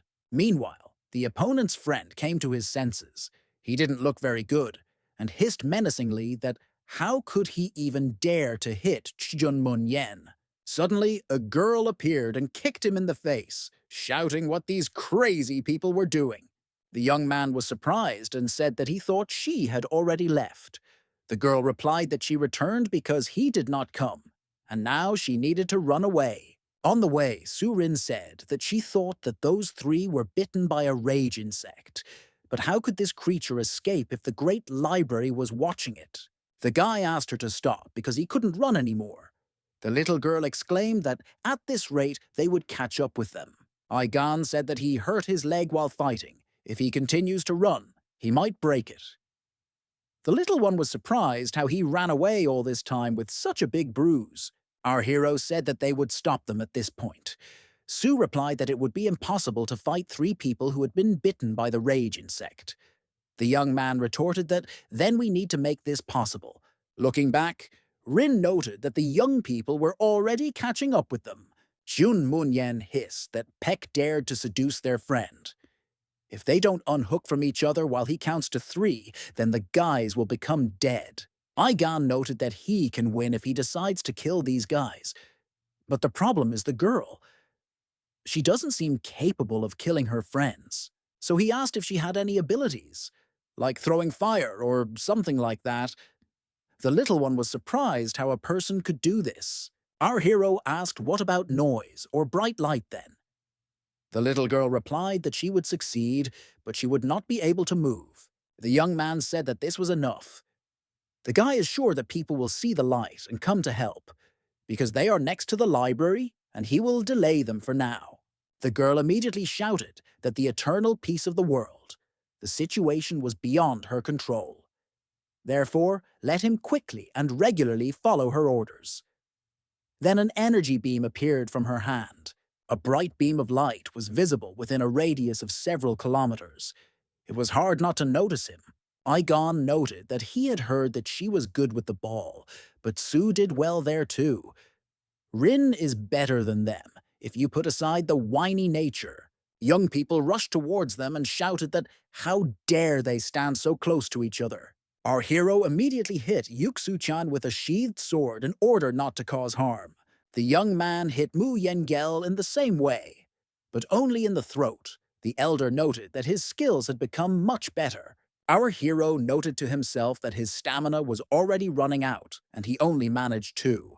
The third one remained, who was the most furious and shouted that how dare he beat his friends. Aigan realized that the right hand is a fake. The real attack will be left, but he will not have time to block it with his sword.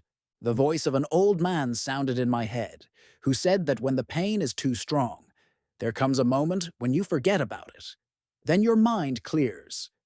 If he stops, he will fall, so you need to move. The young man decided to listen to him, and with all his strength, hit his opponent with his head in the jaw. Watching his opponent fly back, the guy thought to himself that 15 minutes had already passed and he hoped that others would come here soon. The sacred blade of immortality corrected him and said that actually only 5 had passed. In fact, stop wasting time on empty thoughts. It's better to let him take out his sword.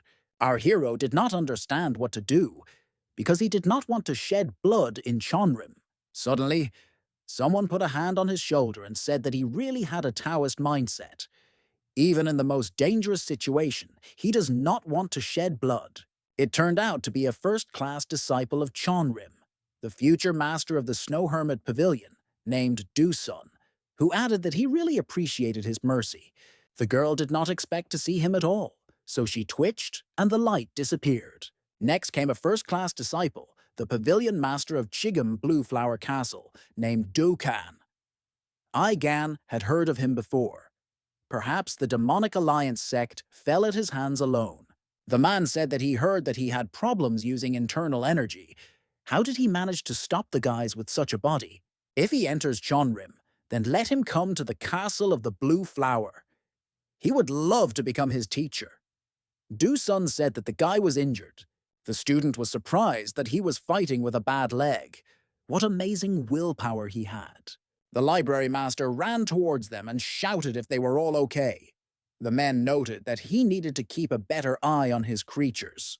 Shin started asking for forgiveness and saying that it was all because of him. Our hero replied that he was sure that everything would be fine with him after assistance was provided. Sue said that this situation was resolved thanks to him. The guy replied that he couldn't use spells, so they just joined forces. Rin exclaimed that his encouraging words helped her a lot, so she will start holding her head high since she is good with a sword and spells. The next day, everyone gathered for tea at the Chonrim Balance Pavilion. The baby sat with her arms outstretched, on which there were cups, and tears flowed down her cheeks. Our hero noted that she said that she would not cry anymore.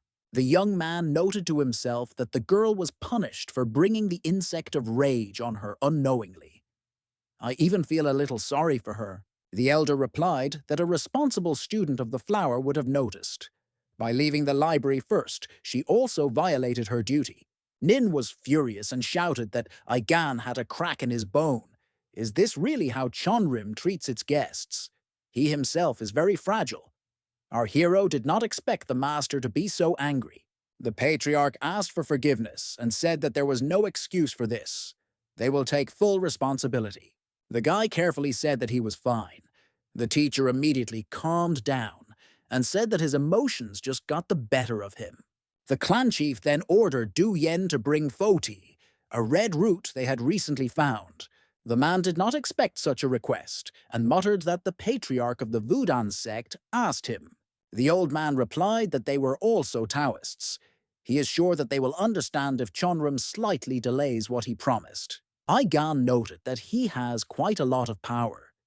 He became a monopolist in the field of medicinal herbs, a company that holds resources in its own hands. The elder did not understand what he was talking about. A first-class disciple from the border pavilion, named Du Jem, exclaimed that if they delayed what they had promised, they would have to pay 1,000 silver yang. The patriarch replied that a Taoist should not depend on money. Then she told our hero that she would give him some red root. Let him take it with him and accept it later. Suddenly the doors opened and a man appeared, his hair tied up and a bamboo case with golden needles hanging from his belt. Judging by rumors, he saved even the dying with his acupuncture. The head explained that this is the master of the Chonrima Medical Pavilion, but he usually moves around Kanho, so the young man could see him. He called a doctor for an examination. Taking him by the hand, the man noted that his body was very strange. The guy was born with a unique talent, but his body is not suitable for this. Very unlucky. The manager asked why he did not say that he needed the red root of Fotai. The doctor replied that this plant is good at blocking the flow of qi. However, unlike the usual one, red is a spiritual herb with a solar temperament. For Aigan, this can be poison. One of those present exclaimed that then, why not send it to the patriarch of the Peck clan as a gift? The man heard that he was sick and believed that this should help. The patriarch noted that he was finally behaving like a true Taoist, so that's what they would do. The doctor said that when everything calms down, he will meet with the head of his clan. This will be his repayment for the kindness he showed to Su-chan. 2 weeks later, the guy said that his legs were fine and his internal energy had been restored. The energy capsule and the two-headed tiger are simply incredible. The elder noted that he had completely blossomed. Aigan added that thanks to Lady Jin, who shared the capsule with him, he was able to mix the red root to create a double magic medicine. The young man is sure that this should help his father. The master told the young master that it was time to get into the carriage and hit the road. But suddenly there was a cry. Wait, and the guys who attacked under the influence of an insect ran up to them. They asked how our hero's leg was. When the guy replied that everything was fine, The boys handed him roast duck, dried meat, and honey, which they themselves had collected for him to eat on the road. Judging by their appearance, the young man realized that they had injured themselves while preparing all this. Then he thanked them. The master noted that they are very kind children. It would be nice if such people were near him. However, young Master Hachijun will be very upset if his brother leaves. Our hero replied that the younger one could cope without him. Then she mentally asked the elder if he would be okay. The sacred blade of immortality asked what he even expected from a 12-year-old boy. Meanwhile, I was thinking that my brother had left a decree before going to Chonrim, namely to supervise the investigation into the assassin case. Can the boy cope if he is much weaker than his brother? The young man asked if he was nervous because he looked tense. If yes, then tell him one story, and that should help. Then he started talking again about the two-headed tiger. The kid asked him to stop, since he and Pil Huan were constantly talking about this. He was already tired of listening to it. But in fact, the younger brother was glad that Ai Gan's identity in the clan was now being discussed in such a good light. Suddenly, representatives of the Hao clan appeared and reported that they had found a group that was involved in the incident with the assassins. After the attack on the young master, the Peck clan visited the Hao sect once.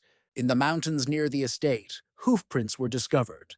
There were enough horses to leave traces in the stables of the Hao estate. However, there were no traces of the assassins even in the stable records. They assumed that someone intended to erase the recordings. After the torture of the culprit, the former branch manager, who supposedly died of illness, tried to send a letter about the traces of the assassins to the Peak clan. But in fact, the young man was poisoned by criminals, so they did not find anything. Jun asked if he wanted to say that the Hao sect had something to do with those who tried to kill his brother. The guy replied that almost everyone was caught or killed, and the manager of Gimbha cooperates with them as best she can. So please let them be spared. On the outskirts there is a sect called the Black Ghost Estate. Witnesses said some had booked horses while concealing their identities. So they sent people out to explore 3 times, but none of them came back. The boy grabbed his sword and said how arrogant they are. They feel so calm that they dared to stay at Soan.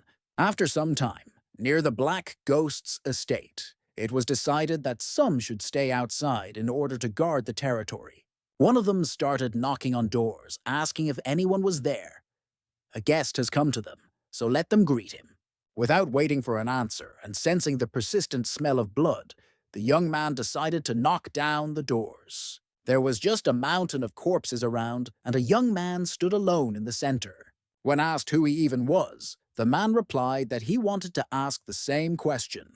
The guy thought to himself that he had a mask and a changed voice. This is somehow suspicious. He said out loud that they were a detachment of the secret fog of the Pick clan. Let him lower his sword and answer their questions. The stranger asked whether a couple of scum who were undermining the Pick clan were behaving too arrogantly.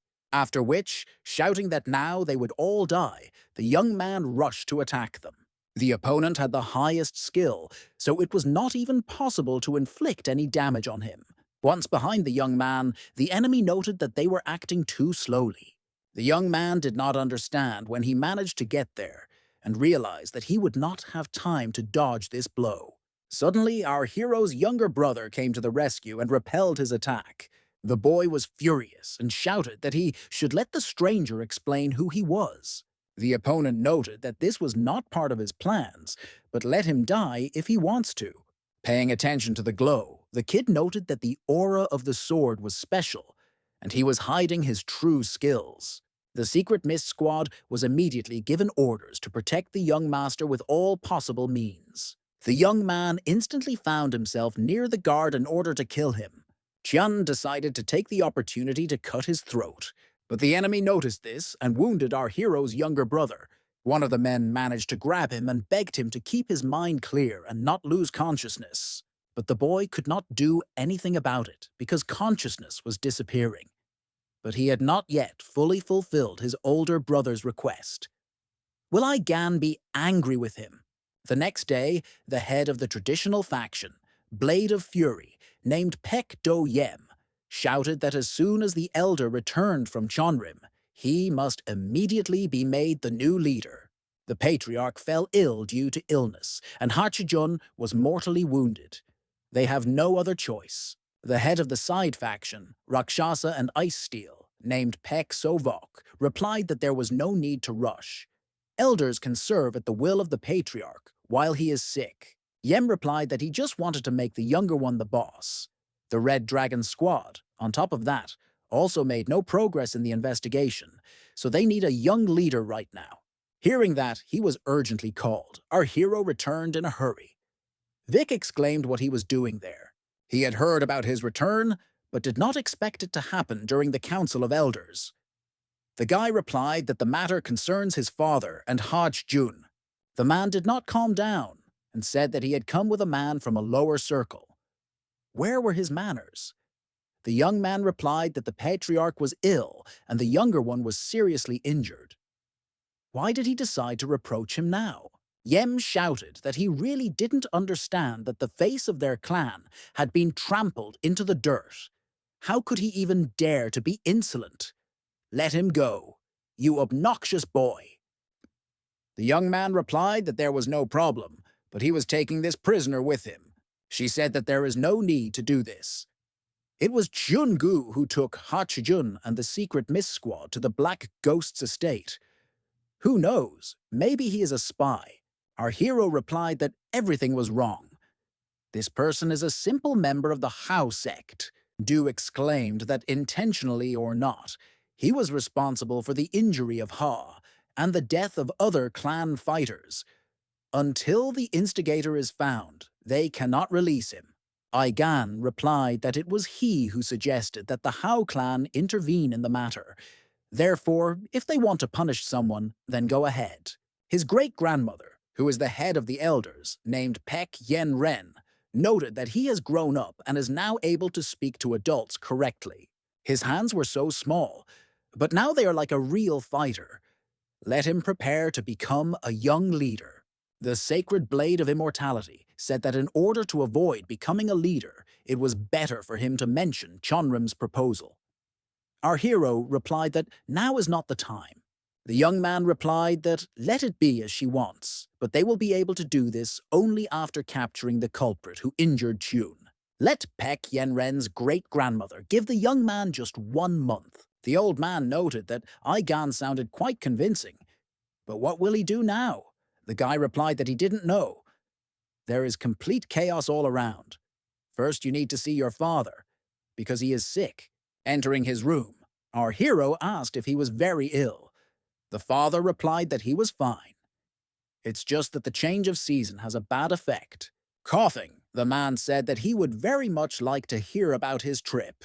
The patriarch was surprised when he heard that it was possible to cure him. The young man replied that there was a way out, but in return they asked to join them. Unexpectedly, the head of the clan replied that he should agree if it would save his life. The guy didn't expect him to agree so easily. The father added that Hach Jun would then have to become a young leader, but he was seriously injured. Gan said he suffered something. This is a magical medicine created from the inner energy of the tiger and the red root of Fotai. Also, a strange doctor with golden needles promised to visit him. The medical pavilion master exclaimed that this is a great combination, as expected from Chonrim. He is confident that it will help cure the disease. It maximizes the body's regenerative capacity, so it should also be of great help to the wounded. The patriarch said that in this case, let him give it to his youngest son. Our hero did not expect such a turn of events. The head explained that death is a cold path. During his life, he will encounter many deaths of loved ones, and the first of them are usually his parents. It's sad, but what could be worse than the death of a brother? Then he asked if he knew that he and GT had a sister. Our hero answered no. She died long before Gan was born. He felt as if his insides were being burned from the inside. If Ha dies, he will feel the same. Wait, there is also nothing worse than the death of your own child. He's seen something like this. The mother, who had lost her child, roared like an animal, after which the man asked if he wanted his father to experience such pain. The guy replied, "No." On the way, the young man asked the elder if he expected something like this to happen. He replied that any parent in his place would have done the same. Since the guy wants to protect the faith of the blade of immortality, he will not talk about his past. But there are people in the world who never show pain. If he is really worried, then let him be the first to offer him a helping hand. The guy thought that perhaps, thinking that it would be better not to ask about the past of his ancestors, he was mistaken. That's why he said he had a question. He believes that the head of the elders is his granddaughter. But for some reason the elder was surprised when he saw her. The man replied that anyone would be surprised to see their granddaughter so old. The young man said that he died when she was only 3 years old. It's surprising that the old man recognized her immediately. The sacred blade of immortality asked what he was getting at. Gan responded that the Shonrim patriarch, who was born after his death, said that they met when he was 10 years old. This doesn't make any sense. If you do the math, it turns out that he lived to be 140 years old. The man said, "That's enough." The guy continued that he was wondering from the very beginning who would place the sacred blade under the ground of the estate and seal it. Was the reason for his visit to Chonrim in the last years of his life to tie his soul to the earth. The man resigned and left the clan, deliberately tying himself to this cold world, which is what he was waiting for. After creating the immortal arts and techniques of heaven and earth, Peksun Chan was able to become a patriarch at the age of 21 and continue to rule even when he reached the age of 70. This man was called the Patriarch of Iron Blood. In later years, he had a son. Pek Eugen was not deprived of talent, but he could not flourish in his father's shadow. The patriarch sympathized with his son, for from time to time he dreamed of the day when a child would surpass him. What parent wouldn't want to see their child become stronger? The young man said that there were some shortcomings in the Yan Fire Sun technique. The man told him to do better training. When his son first tried to point out the shortcomings of the sacred arts, Peksun Chon just chuckled. The guy continued that something also needs to be done with the Tianan Meridian, since it is ineffective. The shortcomings of his technique had already been pointed out twice, so the patriarch was very golden. The third time, his son brought his daughter with him. The girl asked if he was going to his grandfather. The father replied that yes, he had finally completed the technique. Pek Eugen corrected the shortcomings of the Yan Fire Sun and Heaven and Earth blade forms. When they entered the Ruby Hall, they saw that the man was engaged in self-development. After interrupting, the patriarch asked why he had come to him now. The son responded to continue their last conversation. My father asked why he was wasting his time on this nonsense. The man replied that it was not a waste of time, because he had fixed the problem. The last 3 forms of the Heaven and Earth blade are contrary to the Yan Fire Sun. These destructive forces may feed the Yan flame, but they inflame the fire too much. The reason why he is often distracted and irritated lies precisely in this. This has already led to insanity. The head of the clan began to slowly lose his temper, saying that this simply could not happen. Pek Eugen asked to tell me if he thought he was mistaken, but the guy provided evidence. The young man added that if words are not enough, he can demonstrate. The head of the clan did not resist, so he immediately grabbed the sword and said, "Why not try?" Even Pek Son Chon himself could not explain what happened after. Perhaps it was all due to the unexpected rain. Perhaps the cold that numbed his limbs was to blame. Or maybe Yan's flames became too strong when he used his technique. But the patriarch struck his own son with a sword and did not understand how it happened. The man shouted that the girl should not worry, he would immediately run for a doctor. But when the patriarch returned back with the doctor, his only son had already died. He killed his child with his own hands, right in front of my granddaughter. A few days after this, Pek Son Chon disappeared. Nobody could find him. The clan announced that he had died of old age. The elder added that Eugen was right. There was a flaw in the Yan Fire Sun technique and the Heaven and Earth blade forms. He tried to fix the problem, but it took a long time. The elder knew that he would not have time to finish it during his lifetime. That's why he went to Chonrim to ask to bind his soul to the sword. Our hero noted to himself that he did not think that he had such a past. The young man clarified whether he wanted to atone for his guilt. The man replied that he could say so, but he thought it was all for his own satisfaction. Our hero asked if the killers could have come not for him, but for the sword. Perhaps they knew that the old man was sealed within him. He replied that only the Chonrim people knew where the sword was. By the way, a master of his level can understand how strong an opponent is just by looking at his sword. Chokpe-Ra used powerful martial arts that he knows nothing about. The young man asked why he was silent, because this was an important detail. But the old man said that they had already arrived at their destination. Having learned from the doctor that the younger brother had not yet come to his senses, Aigan asked him to leave them alone. The guy looked at him and thought that he had already taken a rare, wonderful medicine. Let him wake up already. Chungu fell to his knees and exclaimed that he had committed a terrible sin. All because he underestimated his attacker. Our hero asked if the young man was ready to atone for his guilt by giving his life. The mercenary replied that if he allowed it, then of course he would do it. Our hero asked what benefit he had from his miserable life, after which the young man said that he should just continue his investigation. Then he wondered that even if the Hao sect didn't know anything, then who was hiding behind the mask? The old man replied that he was hiding his face. I'm sure I tried not to show martial arts either. Gan replied that the stranger killed everyone to get rid of evidence. As soon as they got closer to the answer, all the threads were torn right out of their hands. Suddenly, the brother began to come to his senses and ask where he was. Our hero exclaimed that he had woken up and asked if he was in pain. The boy asked where his mother was and said that he was in great pain. The sacred blade of immortality advised him to remind him of the death of their mother. The young man said that she went on a journey to the west. The woman went there. The kid said that she should have taken him with her. Our hero replied that he was still too small. Suddenly, Chiyun asked what kind of strange grandfather was this. Aigan was very surprised and asked that he could really see him. The younger one replied that yes, it seemed like he was saying something, but Ha couldn't hear him. The sacred blade of immortality said that the kid could probably see him because he was close to death himself. The young man realized that he was in bad condition.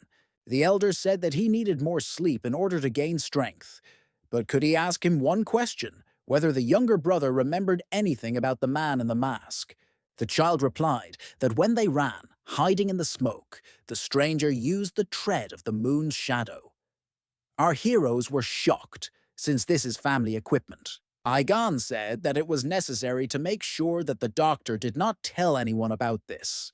No one should know that Hachjun took a miracle medicine. There is a traitor in the family.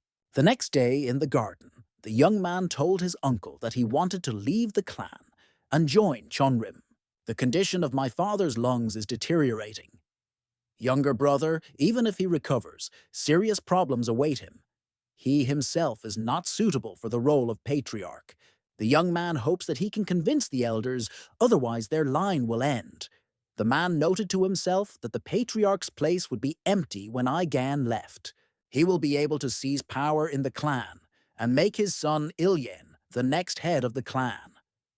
Who knew that everything would turn out so well?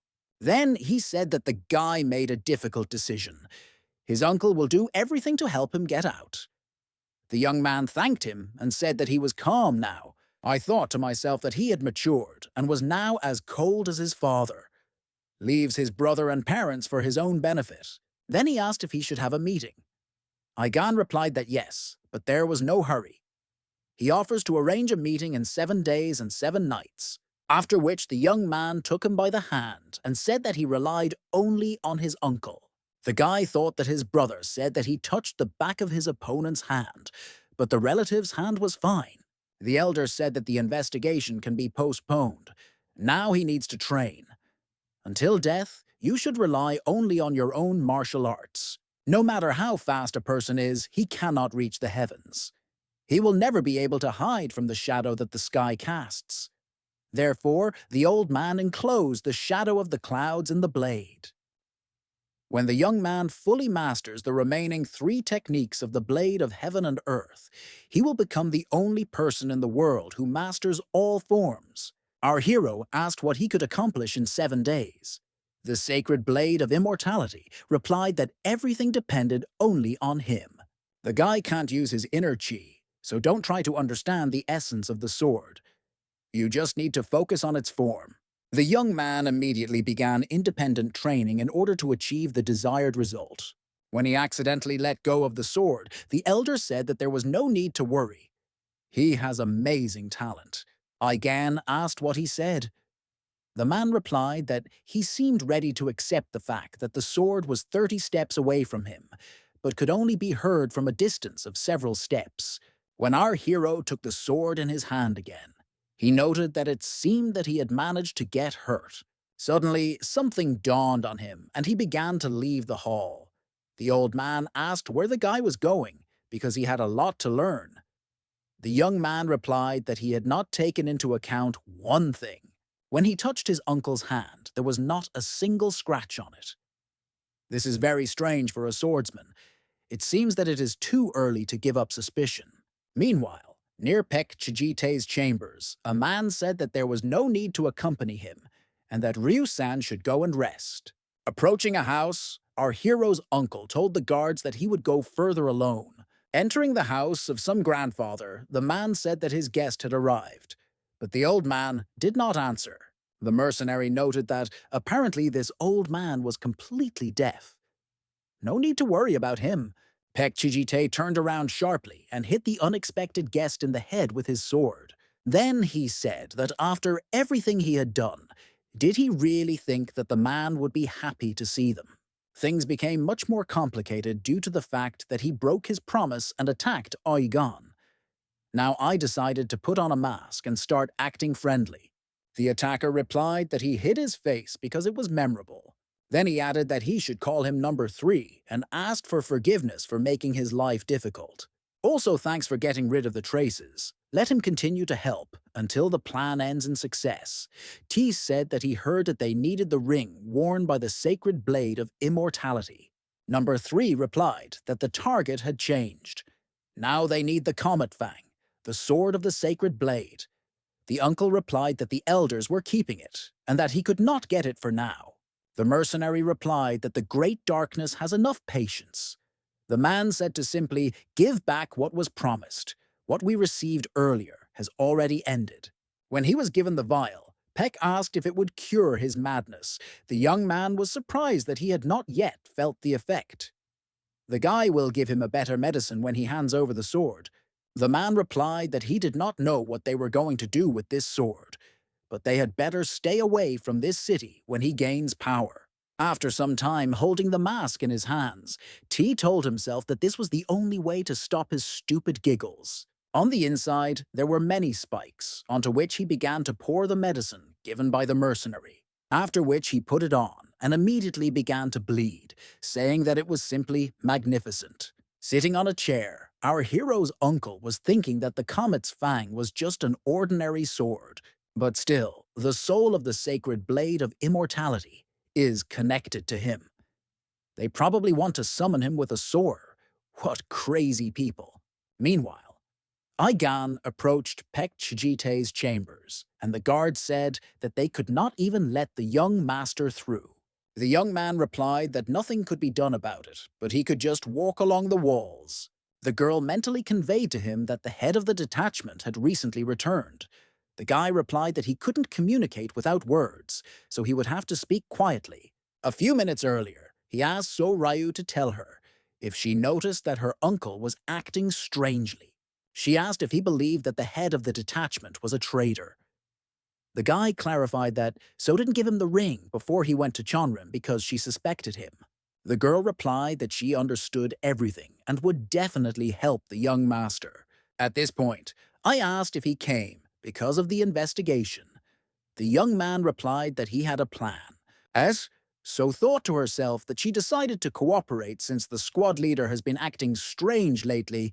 But can she trust Aigan? She had even more doubts when he suddenly stared at the wall and began talking to himself. Meanwhile, the sacred blade of immortality was telling him that his uncle had just said that someone wanted to summon him. Simply put, in order to seize power in the clan, the uncle teamed up with an unknown person who wanted to get the meteorite sword. They attacked Aigan's estate, killed So Hua and injured Hach Jun, all because of Pek Chi Ti's greedy desires. Meanwhile, a girl approached him and said that their suspicions were confirmed. "It's all my uncle's fault." The young man replied that now was not the time. He will reveal the truth to the elders at a meeting to be held in 7 days. The day before the meeting of the elders, Sovok, I ask the head if she is sure that the eldest grandson is not suitable for the role of patriarch. The younger one has not yet come to his senses. There is no point in waiting any longer. The woman interrupted him and asked if he thought she had gone blind and deaf while she was locked there. She knows that his brother dreams of becoming a patriarch. He really doesn't like Aigan. Poor boy, but he is the grandson of this man. Noticing that Du Yem was laughing stifledly, the elder said that he was clearly in no position to be amused. He tells everything about what is happening to the Ryu-san family. I wonder what they promised him. Maybe money. The man replied that there was nothing of the sort. Apparently, these impudent people think that since their daughter died, giving life to Haj Jun, then he does not support Aigan. A woman understands that they value their freedom, but sometimes they need to understand that they are crossing the line. It will all end if the clan falls. Once upon a time, the sacred blade of immortality and the patriarch died together. Then Pek Yunryun herself began to rule the clan. She is an elder who took the place of ruler in her youth and revived the clan. No one in the circle can contradict her. Ryun stated that Aigan will be the next patriarch. The young man will receive a sword forged from cold iron. Meanwhile, the guy was thinking that 10 days had already passed and they still had not completed the 9th form. The old man replied that the fact that he was able to at least approximately follow the form speaks of his talent. But I wonder why they decided to give him the cold iron sword right now. The young man replied that since ancient times there has been a tradition of passing the blade to the next patriarch directly in the forge of the fiery shadow. Go Chill met our hero near his destination and informed him that he was assigned to accompany him to the forge of the flame shadow, after which he held out a handkerchief and said that he should cover his face since it was very hot inside. Aigan replied that everything was fine and he would just go there. The man replied that he might regret it. I thought to myself that Mr. Pek Il-yen immediately ran away.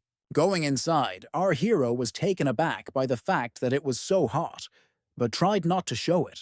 Go Chill said to follow him, but inwardly he was surprised that the guy felt quite normal. The elder said that this is the only place where cold metals can be processed. There is only one for the whole country. Therefore, the sword masters working there are very proud people. Aigan said maybe they should melt the Comet Fang and forge a new sword. In this way they will reduce weight, and he, the glorious ancestor, will achieve nirvana and calm down. Everyone will benefit. The old man laughed at first and replied that it was a great joke, but when he began to clarify whether he was really joking, the guy did not answer him. The blacksmith led them into the room and said that all the swords that were there were forged from cold metal by the best workers. Our hero noted to himself that they seemed to look better than a comet's fang. When the young man took the sword in his hands, the man warned him that the blade was very sharp, so he should be careful. I thought to myself that there was no point in looking at them if you didn't understand anything about swords. You will still choose the one that is more pleasing to the eye. The guy asked if he said that all the swords were made by the masters of the Flame Shadow Forge. Go Chill said yes. The young man immediately pointed his sword at him and stated that it turns out that they are creating such a pathetic weapon. Should he perceive this as a slap in the direction of the clan? The blacksmith did not understand what was going on. The elder exclaimed that he was trying to fool them by handing them a sword, which was created using mostly ordinary steel. Igan said that there is practically no cold metal in all weapons. The man said that they had reduced its number by order of the previous patriarch. Previously, swords consisted entirely of the desired metal, but now they had only 510 cold iron. The former patriarch noted that this issue was also raised at his age. Cold metal is an expensive pleasure. But Igan has a comet fang. It is superior to the swords that are in the forge. Go said that he would bring him another sword. The guy replied that it was not necessary. The one in his hands has the most cold iron, so he uses it to test his blade, after which he ordered the young man to stand up and hold the weapon straight in his hands. The man noted to himself that he wanted to hit the tip to test its strength. Only arrogant people do this. Then he said that he would not be held responsible if the guy got hurt. I thought to myself that his rusty sword would not even leave a scratch on their blade. Why is he so confident in himself? The elder said that now it was time to see what he had learned. Blade of heaven and earth. 8th form. Heavenly blade net. The blacksmith noted to himself that the master's sword began to ring. This is impossible, because he heard that the young man does not own chi, after which the young man sharply struck and said to call the head of the forge to him. He will personally sharpen his blade. Kenrock asked irritably what he just said. Did Igan really not like their weapon, so he asks to work on his sword? The blacksmith replied that, yes, the head should come in person. The man thought to himself, what an impudent man. He hadn't even become a patriarch yet, but he already dared to refuse the weapons of their forge and ordered them to come to him. After some time, our hero said that he did not like the swords that his forge created. Rock asked which sword he needed to work on. When the chief took it in his hands, who thought to himself that it was twice as heavy as a normal sword of this size. Its blade is dark, but beneath the rust there is a soft sheen. I wonder what kind of metal this is. The young man scraped off the rust a little and saw that underneath it was meteorite iron. Go Chill muttered in surprise that even the comet fang that the elders kept was not made of pure metal of this kind. Our hero said that that sword was simply a fake. The elder asked that he was really not going to hide it anymore. The guy replied that if he wants the head of the forge to help him, then he will have to be honest. Therefore, he said that this was a real comet fang, which was used by the sacred blade of immortality itself. Will the forge of the fiery shadow help him return to greatness? The head, stuttering, replied that they would do everything to restore this weapon, after which he immediately ordered the fire in the stove to be lit as hot as possible. Du Yem was angry that Igan was still just a boy, but he was already ordering an adult to come in person. He would not lift a finger, but he cannot forget about the words of the patriarch. The man said that there was a traitor in the clan. Those who injured Egon and Hachjun, as well as the person who wants to steal the Comet Fang, are comrades. Du wondered why anyone would go that far for a sword. The head replied that it was probably because in the real Fang of the Comet, all the forms of heaven and earth are hidden. Therefore, he decided that since Igan had a real sword, he wanted to see it with his own eyes. When the man entered the room, the head of the forge noted that they were just finishing up. When he saw real meteorite iron, Yem was simply speechless from its beauty. Du noted that the highlights on it looked like stars scattered throughout the sky. Our hero turned to his great-uncle and said that he had a request regarding tomorrow's meeting. Together they must put an end to the lies that are destroying their clan. The next day, the elder said that they would not wait for anyone anymore, so she asked why the head of the Red Dragon Squad called a meeting. Let him explain. The man noted to herself that Pek Do Yem, the main opponent of Egan's journey to Chonrim, was missing, and this was very fortunate. Then he said that everyone should know that people are convinced that the Pek clan is approaching its fall. People whisper that the Nagan or Murim sword is better than theirs. One of those present asked if these rumors really bothered him. He replied that Of course, now the clan's reputation is really not as good as before. But in general, all 7 great ones are no longer so strong. In addition, 9 sects, 1 guild has already spread its influence in Murim. They even called themselves 9 clans of one forest in order to somehow connect their name with Chonrim. Then he added that if they allow them to do this, the balance of power will be upset. Yunryun replied that even if they intervened, Chonrim was already on their side. He almost always participates in the Phoenix Dragon meeting, which is organized by 9 clans, 1 guild. Pekjite replied that they had indeed begun to send young people to this meeting, but the clan did not change anything else. Plus, their manager sent a message. They are interested in maintaining good relations with the brilliant Aigan. Chonrim, who previously did not want to get involved with anyone, changed his point of view.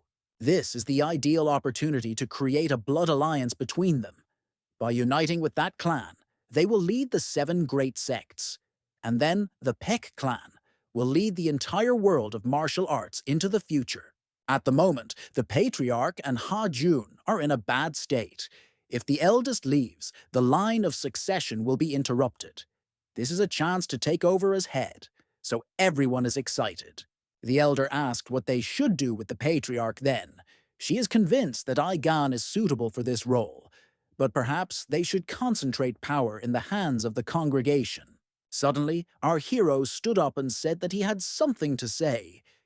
He's not fit for the title of Patriarch, to thought to himself what he was doing, because the man himself could figure it out. The woman noted that he had changed a lot. The guy replied that it was true, but he had been thinking about everything for a long time. This is not the place for him. Hachijun is more suitable. My uncle objected that he was mortally wounded and couldn't even get up. 1. Our hero replied that yesterday he came to his senses. Immediately the voice of the younger brother was heard, who greeted the elders. Yunryun exclaimed that just recently he was on the verge between life and death. The boy replied that he felt better when he took the medicine that his brother brought from Chonrim. The young man added that he called his younger brother to become a witness. The elder did not understand what he was talking about. When Aigan responded that they had found out who betrayed the clan and also tried to kill him, and Hachijun, the woman told him to speak immediately. Junior said that he saw the face of the attacker that day, and it was the head of the Red Dragon Squad. The man laughed and thought to himself that he should have guessed this right away. Who knew that the nephew would decide to make such a funny scene? One of those present said that apparently the baby confuses reality with dreams. Another replied that this cannot be. Children are not joking. Pekjite said that if he was talking about the attacker, then the Flying Lotus member should have seen him. Ha replied that because of the smoke, no one else could see anything. The man stated that he was the only witness. Is he really trying to accuse his uncle of treason without evidence? The younger one thought to himself that he had said what his brother asked, but it was unclear what to do next. Aigan hugged him and asked if his uncle really thinks that Chiyun doesn't recognize his own face. T countered that what kind of assassin would take off his mask during a mission? The guy replied that probably it was necessary in the heat of battle. The relative noted to himself that there are needles inside the mask, so it is not easy to remove. After which he shouted for this boy to stop lying. He was trying to slander him. The Patriarch appeared in the room and said that he had been informed that the matter was urgent. Those present were indignant about who allowed a stranger into the meeting. What kind of girl was he with him? The guest explained that her name is Gim Va, and she is the managing branch of Hao in Xi'an. They found out that the Dark Spirit sect was connected to this matter and began an investigation. When the clan sent its people there, none of them came back. And when they arrived at the place with Mr. Ha Chijun, all the followers of the Dark Spirit were brutally killed by an unknown person. With the exception of one survivor, the guy said that he had been hiding in the well all this time. The young man said that their leader often secretly met with a masked man. One day, the criminal simply attacked them and killed them all. But before his death, the head called his name, Chiji Tae. The man thought to himself that their patriarch did not know who he was, so he exclaimed that this was all complete nonsense. But suddenly, Soryu said that it was true. She is a warrior from the second group of the Red Dragon. The head sometimes went somewhere and took with him only those close to him from the first group. And one day he brought a strange mask. Those present noted that if these were the words of a member of the squad, they would have to accept the accusation. Taking out the sword, the uncle said that he had high hopes for her and did not think that she would betray him. After which, he shouted for the first group to immediately come into the hall. Suddenly, Du Yem appeared, bringing with him the corpse of the captain and asking if it was him he wanted to summon. Then she added that there was no need to worry. He left some alive to tell the full story. She demonstrated a mask with spikes. The man said that he found it in his room. The uncle noted that it seemed that everyone present was waiting for a chance to destroy him. After which, he drank some liquid. Our hero told him to drop his sword. The man was angry that the trash from whom he expected nothing turned out to be quite smart. The elder told him to be careful. If you drive a mouse into a corner, even it will start to bite. The guy replied that there was no need to worry. Suddenly, the relative, shouting that he had underestimated him, rushed to attack Aigan. But everyone present came to his defense. The young man thought to himself that not a single blade would touch him. Suddenly, a man, smiling widely, ran past the young man. Walking towards the girl, he shouted that So-ryu was a traitor. How could she even be? Almost all direct descendants of the founder of the Paek clan were born with cold hearts. Some will say that such a small thing does not matter to the masters, especially the heads of the clan. Before his injury, Tae was emotionless, like his older brother, Paek-ryu-san.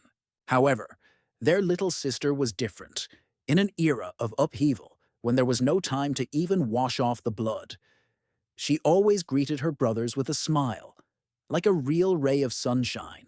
The day the hook was stuck in T's head was their sister's last. The girl died in the battle against the demonic tower, but one day, Paek-ji met So-ryu, who had recently been accepted into the clan. He couldn't believe his eyes. The girl smiled, just like his dead sister. He even mistakenly believed that she had returned to life. Ryu-san didn't see anything in common between the girls. It is obvious that Tae was simply mistaken. His heart continued to believe. Therefore, he personally took up the task of training So-ryu. She practically stopped smiling after the death of So-hwa, whom she considered her sister. But the man continued to spend time with her. Chiji shouted that he valued her like no one else. How could she betray him? Our hero rushed to her aid, but his uncle said that he would simply kill them both. The guy understood that he couldn't break his weapon, but if he combined the last 3 forms of the blade and the meteorite sword, something would work out. Therefore, he used the 7th form of the blade of heaven from the earth, one-handed crushing of the moon. The man was shocked that Aigan managed to hold back his attack. What kind of blade was in his hands? So, Ryu flew up to him with the words that he killed her sister. But Tae pushed her away and exclaimed that she was really in such a hurry to die. Meanwhile, our hero activated the 8th form of the blade of heaven and earth, and his uncle did not understand what kind of strange techniques they were. After which he shouted that he could swing the blade as much as he wanted. There was still no chi in it. The master ran up to our hero and asked how he was feeling. The young man thought to himself that it looked like he was just lucky to stop the first blow. Those present exclaimed that Paek-ji had gone completely mad and needed to be captured. The man shouted that since it had come to this, absolutely everyone would have to die. Looking at his father, the guy thought to himself that he had told him in advance about his uncle's betrayal, but it was probably still hard for him. The patriarch approached him and asked if everything was okay. The guy replied that everything was fine. Meanwhile, the elders managed to subdue a relative who had gone crazy. The head mainly asked why he did this. The uncle exclaimed for this heartless man to shut his mouth. The man replied that, of course, he would ask him about everything himself a little later. Then he clicked on points on the body that would immobilize the raging T. Then he announced that from that moment on, the head of the Red Dragon Squad would lose his power. They will destroy his Chu channels to prevent him from using martial arts. When those present turned their attention to the Gan sword, they could not trust their eyes. When the woman asked what kind of weapon this was, our hero replied that it was a real comet fang. Then the technique he used is the last three forms of the Heaven and Earth blade. Suddenly, the elder began to lose consciousness, and all the members of the congregation became very afraid. Pek Chiji Te was imprisoned in the lower level of the House of Order prison. His direct subordinates were subjected to harsh interrogation. It was possible to find out that in the group of criminals whom my uncle helped, there was a man nicknamed the Great Darkness. The rest wore numbers 1 through 5. The tavern where they secretly met burned to the ground, so no more information could be found. Everyone also tried to understand what Te was taking, but only learned that the potion was received as a reward. A few days later, the symptoms began to appear again. His hair was falling out, and madness was consuming his mind. Ji is said to have smiled while he was being tortured. On the way, the patriarch said that his son should not have gone there. The young man replied that he himself wanted to, since he had business with his uncle. The man asked why they came at all. Was it really to laugh? The head of the clan replied that all this time he was thinking about why and why he did it. The brother seems to be stuck in the day when their little sister died. Is it really all because of this? He said many times that it was just an accident. Does he really think that the patriarch wanted her to die? His uncle interrupted him and told him to close his mouth. From the moment Soa took her last breath, their relationship was doomed to end this way. The patriarch said that he would deprive him of martial arts. The man shouted that enough was enough. There was no need to make decisions that he would later regret. After this, the head of the clan told her eldest son that it was time for them to go. Already on the street, the father said that he would always be on his and Ha Chijun's side, no matter what happened. Then he added that it was cold today, and he would go inside, but there was no need to accompany him. The Sacred Blade of Immortality noted that it seemed like his father had already made his decision. Then the elder added that since everything was over, we could return to training. Our hero said that there are more important things to do now, namely a centuries-old grudge. It's time for him to settle his feud with Great Aunt. After some time, the elder told the guy to melt the comet's fang. The young man exclaimed that he was real. This is not a fake that is kept in their circle. Gan found it in the basement of the Sacred Clinic's estate. The woman replied that she knew because the person who hid it and created the fake was her. Then she said that even on the real blade, the names of the last three forms were not engraved. How did he know them? After this question, the young man began to explain everything to her from the very beginning. He spoke about meeting the Sacred Blade of Immortality in the estate, also shared the secret of how he mastered martial arts, and explained why the old man could not achieve nirvana. Then he added that at the moment he was right next to him and wanted to say something. The elder said she didn't need it. Let him get rid of the sword and forget about the Heaven and Earth blade techniques. When Gan asked Grandma to think it over again, she screamed that she didn't want to hear anything. Does the guy even know what the Sacred Blade of Immortality made? He escaped after killing her father.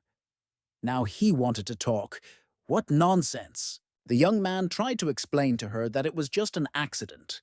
When the woman shouted that he was the best swordsman, and how could such a person make a mistake, the elder muttered that he did not want this.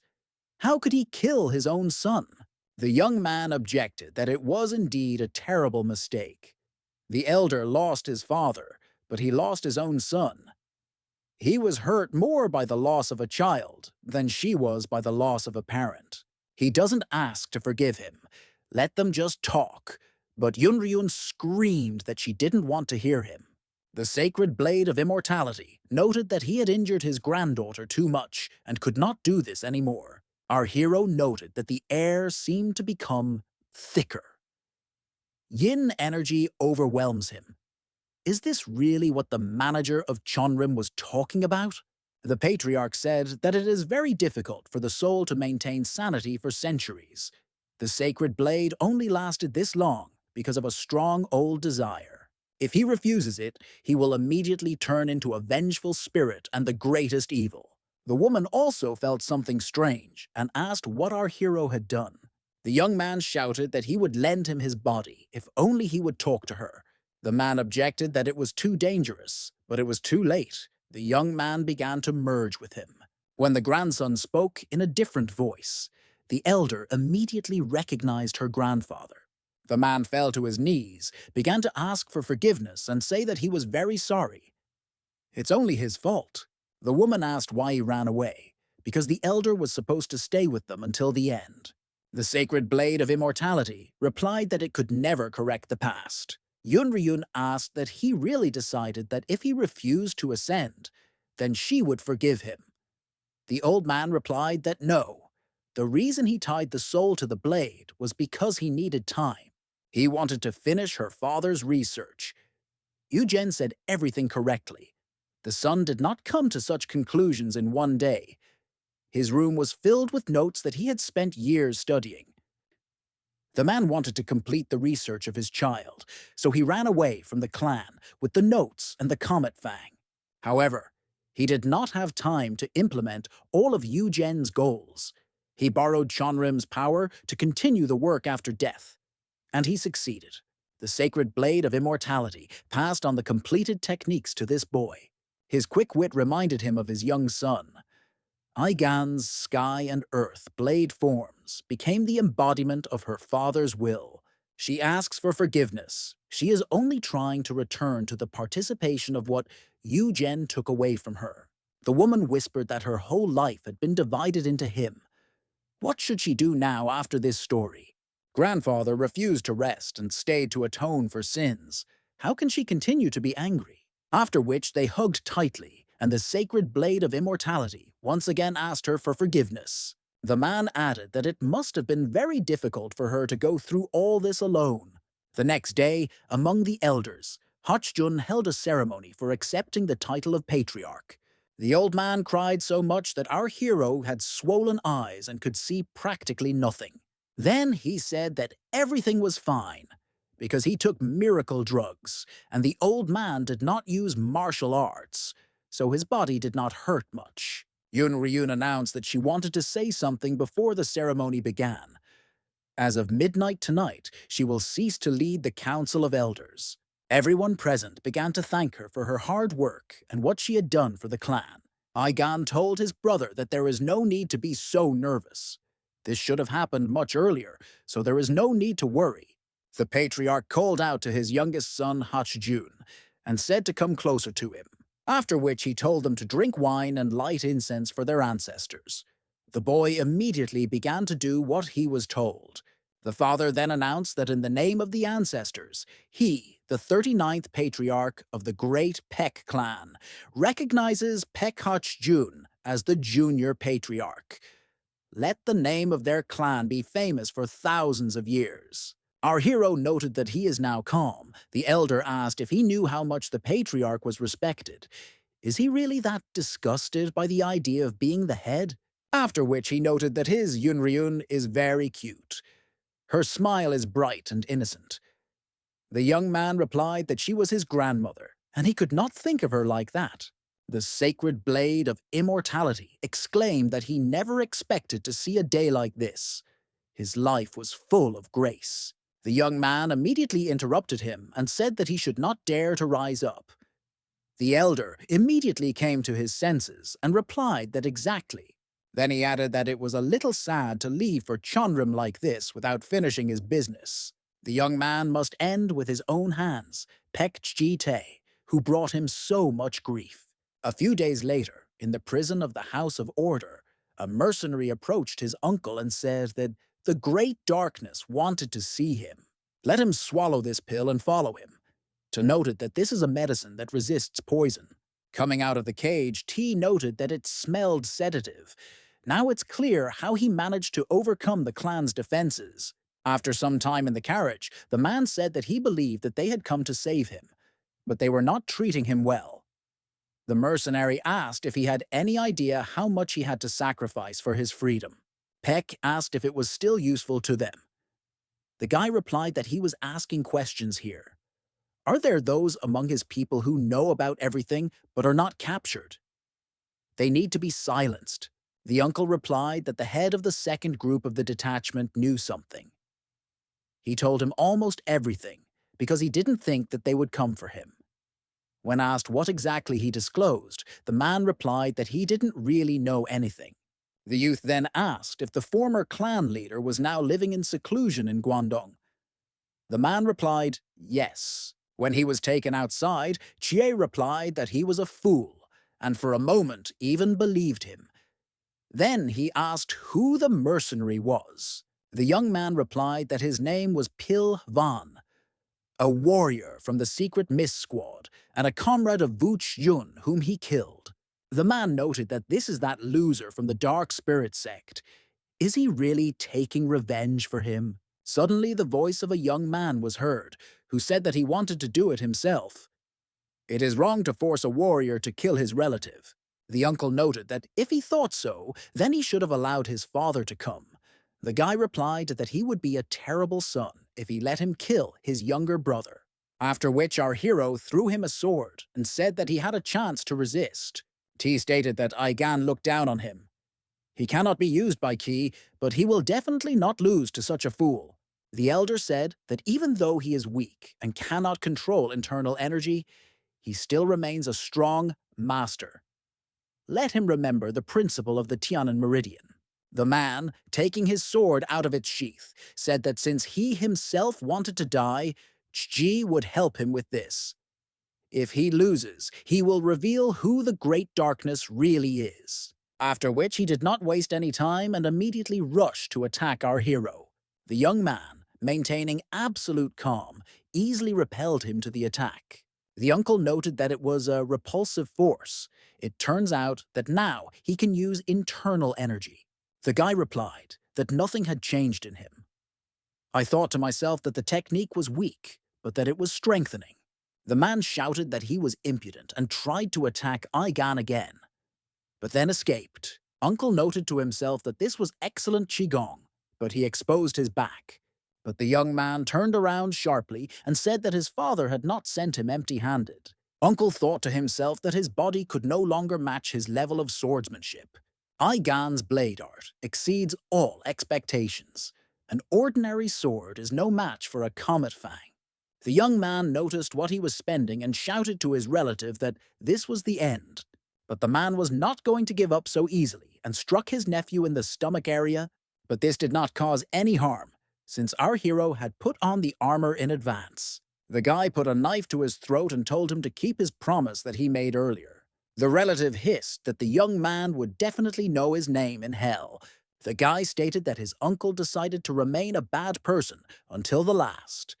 Then he cut his throat. Suddenly the patriarch appeared, threw a cloak over his son, and said that it was a good job, after which he ordered his subordinate to burn the corpse of Pek Jite and report the death to his son. Aigan wondered if his uncle was really in hell. The elder replied that it is almost certain if hell exists at all, but he does not know about it for sure. Suddenly the servant screamed in horror and said that there was something under the skin of his face. Suddenly, an otherworldly creature appeared that looked like a centipede. The young man was not taken aback and immediately destroyed him with the help of a comet's fang. The Blade of Immortality priest noted in surprise that it was the spirit of the devouring beetle, a forbidden technique that was used in the death cult. Once upon a time, followers of darkness sent their techniques to young masters. They suddenly slaughtered their own families and then ended their own lives. Bugs always came out of their necks. Nobody knew how infection occurs. Therefore, the two devouring beetles struck terror into the hearts of everyone in Murim. But 200 years ago, the head of the cult was killed by the sacred blade of immortality. Their fortress was burned to the ground. If the spirit of the eating beetle, which once disappeared, has reappeared, it means that the cult of death has been revived.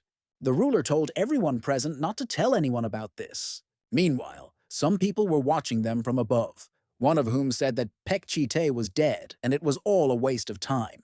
Another noted that they found a bug and now they could have a huge problem, after which he clarified that it might be worth killing them all. But the man said no. If the patriarch dies, the 7 clans will raise a storm. They did not find the 2 sacred blades of immortality, but poisoned Udan and awakened the blood of Nagon. Plus, they blew fog into the emperor's garden. That's enough for now. The next day, the patriarch announced that his brother had been executed. The tragedy that happened through his fault amazed everyone, but soon the name of the criminal was completely forgotten. Moreover, with the death of T and the departure of the elder, the clan has changed a lot. The power of the patriarch, who recovered from his illness, strengthened. In terms of ruling the circle, the elders were divided between Pek Do Yem and Pek So Vok. The Flying Lotus took over the work of the disbanded Red Dragon Squad, so Ryu also became a part of it. Pek Hachjun, who officially took the title of Junior Patriarch, devoted himself to his studies, so he had to prove that he was worthy of the title. A month later, the girl mentally turned to her sister and said that the camellia that she liked so much had blossomed. She really wanted to take revenge for her, but she couldn't do anything. Young Master Aigan has gone to Chonrim, so for the next few years, only she will visit the grave. So Ryu said that she will become stronger and will definitely protect the one for whom she gave her life. Meanwhile, the younger brother was crying and asked our hero to take him with him. The patriarch was shocked. The kid objected that what if he left, he would return only in a few years. The guy replied that he would come just in time for the completion of his training. His father told him to write, at least sometimes, to him. The young man replied that, of course. The elder was indignant. Where is Yun Ryun? Our hero replied that why would Grandma go out in such cold weather, because she was almost 120 years old. As he drove away, the guy noted that several years ago he left completely alone, and it turns out it's nice when people see him off. Suddenly, he saw his great-grandmother, who was waving after him, and the sacred blade of immortality exclaimed that it was cold today and let her return to the house. A month later, a beautiful spring enveloped Chonrim, but there was no rest for the 3rd-generation disciples on the mountain of 5 human sins. Sun Hai-il said that the younger brother needs to accept that they have a different, better future. Chijun Men replied that in a better future, he is his elder brother. How can one talk to him like that then? The guy objected that whoever he called Junior was really a joker. The young man replied that no one knows what will happen in the exam for promotion to the first flower. Chonrim students take it in order to be accepted as real practitioners. There's a reason why young people prepare so hard for it. In most schools, relationships between students are based on differences in age and when they join the clan. Chonrim determines rank based on exam results. Therefore, the probability of starting to call someone who was previously junior to him senior is quite high. Their relationship for the rest of their lives is determined by the results of the monthly exam. Suddenly, Sulin ran up to them and said that Aigan would arrive to them in a week. Because of him, they may lose their place as a great disciple. She heard that those born with blockage of the chi channels are simply brilliant. They can't even beat him in a written test. You need to get together and study all night long. The guy replied that the girl was panicking too much. No matter how smart he was, the test was in a week. The Book of Changes and the Collection of Treasures can only be found in Chonrim. How could he be familiar with these texts? Plus, the young man suffers from blockage of the channels, which means he will not receive points for internal strength. The guys have no reason to worry. It's better to continue doing what they did before. Chunmen and Surin stated that it was better to leave him and go study. While the 3rd generation was refusing sleep, sitting behind books day and night, our hero's group arrived. There were 4 days left before the exam. Soon, the hour for the written test struck. When the time was up, the guys noted that it was too difficult, but they had studied everything. Su-chan exclaimed that it seems his journey is over, so he will prepare to inherit his father's inn. Unexpectedly, the second-generation great disciple Jinmu and Li Yen appeared. The man asked how his nephews and nieces coped with the task. The young man replied that they had filled less than half. The uncle exclaimed that he did not expect him to write almost half of it. The guy clarified whether this was a compliment. Giving almost impossible tasks in the flower exam written test is a tradition. The training hall master personally compiles them to show the youngsters how difficult their path is. In his time, completing 2/10 of a test was considered a success. The girl encouraged them that they shouldn't worry so much. Sulin said that the girl was an invigilator for the exam and asked how Aigan did. Sun Hai-il noted that he left after only half an hour and was probably wondering. 4 days later, the guys saw the results, where our hero was in first place, so they remembered Li Yen's words that he simply filled everything out and left early, and were convinced that it was true. A young man immediately appeared and stated that it seemed like he was worrying about the results in vain. The girl exclaimed that it was simply amazing how he managed to pass everything if he had only been preparing for 3 days. The young man said that he simply spent his whole life in the study hall, or even wrote it off. Suddenly, the doors opened and a first-generation disciple appeared, as well as the training hall master, Dusin, who was looking for Aigan. Jinmu noted that the man is vomiting and lashing out. Has our hero really cheated? But suddenly, Du fell, lifted the young man up, and began to beg to become his student, because he could be the next master of the training hall. When the guy asked to be put in his place, the man asked for forgiveness and said that he was just too excited. The study hall is simply a wonderful place. While others are running and sweating, they are enjoying the peace in the courtyards. Studying and reading scriptures are also very important, but no one practices martial arts in study halls, so the importance of such places is downplayed. However, if Aigan, who has shown excellent results, joins them, then the man will be able to increase the prestige of the training hall. The guy asked for forgiveness and said that he did not plan to become his student. He has an appointment with a healer who uses golden needles, so he has to go. Sin noted that he is stubborn. Sun He ill-noted that he quickly became arrogant, even though he only did well on the written test. Does this guy even understand the beauty of study hall or not? The master said that this is a wonderful idea, and it seems that he is the same guy who is in third place, so would he like to join them? They treat young talents well. Du-sun put his hand on his shoulder and told him to have some self-respect. Du-gan added that he didn't see how young Aigan wielded a sword. He will join Chigom's house anyway. The guys were completely delighted when they saw the heads of the most famous houses, because they so wanted to join them. Meanwhile, the doctor was surprised that this proud man really tried to lure him to them. Apparently, he really passed the test well. In general, his body is falling apart. Is he sure he didn't overdo it during preparation? The young man replied that he had little time. For 4 days in a row, he did not sleep and read everything in Chonrim. The ancestor, seeing his diligence, told him that doesn't he know that everyone in the Peak family has problems with their studies? This was probably passed down through the maternal line. Then he said that, frankly, it's a little strange to consider those guys juniors. The man replied that he still understands when he talks about Su Lin, but Chijinmen is older than him. Suddenly, the manager appeared and stated that Aigan had fulfilled the old wish of the sacred blade of immortality. The doctor said that if you take the energy that will be released when the old man reaches nirvana, you can cure him. The man noted that he needed good results in the exam, so he needed to hurry.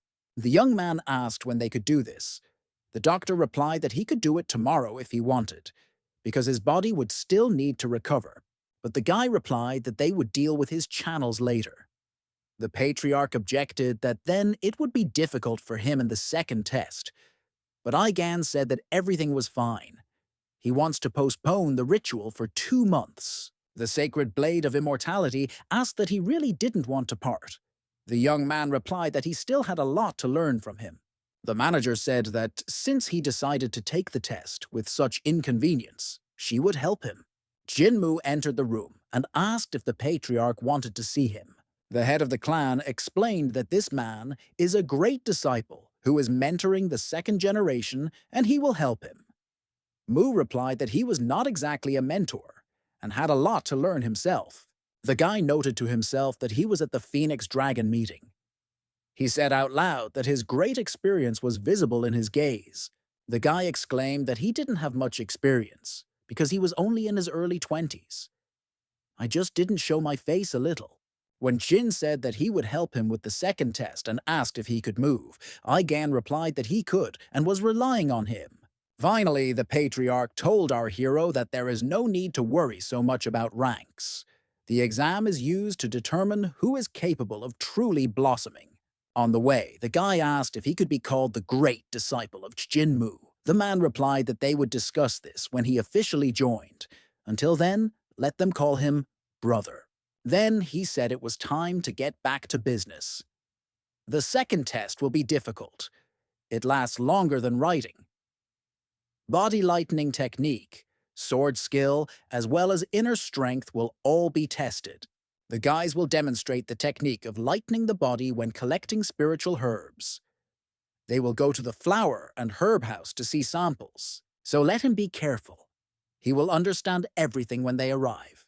A member of the flower and herb house, a second-generation disciple named Yopsu Nam, shouted at them to leave immediately. If the head of the house sees this kid, he will fly into a rage. Because of him, plans to supply the house with flowers and herbs were disrupted. He used more middle-class medicine than fairly strong students. Our hero asked for forgiveness and vowed that he would always be grateful for their medicine. But the man could not calm down and yelled that he was really kidding him. Let him get lost altogether. When Chijinmu said that it was the manager who asked him to help, the guy calmed down a little and asked why they would do this. After this, the young man said that, so be it, let them follow him, but keep their little hands to themselves. The man noted that if someone saw them, they would think that they were stealing spiritual grass. The guy brought some kind of box and said that it contained examples of herbs from the Yen Chen Valley. When our hero asked if he would need to find any of this on the test, the young man replied that yes.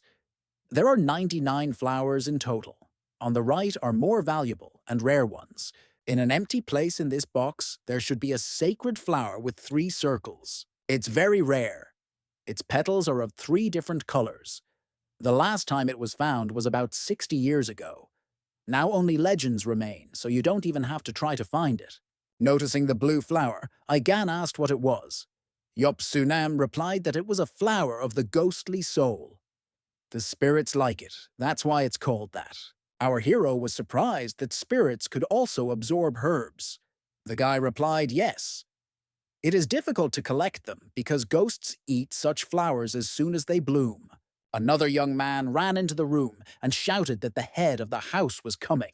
While the young man was panicking about what to do now and how to prevent the master from killing him when he saw this boy, the old man decided to look at the flower of the ghostly soul.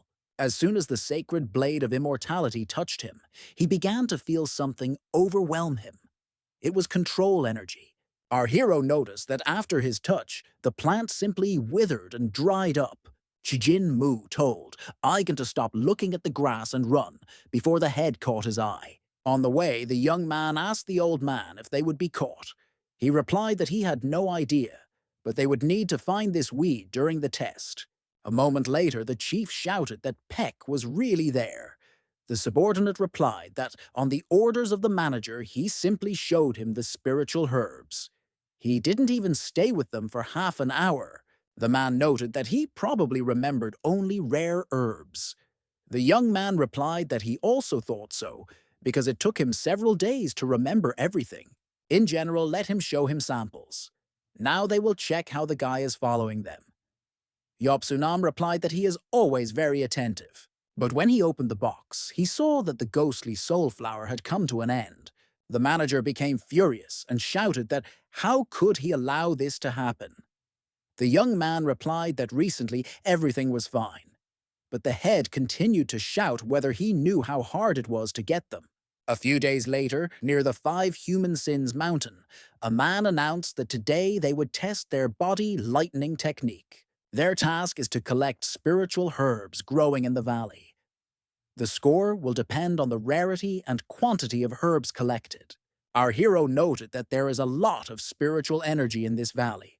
He had never been to a place like this before.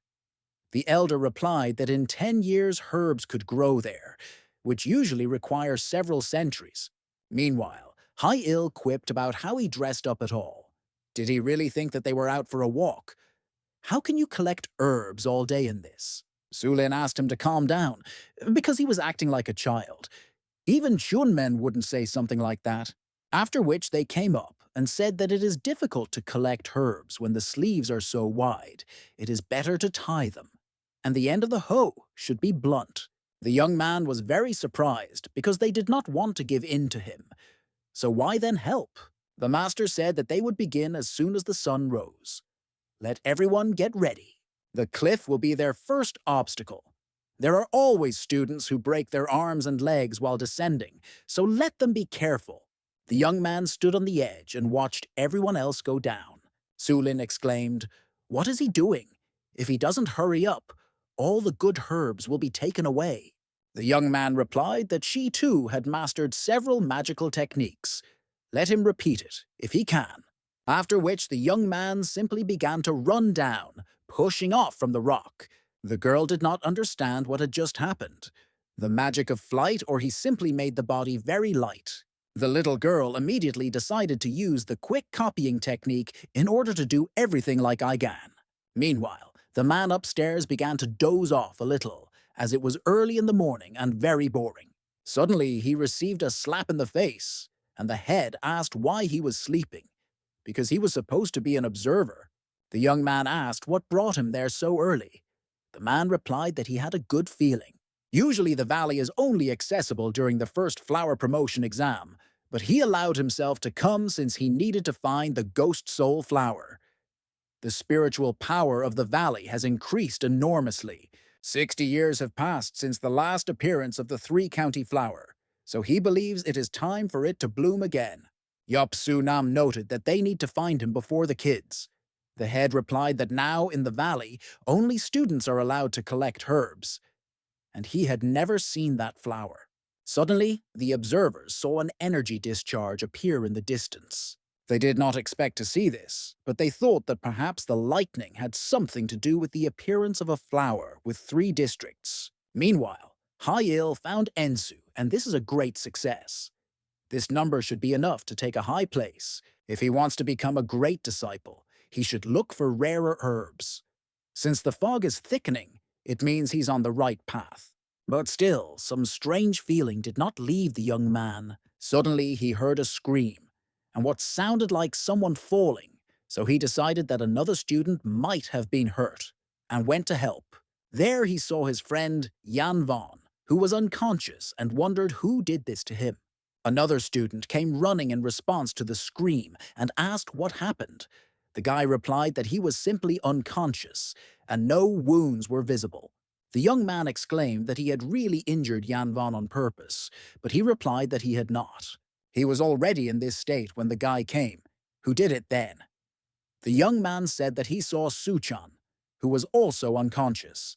Il asked that perhaps someone was attacking to take the herbs. The guy replied, "No, the victim's bag is full of herbs, which means someone was simply targeting the third-generation disciples." Suddenly, the young people heard the scream again and immediately rushed to run in that direction. On the way, the guy shouted to Chunmen that there was clearly another one there, until he noticed that the young man had fallen to the ground unconscious. The guy wondered if someone could really attack him so quickly, because his friend's martial art is considered one of the best among third-generation students. Suddenly, a young man appeared, who also came to the screams and commotion. A little earlier, our hero ate everything that came his way, so he ate too much and decided that now he could collect herbs for points.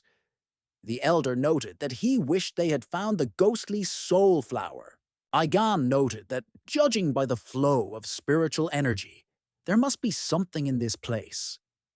Blade said that there is a high concentration of energy there, so we should expect something unusual. Suddenly, they saw a blue fox jump on one of the students. The young man did not understand what to do. Follow her, or what? The old man replied that it is a spiritual beast, so it is necessary. At the moment, High Ill clearly believed that our hero was to blame for everything.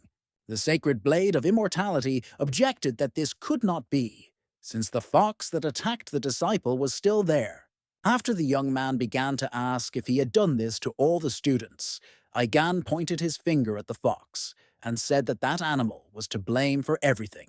The guy was furious that our hero called his friend an animal and rushed to attack. The young man wondered if he really didn't see this fox. But why? The young man began to dodge his numerous blows and asked him to calm down. Suddenly, a spiritual fox appeared in front of him and shocked him with an electric shock. Ill noted that he did not even have time to react to the attack. Our hero said that he saw the victims. Did he really think that he could cope alone? After which I thought that it turns out that other people do not see spiritual beasts. The old man replied that he had heard that some animals hide themselves from prying eyes. Igan noticed that the fox was leaving again. Blade said she sniffs the bags all the time. It looks like she needs a specific flower. Some animals like grass. High-grade miracle drugs are also often targeted by beasts. The guy said that then we need to follow her. After running after her for some time, the young man said that he was giving up and couldn't do it anymore. The sacred blade of immortality said that once he dealt with his illness, let him take up the technique of lightening the body. The young man noted that for now, we should forget about the fox and go in the direction where the energy continues to thicken. Looking at the ground, the old man said that the energy of the heavenly gifts formation technique could be felt there. Igan asked if someone was hiding spiritual herbs. The man replied, "No. This is not someone's malicious intent, but a natural phenomenon. Raspberry bushes have thorns, ginseng grows high in the snowy mountains, and herbs have their own method of protection." The young man noted that the leaves seemed to have changed direction and the fog was dissipating. The old man replied that this was due to the outflow of qi. They are approaching the center of the formation. The young man noticed the thorn bush and noted that it seemed like there was something there. It turned out that this is the same rare flower with 3 multicolored petals. The sacred blade of immortality wanted to come closer in order to examine it, but its face came across thorns. The guy stated that it seems that even ghosts cannot penetrate there. A steel sword won't help with these branches. Then he took out his meteorite metal weapon and began trying to cut the branches. Then the young man felt someone's presence and saw a fox. He noted to himself that he seemed to have been ambushed. The young man wanted to reach her with his sword, but nothing happened. Suddenly, a huge energy field appeared around the fox, which struck with charges. Everything turned out to be all right with our hero. Only the comet's fang began to glow brightly. The old man said that he had been in a similar situation. He was struck by lightning while holding this sword in his hands. The body was not damaged, but the weapon began to glow. He then thought that he was just strong. Igan stated that comet fangs absorb electricity. Is it really the meteorite metal? Then he decided that it didn't matter at the moment and asked the fox if she had even expected something like this. After which the young man extended his hand to her and asked whether she would give him her core. But when the young man hit it with a sword, the blade simply passed right through and did not harm the animal in any way. But in principle, this was to be expected from a spiritual creature. The elder simply grabbed the fox by the scruff of the neck and said that it could be dealt with if you used Yin Gate. Igan objected that how did he know that she is a full-fledged ghost and does not see the ancestor? The creature shook its head in different directions in shock and did not understand who was holding it. The old man noted that no one seemed to see him at all. The sacred blade of immortality added that this baby has no core. The guy asked if he was really testing him. It seemed to him that the old man was simply stroking this cutie, after which our hero continued to cut the thorns in order to take that rare flower. Having reached it, the young man noted that it was a rare herb, so he would not eat it. First, you need to find out how it is absorbed. The sacred blade of immortality asked what to do with the fox.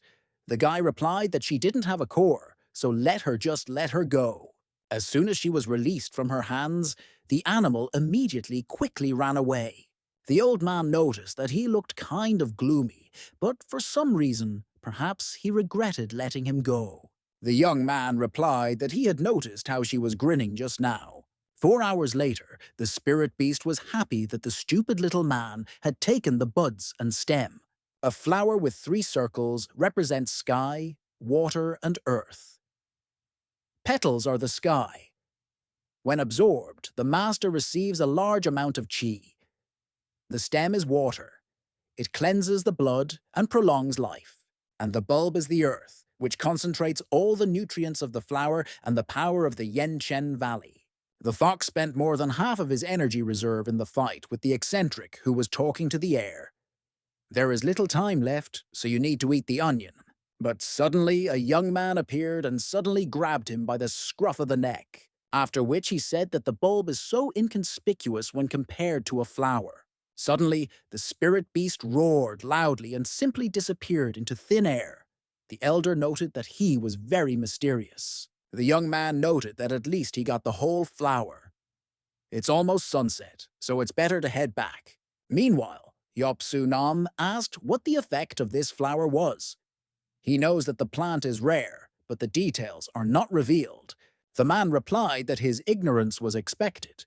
Even he has not seen the flower, so how would he know? The head then began to explain that several hundred years ago the flower fell into the hands of one person who was a heavenly demon. Heavenly demon, divine cult, Min cult. All these names belong to one group, the devilish cult. The Murim school, which valued cruelty and destructiveness above all else in the arts. When the heavenly demon became the strongest master in the Central Plains, the devil cult stole the flower with 3 circles, which was supposed to be an offering to the prince of the empire. The sky demon's follower handed the flower to his master, but after a long silence the demon said something mysterious, namely, that if he accepts this gift, then there will be no place for him on earth. After which he burned the flower with the flame of Samadhi truth. They say that thanks to this flower, you can overcome your boundaries. If a Taoist accepts it, he will immediately become a divine sage. If a monk absorbs the power of the flower, he will achieve nirvana and become a Buddha. If the devil accepts such a gift, he does not know what will happen, but assumes that it will be something unpredictable. The young man was surprised that spiritual herbs really had such power. The head replied that if he believes in the legends of old men, then yes, but he believes that this is an exaggeration. But there is one story quite similar to this one. It is said that the patriarch of the Nangon clan took the flower with 3 circles and achieved rejuvenation through skeletal restoration. However, the flower did not help him anymore, although his chi increased.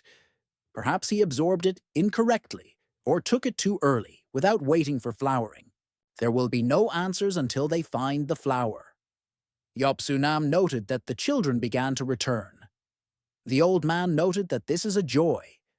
Only on the day of the test can they replenish the house's supplies of flowers and herbs. But then they noticed that there was something wrong with the kids and asked what happened. After listening to the story, the head exclaimed that they really suddenly felt bad, and when they woke up, the sun was already setting. The guys answered yes, so they brought almost nothing. One of them said that he saw a blue fox before he lost consciousness. The man noted that then everything was clear. They had encountered a spirit. It dawned on the guy that it turns out that it wasn't Aigan who attacked Chijunmen, and he just attacked the innocent guy. Then he muttered that he too was acting suspiciously. Our hero asked why. "Hi!" Il screamed in surprise and asked when he even managed to come. Our hero replied that he said that he did not attack the guys. The young man replied that he was mistaken and noticed that the guy's sleeve was burnt. Our hero exclaimed that the fox must have hit him when he tried to catch up with it. The young man was surprised that he could really see her. Igon answered yes, she couldn't be allowed to continue to abuse the students. Hai-Il thought to herself that he even took a break from the test for this. There is practically nothing in his bag, after which he handed him his and said that he owed it to him. His attack must not go unpunished, therefore he offers to exchange. But suddenly, our hero exclaimed that he had really decided to deceive him and began to walk away. The guy didn't understand why he was furious, because Il just wanted to help him. But when the young man handed something to the head, he exclaimed that it was also a flower with 3 circles. The young man now understood what the problem was, and noted to himself that it was awkward. After some time, the girl said that he again took first place, which is simply incredible. The young man replied that he came across this flower while chasing a blue fox. Lee asked, Igon was surprised why they frowned sharply and asked if they knew anything. Yen replied that he was unlikely to have heard this story. The chief archivist had a student 2 years ago. His name was Dam Hen. He was a brilliant man. The archivist greatly appreciated his amazing talent, but the fox bewitched his brother and forced him to attack his own teacher. This is a fairly serious crime, punishable by exile. But at the persistent requests of his teacher, the matter was limited to imprisonment in the Cave of Repentance. The guy exclaimed that he had really met a fox who fascinated him. The girl replied that it was unknown. We need evidence to be sure. The manager asked not to talk about it, but she would tell him, because he would become the student of the Flower of Honor. The Sacred Blade of Immortality noted that Chunram has quite a lot of secrets. Our hero replied that it was still calmer than theirs. Yen wanted to continue talking about Dam Hen. But the man interrupted her and said that enough talking about this doomed young man. Why did she even decide that it was possible to tell a young man who was not a member of the clan about this? Lee asked the head of the House of Flowers and Herbs for forgiveness. Suddenly, he hugged the young man tightly and said that this boy was a real treasure. The imperial court has been asking for such a flower to be delivered to them for so long, and finally, they will be able to give them a gift. The man is in a good mood today, so he can ask for anything. Igon said that then let him tell more about the flower with 3 circles. That is, how to absorb it, what effects it has. I thought to myself that I gave the bud and stem to Chonrim, but now he uses the bulb himself. The head of the House of Flowers and Herbs said that it is better not to take the flower right away. If you combine it with others, you will also need a bronze pot. Meanwhile, in the library of the 5th flower, the man was thinking that it was necessary to make 8 more, and this required a lot of spiritual strength. With Dahen, everything would be much simpler. Then he decided to throw such thoughts away, since it would not bring any benefit. It's better to worry about Igon's health. Recently, he unexpectedly came and asked for a bronze pot. The guy's already preparing for the Flower of Honor student test. What a thoughtful boy. Meanwhile, the elder said that there would be no problems if he relaxed his body and calmed it down at the same time. The young man replied that he would live with other students when he joined the clan. Now is his only chance. The yang energy emanating from the flower seems to burn its insides. The man said to focus on the feeling of heat and controlling energy. Slowly and calmly let him pass it through his entire body. Now it seems to him as if he's pouring water into a leaky jug. But soon his body will become like fertile soil. One day, even the smallest veins of his body will be full of qi. Our hero asked what it means that a flower allows one to overcome its limitations. The elder replied that no matter how wonderful the medicine was, it alone would not make him great. Then he asked how he felt. The guy replied that he didn't notice any special effect. Perhaps the body has become a little lighter. Then he heard someone's footsteps and quickly began to hide the bronze vessel. The old man said that he already had all 5 senses well developed, but now he heard the guest especially easily. Surin came to him and said that there was a conversation, after which she noted that he had somehow changed. Perhaps it's in his aura, or it's not completely clear. After which she said that none of this was important. That's not what she came to talk about. Then she unexpectedly invited the young man to fight together. Our hero replied that somehow he did not expect such an offer. The girl exclaimed that not now, but during the tests. Aigan replied that she was a little late. He already promised so high ill that he would fight him. The baby objected if he understood that he shouldn't fight him. Without chi, he would not be able to resist him. The young man's sword technique is very fast. If you do not have time to see the attack, then you can hardly reflect or block it. The fight will end very quickly, so he will receive few points. The guy replied that now he is in first place, and she is in second. If they fight, the results are unlikely to change. She's not worried about him, but about her scores. The girl replied that he was right, but he really shouldn't fight him. It is also beneficial for him to fight with her. The young man thanked her for the information, but he is not going to change his decision because he will win anyway. After some time, it became the day of the combat test. It was announced that the blue side would be Sun Hai-il and the red side Aigan. Jun Men said that you shouldn't underestimate your opponent just because he doesn't use chi. The guys immediately started fighting with wooden sticks, and our heroes successfully dodged the attacks. After which the young man sharply struck his opponent, who did not expect him to be so skillful in the throat. The guy asked how he could move fast there if he didn't use the art of lightening the body. Aigan replied that it was not a matter of speed, he just started moving earlier. The young man exclaimed that this makes no sense. Is he really the only one making fun of him? Our hero began to notice that his breathing stopped for a moment, and his eyes were directed to where he was about to strike. The sacred blade of immortality said that his senses perceived more, and his battle experience had increased. Now he needs to see the bigger picture. One of the main students noted that our hero exceeds all expectations. But Hai-il is not bad either. His blade is fast. Such talent will never stop developing. As for Aigan, although he is sick, he was still born into the Peck clan. He easily reads the enemy's attacks and delivers clear blows. Do Gan that masters named Gan are usually very strong. Another corrected that his name is Aigan and his last name is Peck. Let him just look at the fighters, because the outcome will soon be clear. Du stood up abruptly and exclaimed that that was enough.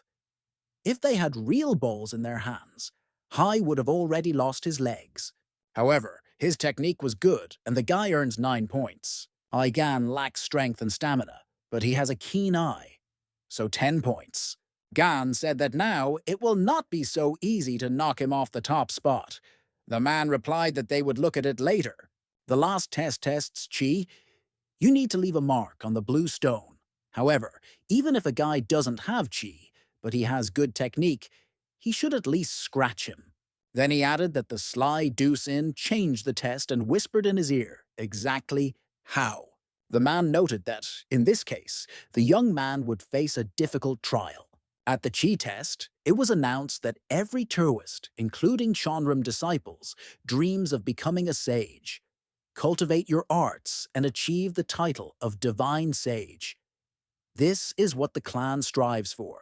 Therefore, they value internal energy more than body strength. Among the tests, it is for this test that you can get the most points. But they can't assess their full potential in simple ways, so he created a new kind of test. It does not require brute force, but only chi. This is Bianchjun made of topaz.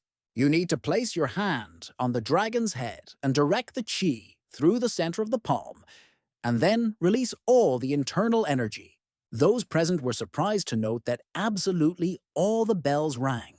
Hai-il noted that Aigan's channels are blocked. He will not be able to score points, and the results will be unpredictable. The young man noted to himself that his entire journey could end in complete failure. After some time, our hero's main rival managed to make 6 pieces ring. The master asked him to repeat it, since he did not hear the ringing due to his joyful cries. After which the man said that he earns 3 points and called Peck Gurgan. Sin noted that his chi channels were blocked and the test would be difficult, but the young man said that he would try anyway. The master said that perhaps, instead of devoting his life to the sword, he should join something more beautiful. Tao and magic are amazing and endless. Doesn't he want to go to the Tower of Menil? The young man asked why he should offer such a thing on the test, and went to try his hand anyway. The sacred blade of immortality said that Topaz is sensitive to chi, which is why he made Bianchjun from it. The boy cannot direct internal energy through the center, but nothing was said about redirecting the flow. Let him use the energy of the topaz itself. Those present immediately began to whisper about what he was doing. He seems to be unable to use chi due to his illness. Much to his surprise, the man thought he heard a faint sound. It dawned on him that the guy was trying to take advantage of the energy contained in the topazes themselves. The bells will ring if she puts in a little more effort. Suddenly, one of them cracked from such a strong impact and began to fall apart. The master immediately remembered the words of his head that this device costs as much as a third of annual savings. Therefore, if he breaks them, he will personally cut off the fat and sell it to the butcher. Then he exclaimed that his method was unusual. But they still tested the internal chi, so he had 0 bells. The teacher noted to himself that even the worst one rang 2 pieces. Maybe he drove him away early after all, but he needed to be on the safe side. The young man noted that he was very scared when the bell cracked. He hopes no one realized it was because of him. Then he was met by the guys along with the master, who said that they had all worked very hard.